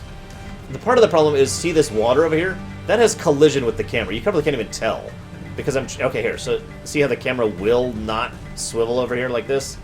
So, I can't actually... So, I'm doing a side-scrolling platform to do this, but I can't have my camera over here. So, I'm doing side-scrolling platforming like this. Except it's more like this, and more like this, and more like this, and I freaking hate this section. So it's in addition to the normal problems we have with the platforming, I also have to wrestle with the bad camera angle.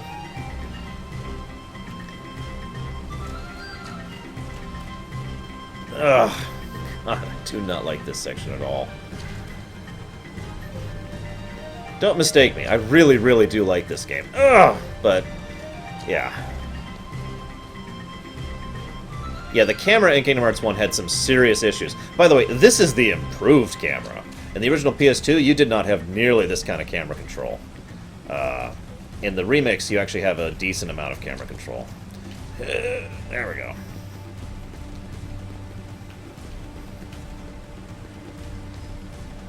Come on. By the way, is somebody going to link me to that FF7 stuff? Nobody has yet. Oh, there we go. Zeiss just linked me. Pull that up for later. 2 minutes. Oh, that's discouraging. Okay. Yeah, no kidding, Samurai. So, here we have the heart of the world. Now, this is interesting because most people tend to forget about this.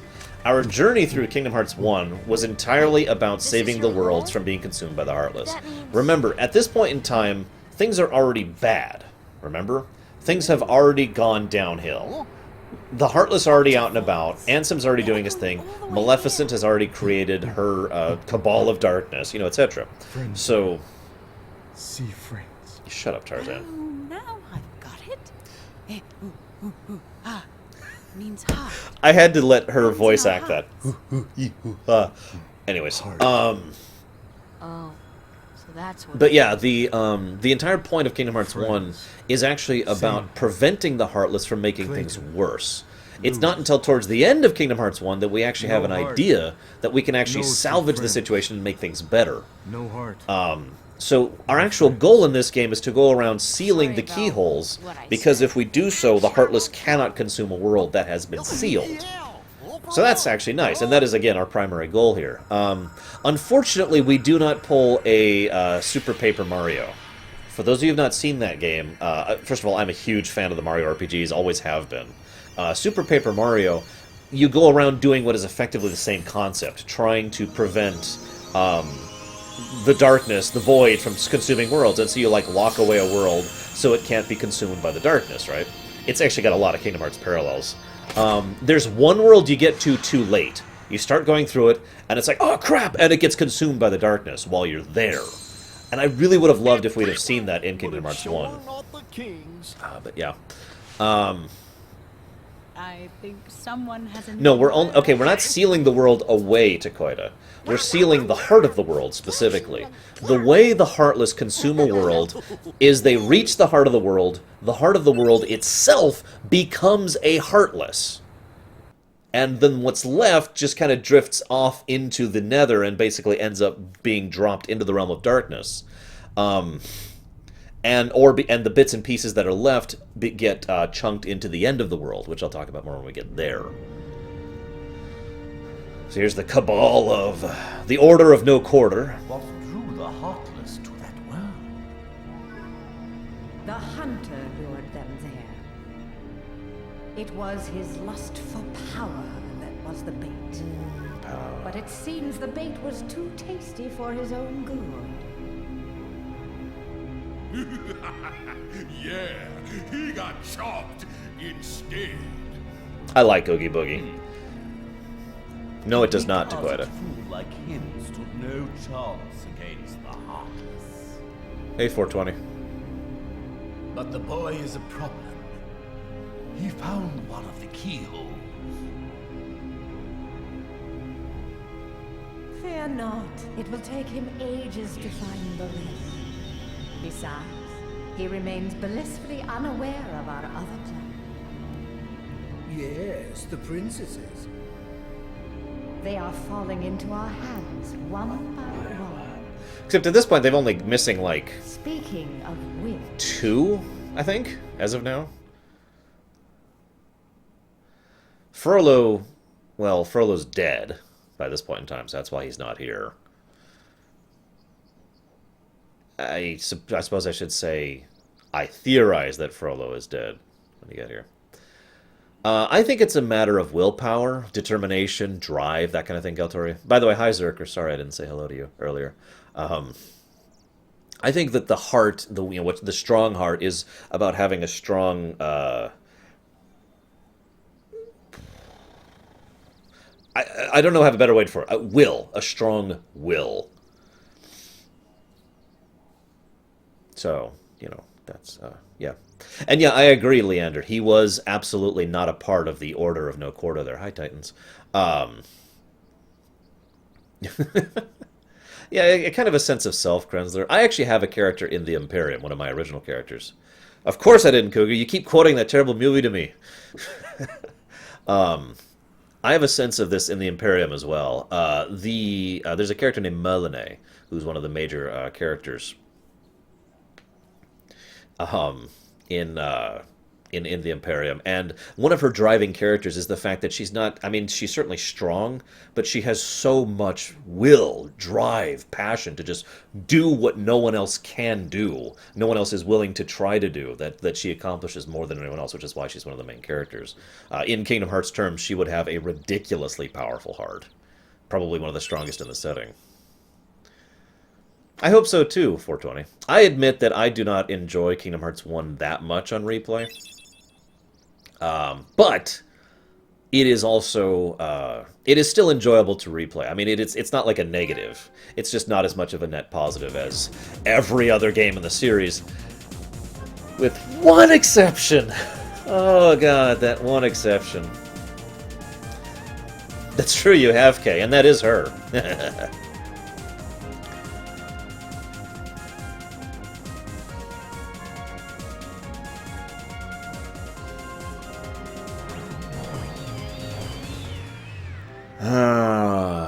Chain of memories. So yeah, we actually still have to go do one more world before I'll do my lunch break. Ugh, I'm sorry, I do not like this world. This world is one of those things that we call in writing a necessary evil. You have to get across the exposition of how the Heartless work. You do. Remember, when this game came out, nobody really knew what the Heartless were, how they functioned, or anything. And they needed to get the exposition out, but they decided they had two options. They could just have people dump exposition on us, have a Gandalf moment, or they could have actually had people sit around and say, you know what, why don't we show what the Heartless can do? And so, like I said, in the first several worlds, they show... Ah! They show Zeiss donating! Thank you in advance, Zeiss. I'll check that in just a second. Someone remind me to check that after I finish this section. So they show what the Heartless can do in each of these first initial worlds, so we get the exposition of, okay, this is how the Heartless function. These are the villains of the game, right? And in this particular one,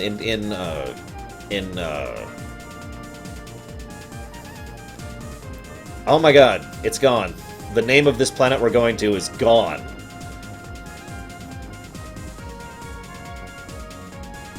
Yeah, basically Sage Fox. That is actually fairly accurate. Oh, fine. I'll watch it just before I leave. How's that, Zeiss? Probably, knowing Zeiss.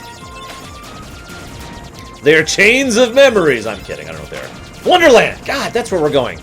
God, So anyways, what they do in Alice of Wonderland is they show some of the basics of how hearts work.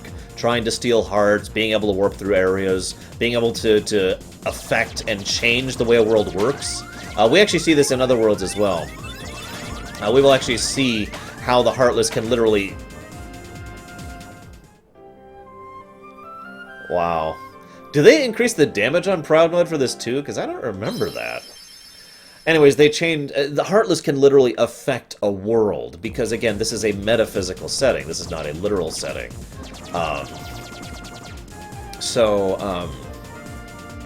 They, like several of the aspects of Wonderland get completely wonky and messed up because of the Heartless's presence. Gotcha, Samurai. That explains it.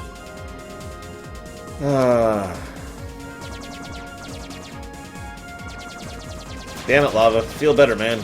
Get rid of that headache. Alright, we're gonna, like, see what that donation was while I'm parked up here. Can't multitask. Don't have two monitors.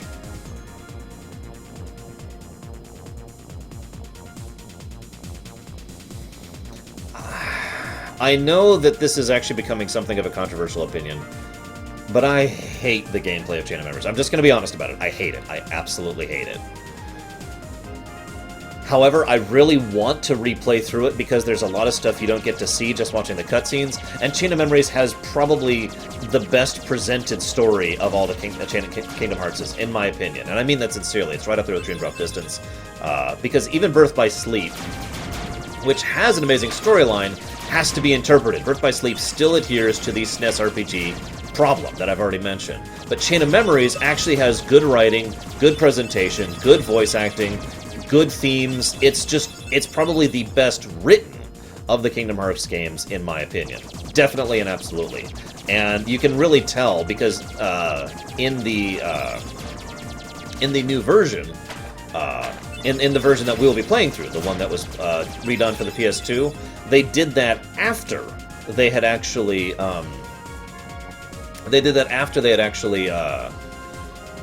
like done so many of the other Kingdom Hearts series, so the voice actors already knew what they were doing. They had already gotten a lot of the script already written. Most of the people, they were already used to each other. They knew what they were doing, and it showed. Their experience showed, and that's awesome. Okay, so damn it, Zeiss. Yeah, that's what I thought.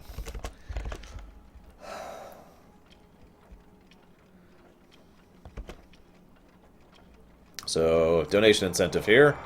This is now at 1, which means we will be singing "Swim Me, Swim Me, Swim Me, Bim Me."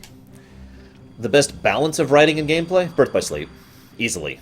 Birth by Sleep has the best gameplay by far. and has some flaws still in the writing and the voice acting, which is a bit of a shame. The actress who plays Aqua is actually really good about 70% of the time, and then 30% of the time it's just off. The guy who plays Terra, same problem. Ventus is great. The guy who plays Ventus is fine, but of course he is. He's already experienced in doing it.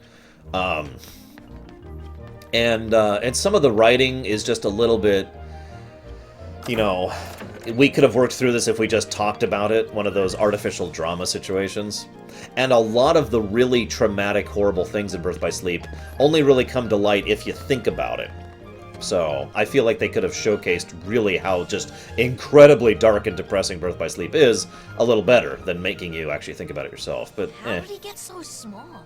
Dream Drop Distance is actually very well written and presented. The gameplay suffers a little bit. Dream Drop Distance is probably, in my opinion, the second best in terms of presentation of story. Good morning.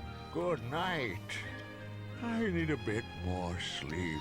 Wait, what do we have to do to grow small? Actually, yes, I do, Nicholas. A little shorter, which is the other problem with Birth by Sleep. Their stories are actually really short if you think about it. Ah! Oh yes, absolutely 420. We're doing all the games over the next however many weeks. Love you, Bragwin. I'll be seeing you after... No, I'm kidding. I'm not good at innuendo. I don't know how to do it. Okay, so let's take some drugs, because we're playing Alice in Wonderland, so it's all about drugs. Drugs. Mind-altering substances. Oh! Ah! Damn it, Samurai. I don't love you, Samurai. It's not like that.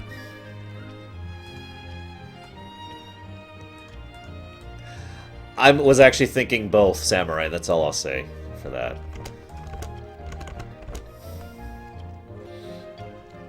Oh, that's a tough one, Shadow. That's a really tough one. I'm not sure. I will try to remember to call you Green. No promises. I'm really bad with names. But I will try. Hang on. So now we are at this amount. I don't have a holiday wish list for myself. I never ask anything for Christmas or for my birthdays. I haven't for years and years and years. Now, that being said, I purchased lots of stuff for other people. In fact, I already know what I'm getting my wonderful niece and my darling sister. And, of course, both of my parents. And by both of my parents, I mean both of my parental groups. Mom, dad, and other mom, other dad.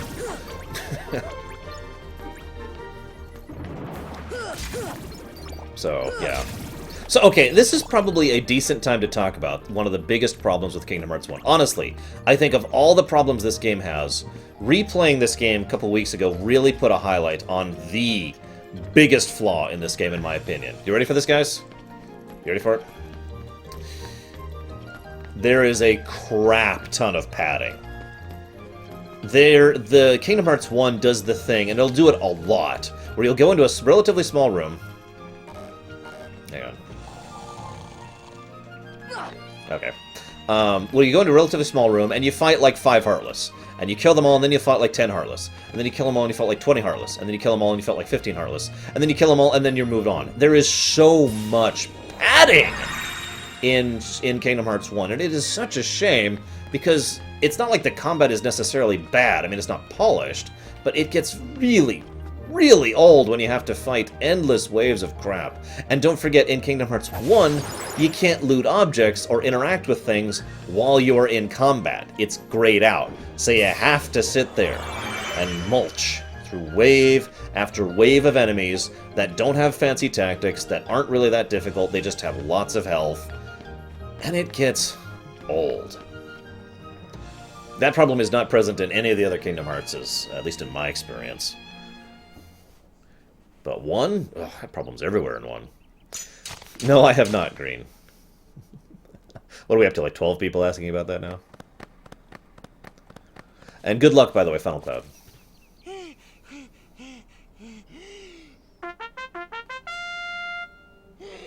Court is now in session. I'm on trial? But why? Her Majesty, the Queen of Hearts, presiding. Wow, this is just like real-life legal systems. This girl is the culprit. There's no Yep. doubt about it. And the reason is Oh, because I say so, that's why. That is so unfair. Well, have you anything to say in your defense? Of course. I've done absolutely It kind of nothing is, wrong. cute otter. You may be queen, but I'm afraid that doesn't give you the right to be so mean. Silence! That line is not badly written, but really badly presented. Hey guys, we should help her out. Yeah, but Oh yeah, the large We're bodies. outsiders, so wouldn't that be muddling? I like that right there. And that's against the rules.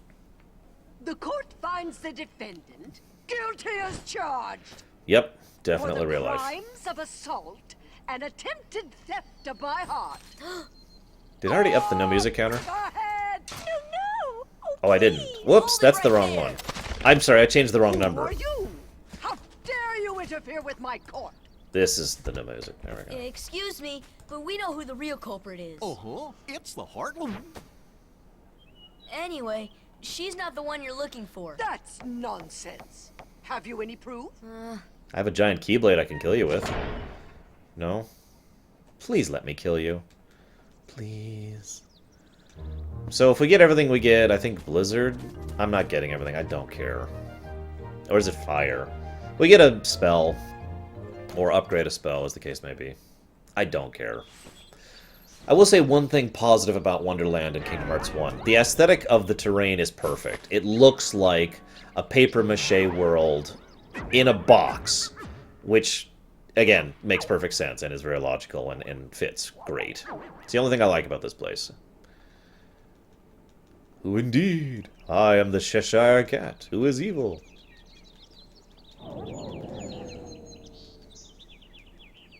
Blah, blah, blah, blah, blah, blah,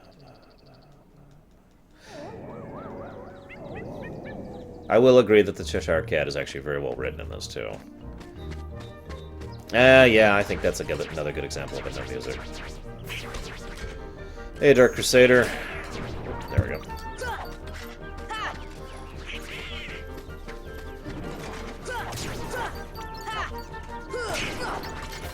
I gotta be honest, maybe this is just me because I have this very pendulum theory effect anti-bias towards the Prime Directive idea, but if I had the ability to travel between worlds in Kingdom Hearts, I would meddle the crap out of everywhere.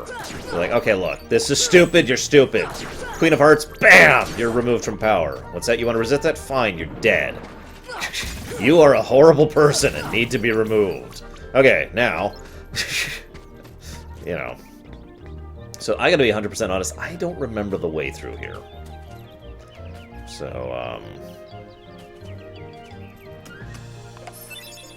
So that's the one piece of evidence. That's enough, right? I don't have to get all 3. I know I don't have to get all 4. Can I just do this with 1? Please. By the way, I look forward to talking about the Prime Directive once we get that far in Babylon 5. Yes, that's right. It's in Babylon 5, too. Look, I've got your evidence. Hey. Just with you, Brigma. Please, can I just turn in the evidence? Please, let me do it with just 1! Please, I'm begging you. Don't make me do this stupid world.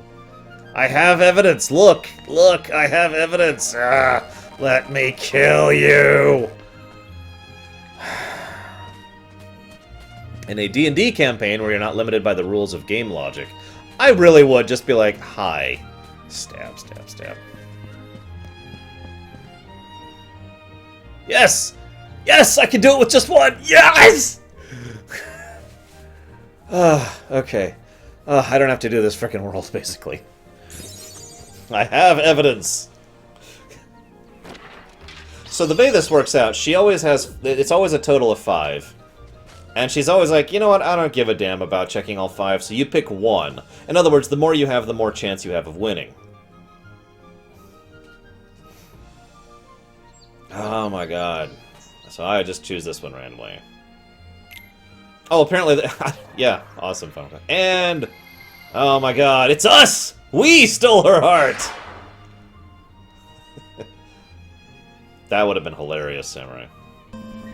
Ah! More money from Awesome. Bregwin, stop that. I know you're not doing well financially right now. Stop donating. It's not cool.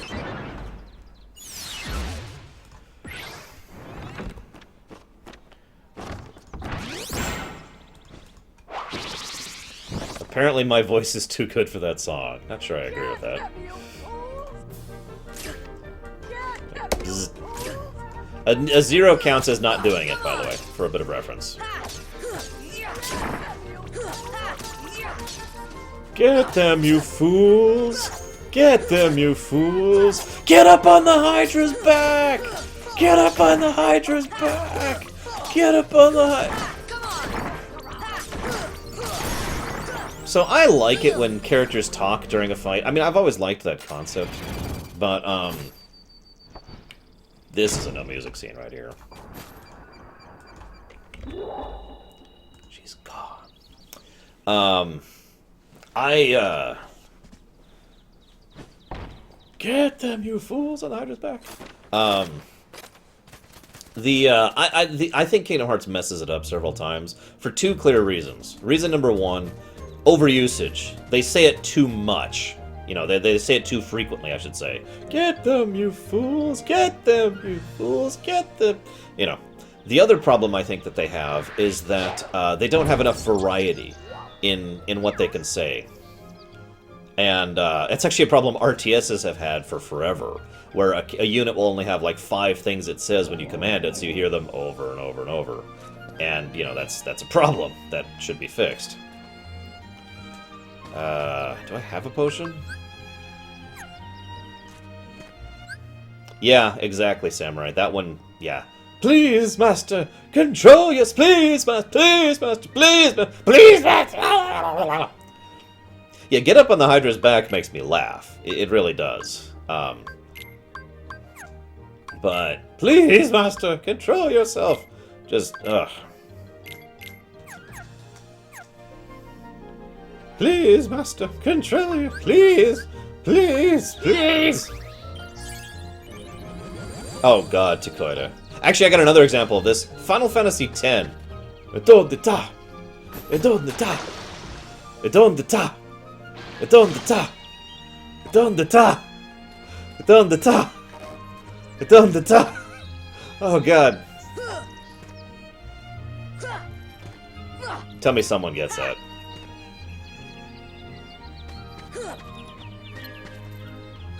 Oh, that's right. Compose yourself. Whatever. Come on.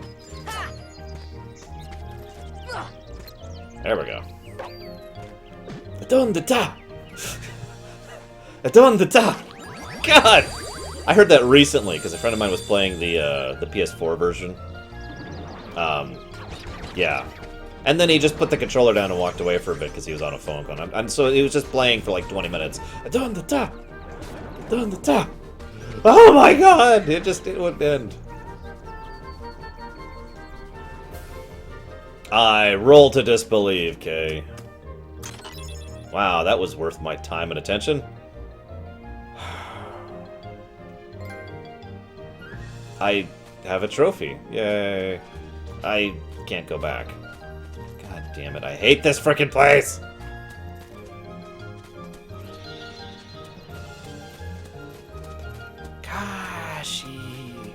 I don't remember where to go. I'm trying to remember where to go. Okay, so we have reached the point now in the story where Alice has been kidnapped, so we're trying to find her. Now, spoiler alert, she's... Damn it, Samurai. Spoiler alert, she's gone. Like, she's off-world. She has been taken by Maleficent and the Order of No Quarter. So what we're actually doing is we're trying to find the major heartless of this world. Now, one other thing I actually like as an idea... God, I really wish, Dakota. Do I need to spin... I think I need to spin the tree, which means I need another potion. Oh my God. I think I'm going to try this one more time with the slash trick. Or I'm just going to go this way. Anyway, so, there we go. Ah! Got it. Tea party. Words. Right! So one of the ideas that's being presented is that, one of the reason there's always, like, one big Heartless in each world is because that's the way the emblem Heartless, work.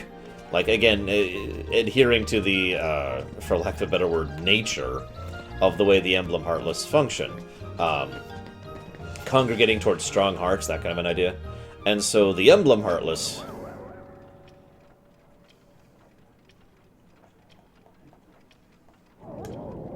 There we go.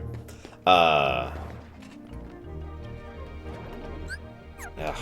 By the way, you can't open the menu while in combat either, which actually kind of sucks. Anyways, so the emblem Heartless naturally gravitate towards strong hearts and strong power. And remember, the entire purpose the Heartless are in virtually all of these worlds is to consume the heart of that world and bring it into darkness, right? Makes sense?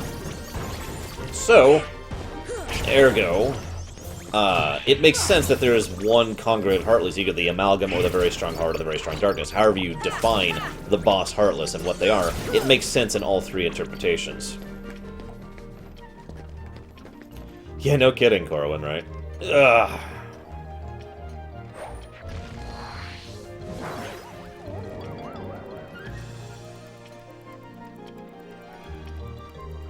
I like how he's like, that's gotta be the most blunt, flat-out thing he's ever said.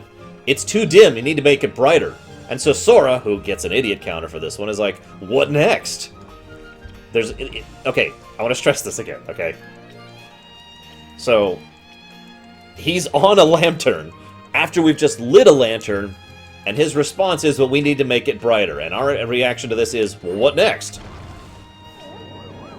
Really?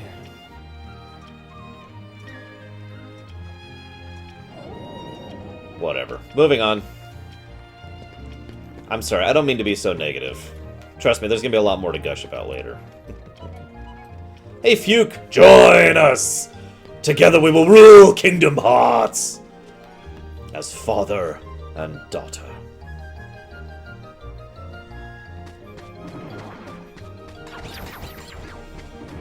Thankfully, if you know what you're doing, you can blaze through this world. I don't, but you can. Sora, I think him being stupid is part of his character development. I mean that sincerely. I mean, like, it's part of his characterization, excuse me, not his character development. In Kingdom Hearts 2, we will see a much more concrete reason for him being very, very stupid. But in this game, I think he's not smart. I mean, there are people who are just not smart, and that's just that. Boss time. I like the design of this boss, admittedly. Are you prepared for the worst? If not, too bad! He's interesting because he's like a card boss, but he's also not. It's just a unique design. They really did some good stuff with the designs of the Heartless in this game. And he's also a juggler. Just go with it. Come on. Do it. Do it. Damn it. That was awful.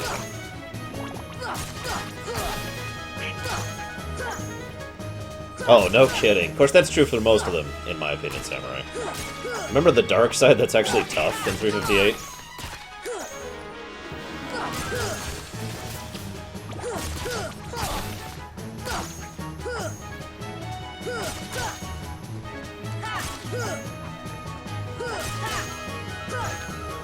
Well, like I said, in Kingdom Hearts 2, there's some clearly defined reasons why he's so stupid. Reasons, by the way, plural. He's got multiple things working against him there. And it explains it because he is actually much stupider in 2 than he is in the other games. I think he is the least stupid in Dream Drop Distance, honestly. Where he is basically just, you know, the kid naivete approach. Once again, a massive heart. I don't have anything to add to this. Amalgam, very dark creature, very dark, very powerful person. Plenty of options there. So yeah. What a racket. How's a doorknob to get any sleep?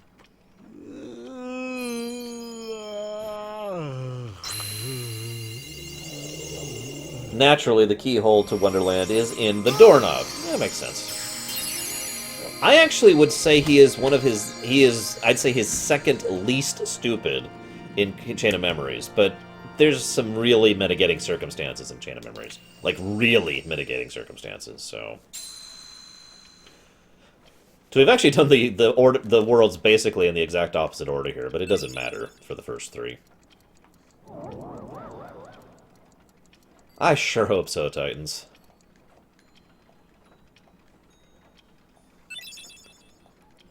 Blizzard!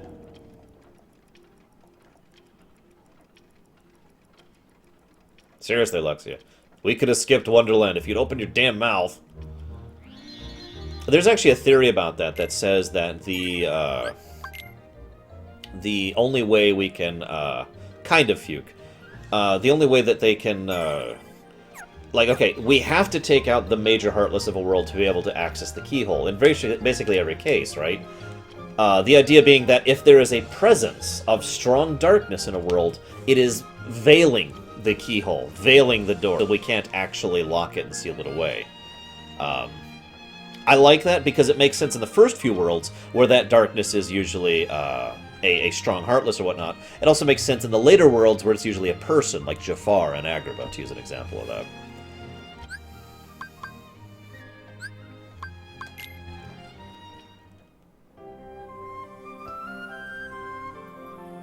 I've theorized that Sora will be killed in Kingdom Hearts 3 for some time, actually.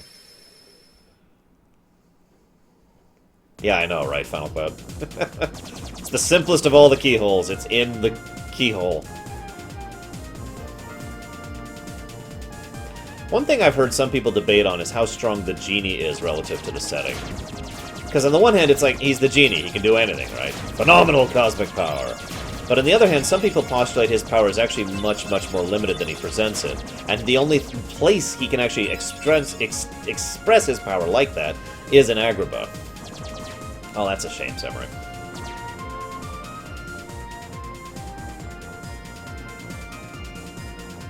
What do you, if what's already there, Dakota? What do you mean? No, Shadow, apparently not. Plenty of other people die.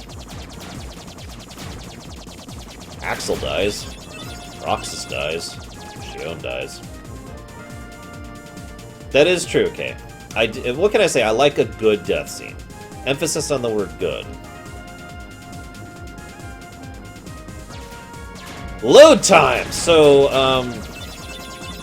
the other big flaw about this game, and it is specifically the 1.5 and 2.5 versions, is the load times are terrible. Just terrible. It's really bad in Kingdom Hearts 2. You'll see what I mean, trust me.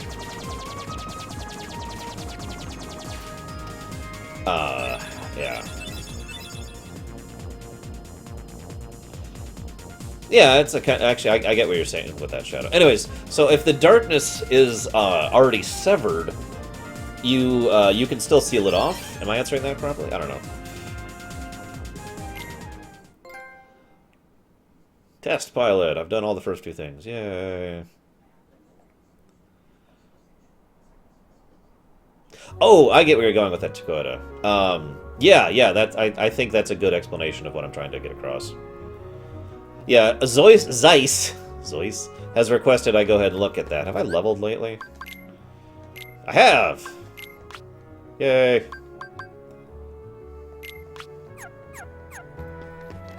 I can roll! I'm free!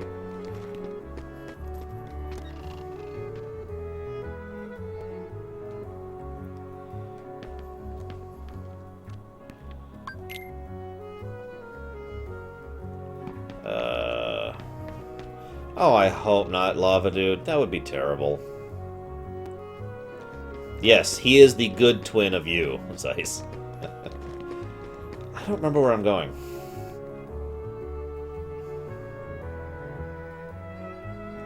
Like, I should be going to Sid.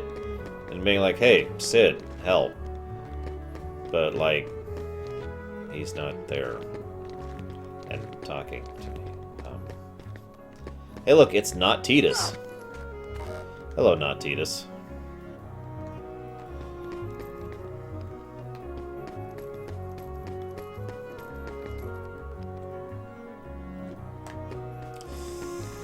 I have a theory about the whole 13 Darkness thing, which I will, of course, share when we get there.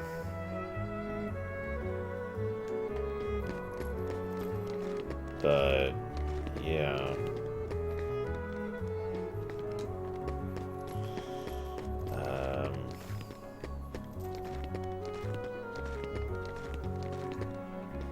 Yeah, I know, Final Cloud. Hasn't happened to me yet on my previous playthrough or this one, but God, I hope so, Fuke. Although FF4 would be a better fit, if I'm being honest, with Kingdom Hearts in general. Well, you know what? There's one other thing I can do while I'm thinking about it, so let's go do that real quick. So, you know, did you guys know the Dalmatians are actually rich? Like, really rich. Which makes sense. You have 101 kids. You want to be super rich, right? Or is it 99 kids? I forget. But either way. Fortunately for them, I decided to return all their children to them. All their children to them. I've just been carrying around the 101 Dalmatians in my backpack this entire time. Or 99. I forget which.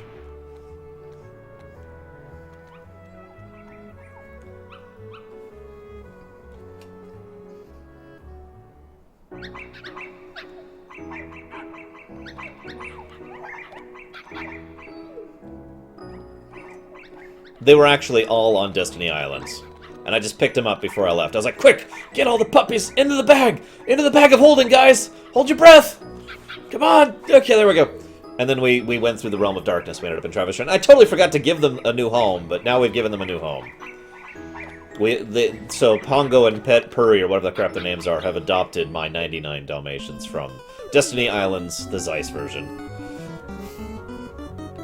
So we get a couple things for doing that. Kiraga Gummy, Faraga Gummy, Thundara Gummy, a Mithril Shard, a Torn Page, which is actually really relevant, Mithril, a Megalixir, or a Calcum, also relevant, an Ultima Gummy, totally useless, Tech Boost, totally useless, a new Arrow Boost, and every Gummy in the game.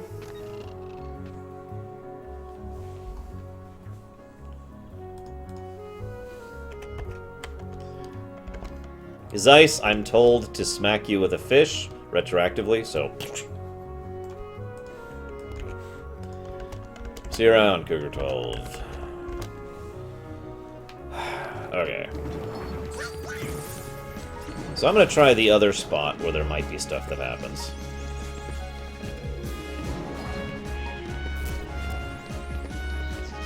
Isn't that number just one, Shadow? I'm just kidding. So I'm going to be skipping most of the combat in this game just to illustrate how freaking padding it is. There's so many enemies, and they have so much health, and it takes so long to kill them. Oh my god. Nobody here, okay. Sushi. Okay, let's fix this, first of all. That's not that. That's not it either. No! Thunder! There we go. And I can't interact with it because I'm in combat, like I said earlier. So now I have to kill stuff. This kind of emphasizes what I was talking about earlier. You have to kill stuff to do certain things. Like this. Oh my god.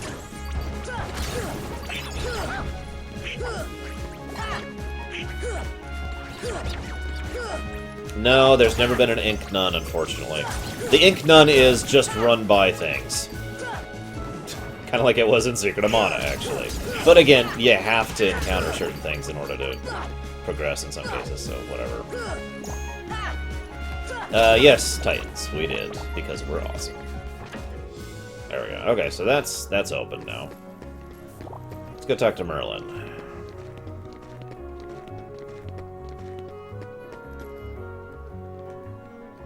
See ya.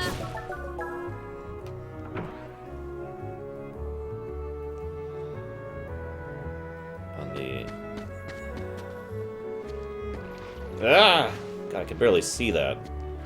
Ah, it's over here somewhere. There we go.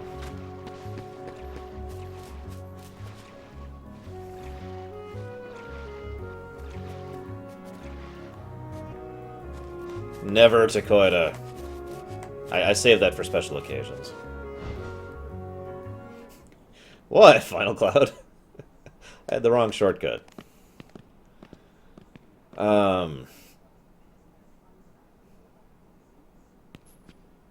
There's something about this musty place. Hey, Kyrie. Reminds you of the library, right? It reminds me of Because the he's a secret dick, place back home, Titans. where we used to scribble on the walls. Oh, never mind. Remember? Kyrie? Sora?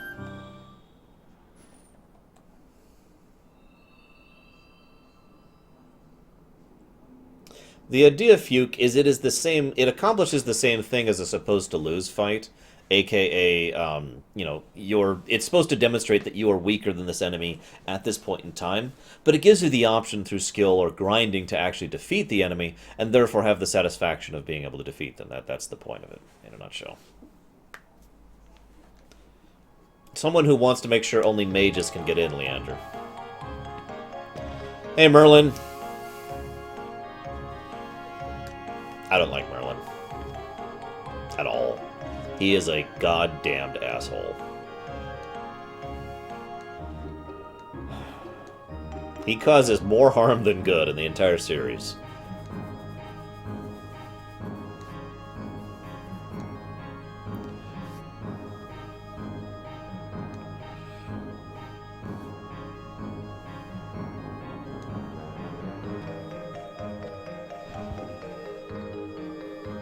I don't like him at all, Lava. I'm sorry. He's a prick. He likes to meddle just for the sake of meddling. He plays pranks all the time. He messes up things more than he helps them, etc., etc. Titans, Kyrie's heart is inside Sora. So for all intents and purposes, they're sharing bodies at the moment. It's just Sora's in charge, and Kyrie is like... So Kyrie's memories, Kyrie's inflections, Kyrie's thoughts are in Sora. Actually, I do, Zeiss. I've got one in the back closet there if you want it. It's going to be a little expensive, though, sorry.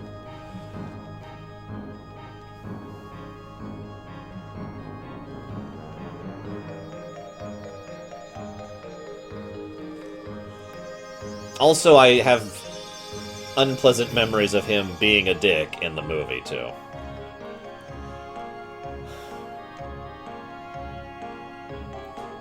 Now, let's be honest, Luxia. He's much worse in the legend. Let's just be honest about that one, shall we? Okay,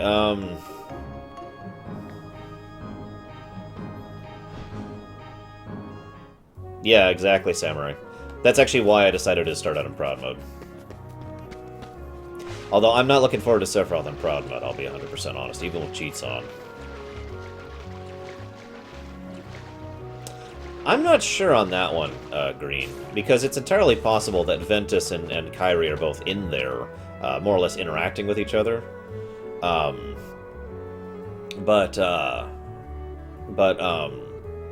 I think it's more likely that Ventus's heart is more or less completely dormant at this point in time, and won't actually be woken up until Roxas, basically. Yes, there are there's not really classes in the sense that you're asking, Titans. There are designations, qualifiers, basically. So, the most of the military airships are of what you call, word type. I can't think of it all of a sudden. Oh my god. Frigates. Those are military grade frigates. Below frigates are a few things, but it's basically those frigate, destroyer, corvette. And then if you go up that, it's corvette, destroyer, frigate, and above that is dreadnought. And above dreadnought is carrier. So that's how that works. Yeah, probably, Samurai. What am I doing? Okay, so now let's go talk to Sid.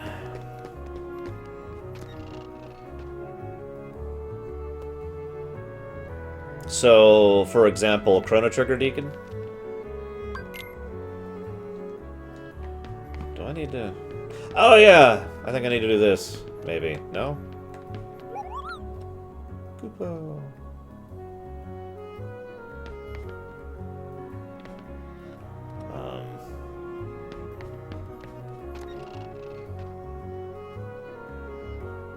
Yeah, exactly, Bragwin. He's a dick.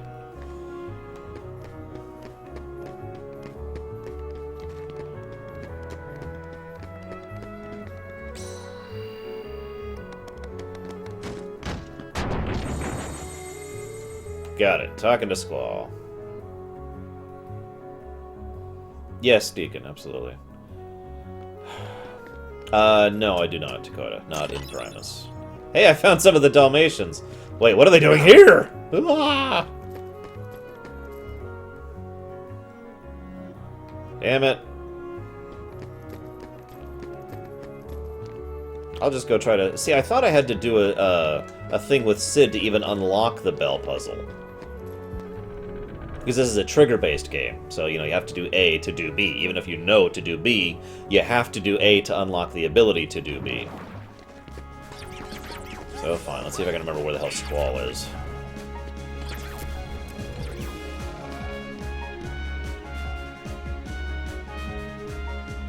Wait, I know where Squall is. Aha! I have remembered all the things. Maybe.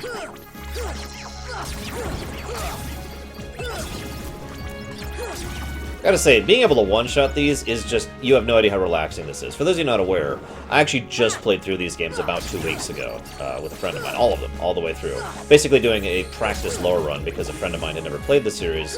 And, you know, I was like, you know what, here, I'll help you out with that. And it was a good practice for the Lorerun. I got some good stuff to talk about there. So, I was obviously playing that without cheats for the full experience. And, come on, there we go. And, yeah, it was, it just got so padding at so many times. Smack, smack, smack! Smack, smack, smack! Smack, smack, smack! And just over and over and over. And oh my god, this is so relaxing, being able to just one-shot all of these bastards. Anyways, I'm done.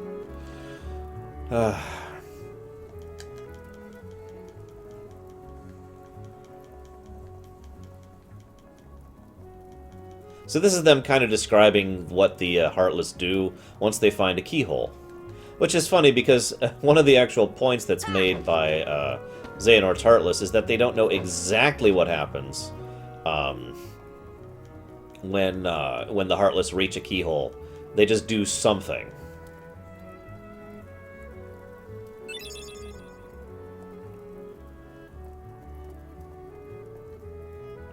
I like how at several points Squall just is like, dot, dot, dot. You got like, Leon?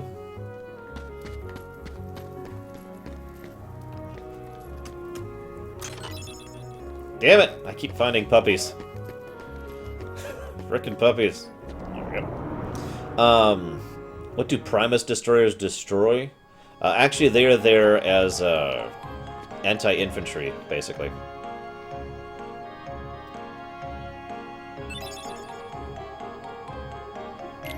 No, I didn't mean to do that. Oh, god damn it.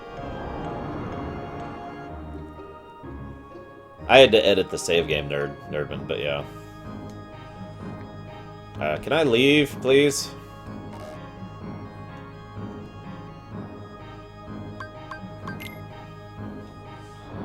Simba.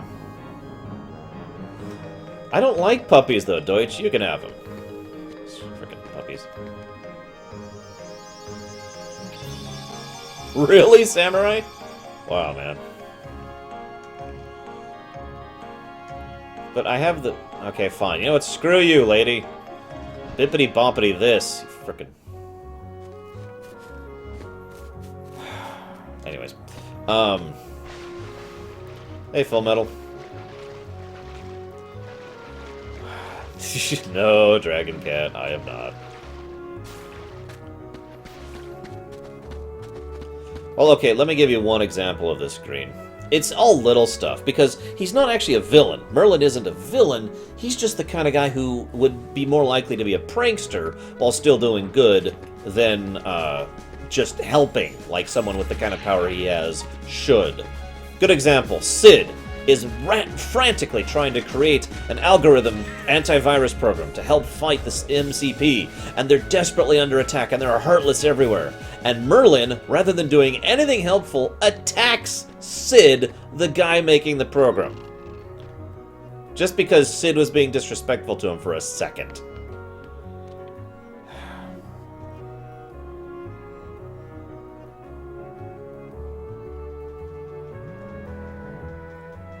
By the way, one of the things that is not yet decided, but is interesting to think about, did Mickey and the Disney people invent the gummy ship concept and then bring that to Ansem the Wise, who then worked on it, or vice versa? I mentioned this because if you remember, all the way back in Birth by Sleep, Mickey didn't actually use a gummy ship to get around. He used that one Navi gummy, which zoomed around, and he had trouble controlling. In fact, he will not actually have the ability to actually control that thing until Dream Drop Distance, when he will finally gain control of it properly. It's actually kind of a nice plot point. Hey, Kingdom Hearts Gaming. So, now we go ring the bell. So my point is, I think it's more likely that Mickey had the gummy and brought that to the Ansem the Wise, and the incredible level of technology and magic technological progression that they had on Radiant Garden is what led to the development of gummy as a means of transit, which is why Sid knows so much about it, because he's actually worked with gummy ships and gummy concepts back in years ago, before any of this happened. That's true. Donald and Goofy can figure out how to use the Navi gummy in DDD as well. So, like I said, that's my take on it.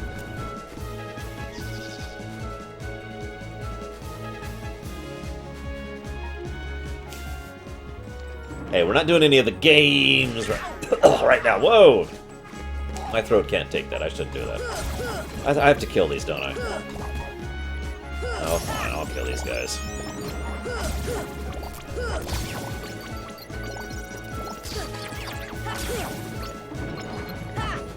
Ah, frickin' large bodies. Go away, large bodies. Nobody loves you. Nobody. In any time ever. Okay, anybody in chat. Is there anybody in chat who does not dislike large bodies? Genuine question. I'll even discuss them from a game design perspective.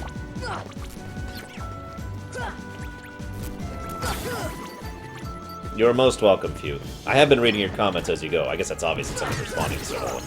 But yeah.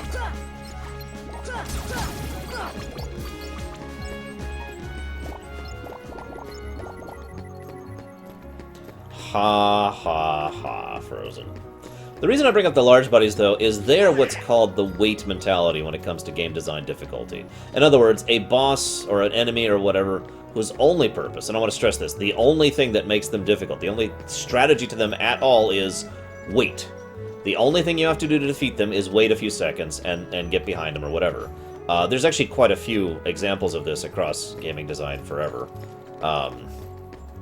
But I don't really like that type of design, and my friend would point out that that's just because I'm incredibly patient. But that's not why. It's just because I just don't enjoy the kind of, okay, now I have to sit here and wait in order to be able to attack you gameplay. That's never been my thing. You know? Yes, I am aware of that, Nerdman. Agent Gilfaberry will never be forgotten. I think that's it here.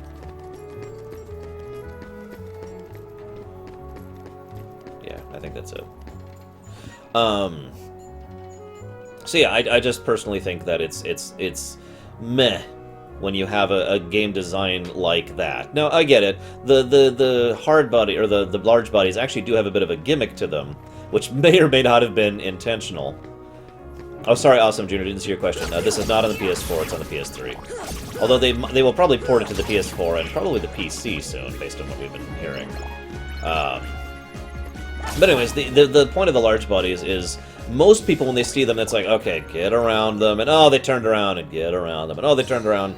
And they're just irritating, but they're nowhere near as irritating as the bandit large bodies, who are way, way more irritating. because they will actually swivel towards you as you're trying to get around them, and they will constantly be spitting those fireballs with surprising accuracy, and spitting flames all over the place, and just generally being a massive nuisance.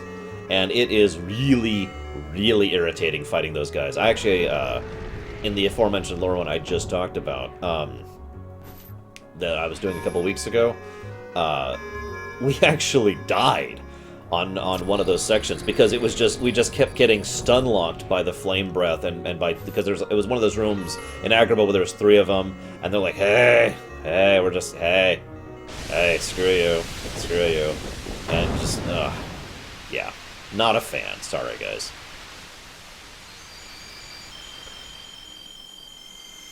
So how many of you, when you first played this, didn't really figure out that you needed to ring it 3 times? So you ring it once, and then you're just like, oh, it moved! So you go all the way back to... You just jump down like, oh, let's see what changed, and nothing changed, and... yeah, anyways, yeah, we'll see, Deacon. No promises of enjoyment, as they say. Favorite world in Kingdom Hearts 1 is obvious. The end of the world. Second favorite world, Hollow Bastion. Third favorite world, Traverse Town. Now, you're probably asking my favorite Disney World, because that's what people usually are asking when they ask that question. I'm going to have to go ahead and say Nightmare Before Christmas, probably. Even though it's got some serious flaws to it, which we'll talk about when we get there. RuneFest, I am streaming probably until this evening. Usual Lorerun stream thing.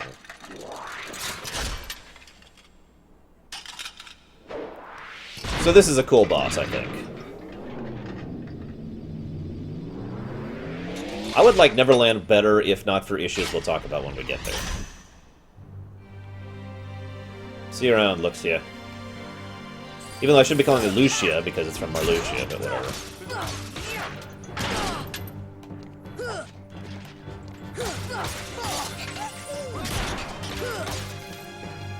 The proper answer to your question, Green, is we don't actually know. There's basically 2 theories, okay? Theory number 1, there are multiple Keyblades, and there's unique Keyblades. In other words, there's just the hearts, but then there's, like, amazing Keyblades of amazingness, which are, like, the Keyblade of the Realm of Light, the Keyblade of the Realm of Darkness, the Keyblade of the Realm in Between, and the Keyblade, which we're not even talking about right now. The other theory is that that distinction is irrelevant, that instead it's more of a non-literal thing. In other words, there's not just one Keyblade for the Realm of Light, it's more like the person who is the champion of the Realm of Light is the one who wields that Keyblade. Both of those are entirely feasible. Both of those are logical. The general consensus is that Sora is wielding the Keyblade of Light, Mickey is wielding the Keyblade of Darkness, and Xehanort is wielding the we have no idea. But in the cases of those kind of Keyblades, those Keyblades are generally considered to be passed down from previous wielders. So in other words, Sora is not the wielder of the Keyblade Light, he is the most recent wielder of the Keyblade of Light. Make sense? It would also make sense, since this is passed down through a couple of other people to Sora from Ericus, who would probably be the guy who would be wielding the Keyblade of Light, so that makes a degree of sense. I prefer command styles. Drive forms are cool, but useless, and really irritating to get full use out of. If there was a way to, for example, have effectively unlimited drive form, not have that damn timer restricting you, I would enjoy drive forms a lot more, but I don't. Also, the load times in the remix version are a little bit irritating, but whatever. But command styles is just tons of fun, and you can do it all the time, and again has a lot of on-demand cool factor. Basically, there are 2 ways to inherit Keyblades that we know of. One is deliberate.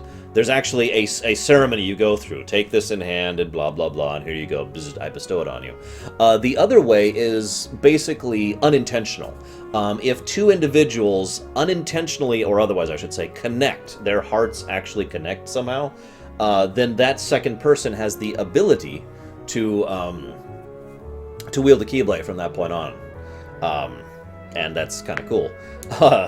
The most prevalent example of this is Kairi, who gains the ability to wield a Keyblade just because she accidentally connected with Aqua's heart in Birth by Sleep. So, yeah. And of course, in some cases, you kind of bend the rules because Roxas, Sora, Shion, and I guess that's it actually, all wield Keyblades basically because of the fact. Nice, Samurai. Basically because of the fact that they happen to already technically have the ability to wield Keyblades because of the connections of the hearts, which again is that unintentional connection thing I already mentioned. So, Sid, what's up? You're not Sid. Right, I know where Sid is. I'm stupid.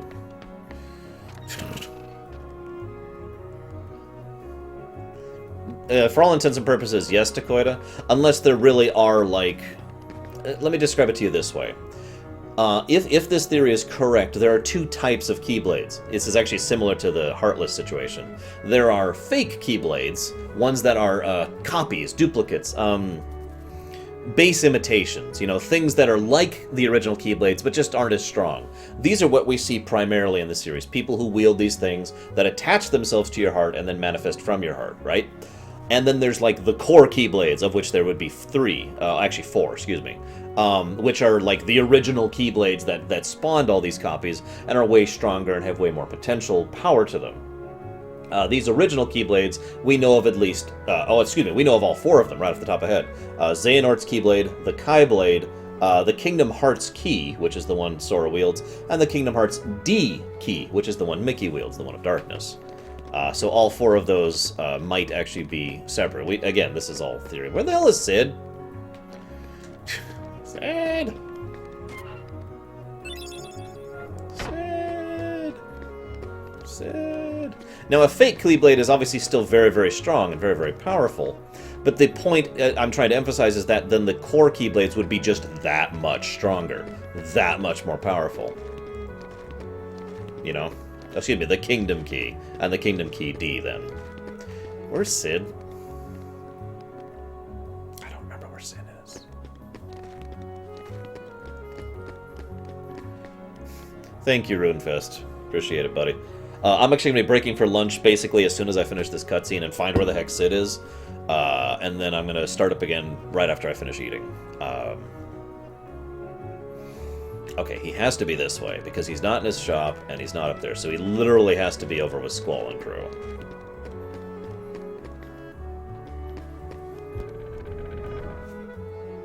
I probably should have gone the other way. Yeah, whatever, we'll do this.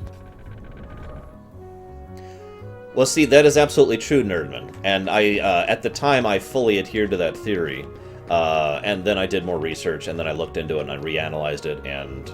I have basically changed my mind on that idea. I suppose it is worth noting that both ideas are not right or wrong, because we don't actually know. Both of them are theories. Now that is a very interesting question, Pyromancer, and I actually think, personally, I agree. Like, for example, if a weak-hearted person was wielding one of the true Keyblades, and a strong-hearted person was wielding one of the fake Keyblades, this one would be stronger. It is also possible, by the way. You remember how I mentioned Sora is a unique case? It is possible he is not a unique case. It is possible his Keyblade is a unique case. Because he is wielding the Kingdom Key, the Keyblade of Light, that is what makes him unique from all the other people in the series. Now, that theory does have a significant flaw in it, and that flaw is Mickey, who wields the Keyblade of Darkness, who isn't, like, unique or separate at all. I mean, he doesn't do anything with it, so, yeah. Hi, guys. You want to talk to me? No? Is there anything...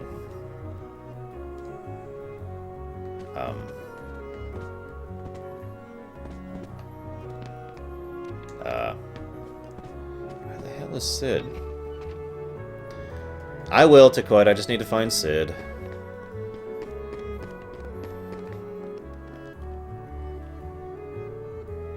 $303 Gilfas? Oh my god, dude. That's wow, that's flippin' incredible. I'm surprised at how few Kashis, though. Actually, it's funny you say that, Snicker. Because those are basically the Keyblades from the people whose hearts he's connected to. Now, there's two ways to interpret that. Either he's using Goofy's Keyblade, which Goofy has the ability to use a Keyblade because of the connections of their hearts, or... I didn't even get the book yet, Samurai. I don't think. Hang on. Oh, I do have the book. I do have the book. Okay. Alright. I know where I am. Okay, so, what was I saying? Words. I can't remember what I was saying. Right. So he's either using Goofy's Keyblade, or, and this is what I think is a lot more likely, he is using Ventus's Keyblade as his second Keyblade. And later on, Roxas's Keyblade, since Roxas is actually becomes a unique individual by the end there. See you around, Shadow. Sleep. Oh my god, Full Metal, that is crazy. Gilfa the Wabala, Gilfa.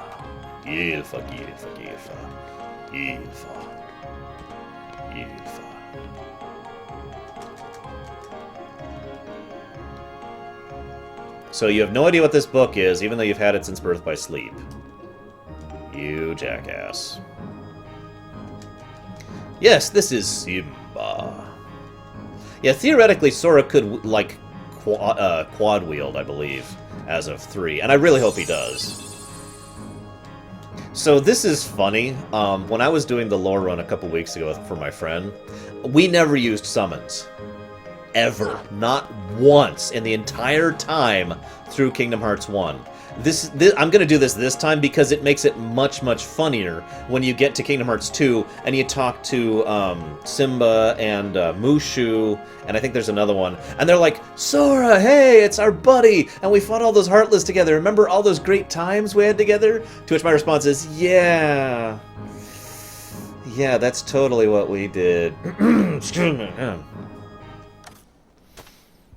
Fuke, you will gain ultimate power if you jump in.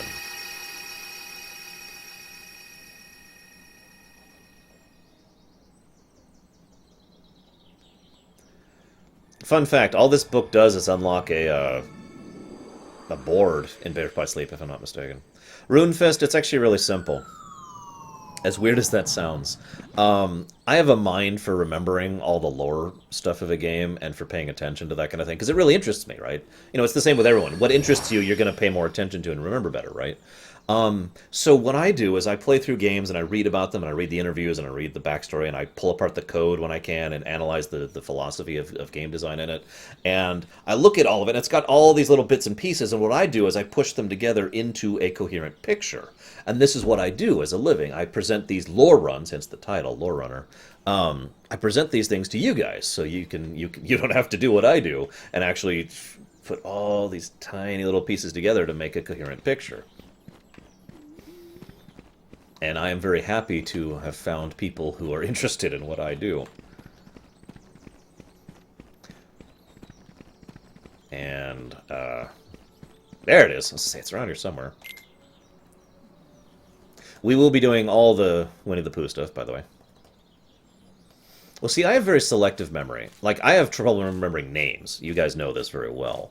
I also have trouble remembering numbers. I can't even remember my own phone number unless I do this. Think. I actually have to do this in order to remember my phone number. In other words, as if my fingers are on the numpad. I remember the position of the finger positioning, not the actual number. But lore, oh, I got lore. No issue there. You got it, Green. So, Jim Cummings, ladies and gentlemen. Hi there. What's wrong? Nothing. I just thinking. No music. Oh. I was thinking of how to say goodbye to Pooh. Pooh? Yes. Wait a second. You're Pooh? Yes, I'm Winnie the Pooh. Pooh for short. Who are you? I'm Sora. Oh, well, thank hello, you, Deacon. Sora. Have you come to say goodbye to Pooh, too? Well, no. Why would I do that? We've only just met. Because everyone's gone away. What do you mean? Well, we all lived here in the 100-acre wood. Really, Braglin? Walks Wow. together, or played Pooh sticks. And every day, I'd eat some honey. Just one small smackerel would taste very good right now. But now, everyone is gone. All my friends, and my favorite honey tree, too. Everyone must have gone away while I was napping, I think. Jim Cummings is an amazing voice actor. I just want to say that. He is amazing. So who knows? Maybe I shall end up going away. He's got great somewhere as inflection. well. And he But knows I what he's wonder, doing. How do I say goodbye to myself? Think. Oh, my tumbly is getting rather rumbly. Poor. So, I used this as kind of a litmus test once upon a time. A friend of ours was over while we were playing. I did not know that, Sonic Doctor. I don't see how it matters, but... Really, Kay? I didn't know that. How do I say goodbye to myself? Yeah, that is... I wasn't going to comment on it. A funny thing about the Winnie the Pooh section, this is true in both Kingdom Hearts 1 and 2, the Winnie the Pooh section is like a very stylized version of the story of the game as a whole in just this thing. Like, the story of Kingdom Hearts 1 is told in the Winnie the Pooh section. The story of Kingdom Hearts 2 is told in its Winnie the Pooh section. It's just heavily stylized and viewed through the lens of what is effectively a child, the perspective of Winnie the Pooh. Anyways, I like to use Winnie the Pooh as a litmus test. So a friend came over, and, like, we were playing the Winnie the Pooh, and his response was, "Dude, Winnie the Pooh, that's awesome!" Which is exactly the correct response, by the way. Because Winnie the Pooh is awesome. I'm sorry, but it is. This is just... It's fact, okay? We're just establishing that from now on. And so another friend came over and was like, "Dude, Winnie the Pooh is awesome!" And then a third friend came over. We were going to watch an F1 race. A third friend came over, and his response was, "Why are you showing me this? It's Winnie the Pooh. And we are not friends anymore." I'm kidding, but seriously, guys. Winnie the Pooh's awesome. No, there will not, Dirtman. Not really, Takoida. Not unless you know what's coming.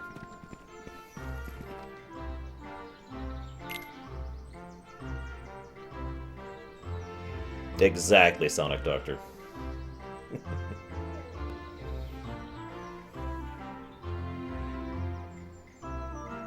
Yeah, basically, Takoida.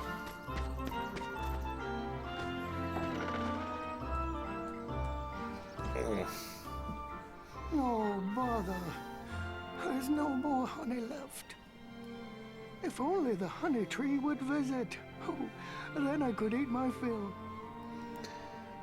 I gotta say, I was super sad when in Birth by Sleep, we see Merlin, and he talks about the book, and I'm like, "Dude, we're gonna get to do Winnie the Pooh in Birth by Sleep, yeah!" No, we're not. Screw you.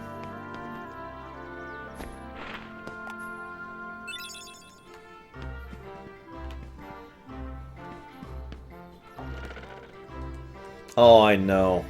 The gameplay in Kingdom Hearts 1 is, in the Pooh sections, is just plain bad. It is the single most frustrating thing I've ever done in Kingdom Hearts 1 is the Winnie the Pooh sections. In terms of pure gameplay. I'm not kidding about that at all. It is all really, really bad platforming, bad collision, bad mini-games, just... ugh. Hate it. By the way, I can do an almost perfect Eeyore voice if I try, Night Forwarder. My friend makes fun of me by saying that I actually am like Eeyore because of how, over polite I am.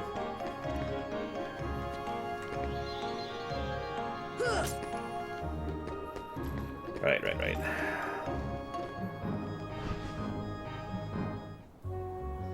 Not yet. I'm still not at the point I wanted to break for lunch. Well, of course you don't fight Heartless in Winnie the Pooh. Honestly, I think that was a good move on their part. It's basically the only... it's pretty much the only world that did not actually have Heartless or darkness or any negative aspect to it at all. And I know that sounds weird, but I think that was absolutely the right choice. There should be no darkness in Winnie the Pooh, because it's Winnie the Pooh! But first, let's talk to Riku, shall we? There you are. What's going on? Note he has a Sword of Darkness already. Riku! no doubt given to him by Maleficent. Hey, cut it out. I'm not dreaming this time. Right? That little eye I hope is, not. yeah. Took forever to find you. Riku! Oh my god, textured faces. Wait a second, where's Kairi? Isn't she with you? Well, don't worry. I'm sure she made it off the island too. We're finally free. Hey, she might even be looking for us now. We'll all be together again soon. Don't worry. Just leave everything to me. I know this...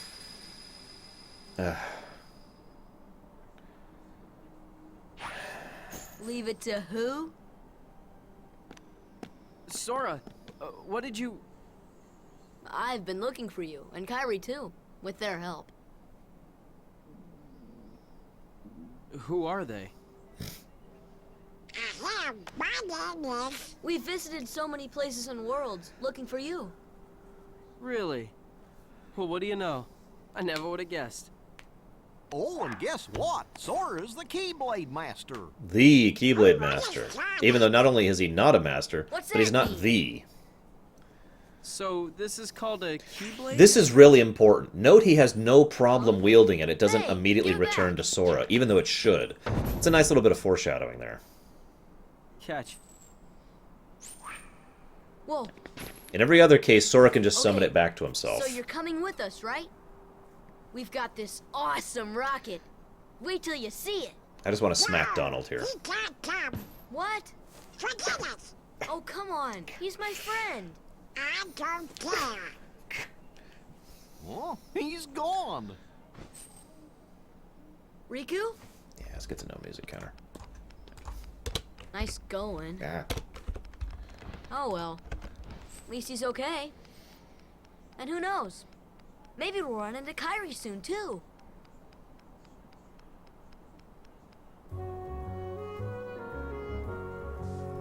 So, yeah.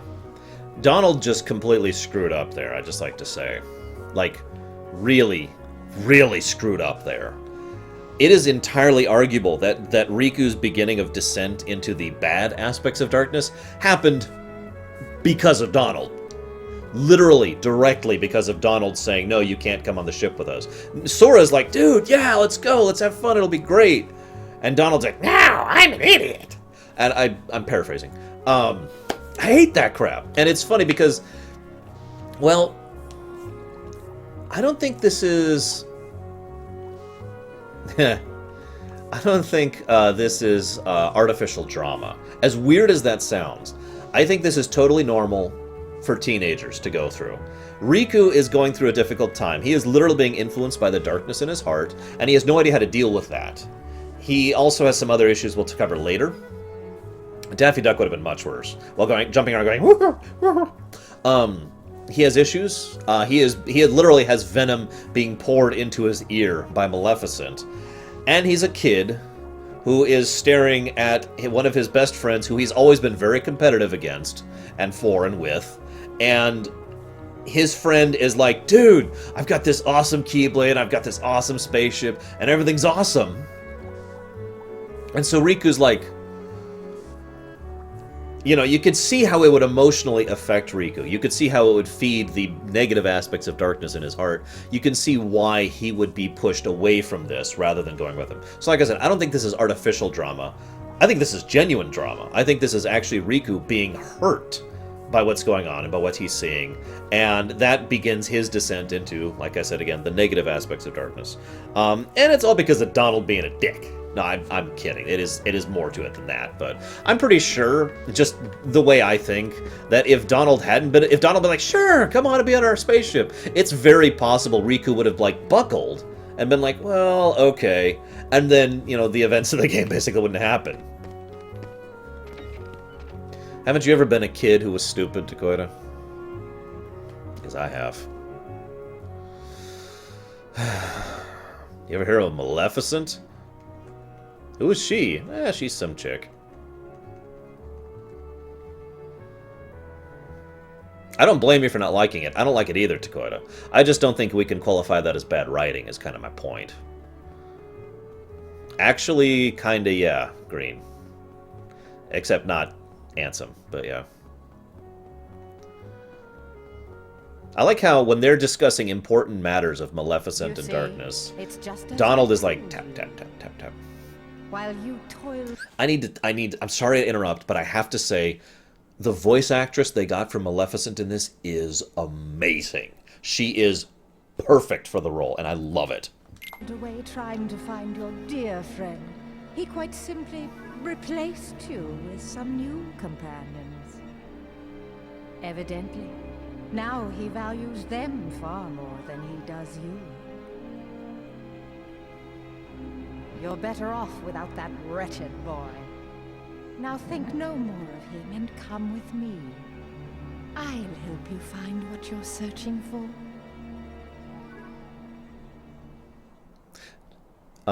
Yeah, brilliant voice acting there. Chatterbox, I haven't even seen it yet. I will in a few minutes, though. Oh, I think we're actually about ready, finally, to get on with this. Yay! What's funny is Maleficent is one of those weird villains who's not really actually all that evil.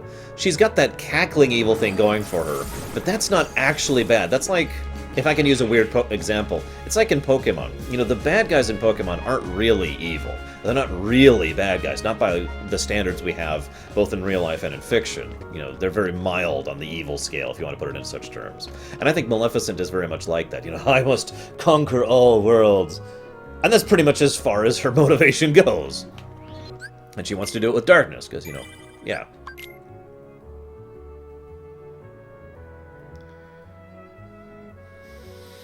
I'm not sure about that, Kay. We'll discuss that in the future, because her relationship with Peach is actually... Or Peach, wow, Pete, is actually kind of complicated. In both directions, actually. I told you, Green. You thought I was kidding. People have been asking me about that trailer, like, for an hour solid.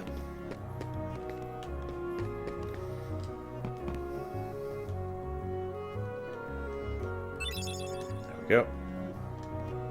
Okay, we should finally be ready to move on, I believe. Let me just make sure. And then we'll have a live reaction to the FF7 gameplay trailer. Darkness is always presented as being easier and quicker. Not evil, not innately bad, just easier and quicker. There's a tournament being held. Yeah, we'll go and do that. Okay, so let me do something really quick, actually. Give me just a moment. I'm gonna do this. Soldier along. No way he'd throw all that away for us. There we go. Just a second.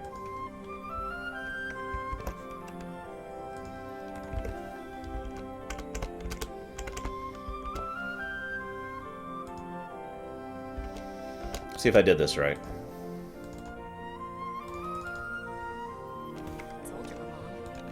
There we go.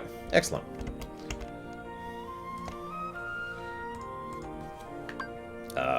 I need to... Hang on.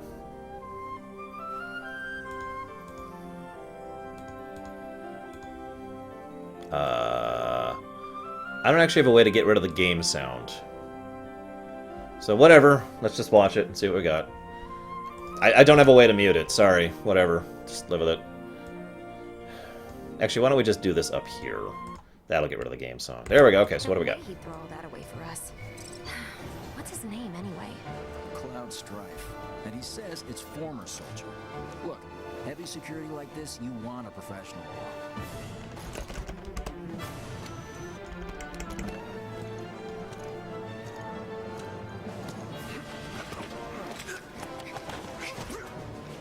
We're paying you more than a few gil. You best be worth it. Look, I like Barrett's look. I don't care about your politics. Actually, I like his look a lot. And Corey Burton back, of course, because it should be. Loving the aesthetics, but of course I am. Yeah, show me some real gameplay. We're already halfway through this.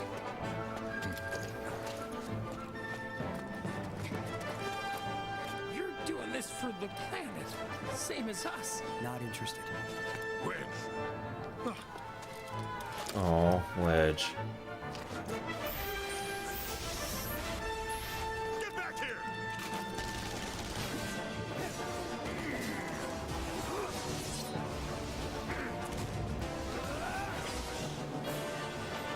Wait, what? Hang on. Oh, whatever. The guy who plays Cloud. Excellent! Okay, so this is really important. One of the biggest complaints several people had about FF13, I had this complaint as well, was that you only control lightning. You don't really control the others. Watch the lower right corner.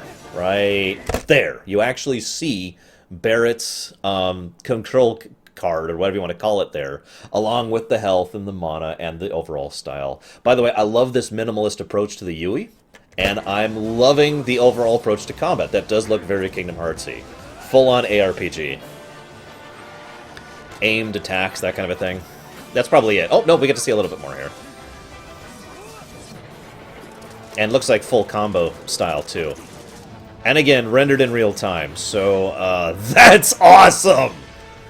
Oh, hey, we get an extra boss battle. Apparently we get to fight him again? No, maybe that's just some editing trick. They do appear to be being faithful to the story. Most of the dialogue is pretty much just a polished version of the original. So... yeah, that's awesome. That's awesome. I am super hyped by that, so yay. Anyways, I'm gonna go break for lunch, guys. I will be back in just a bit.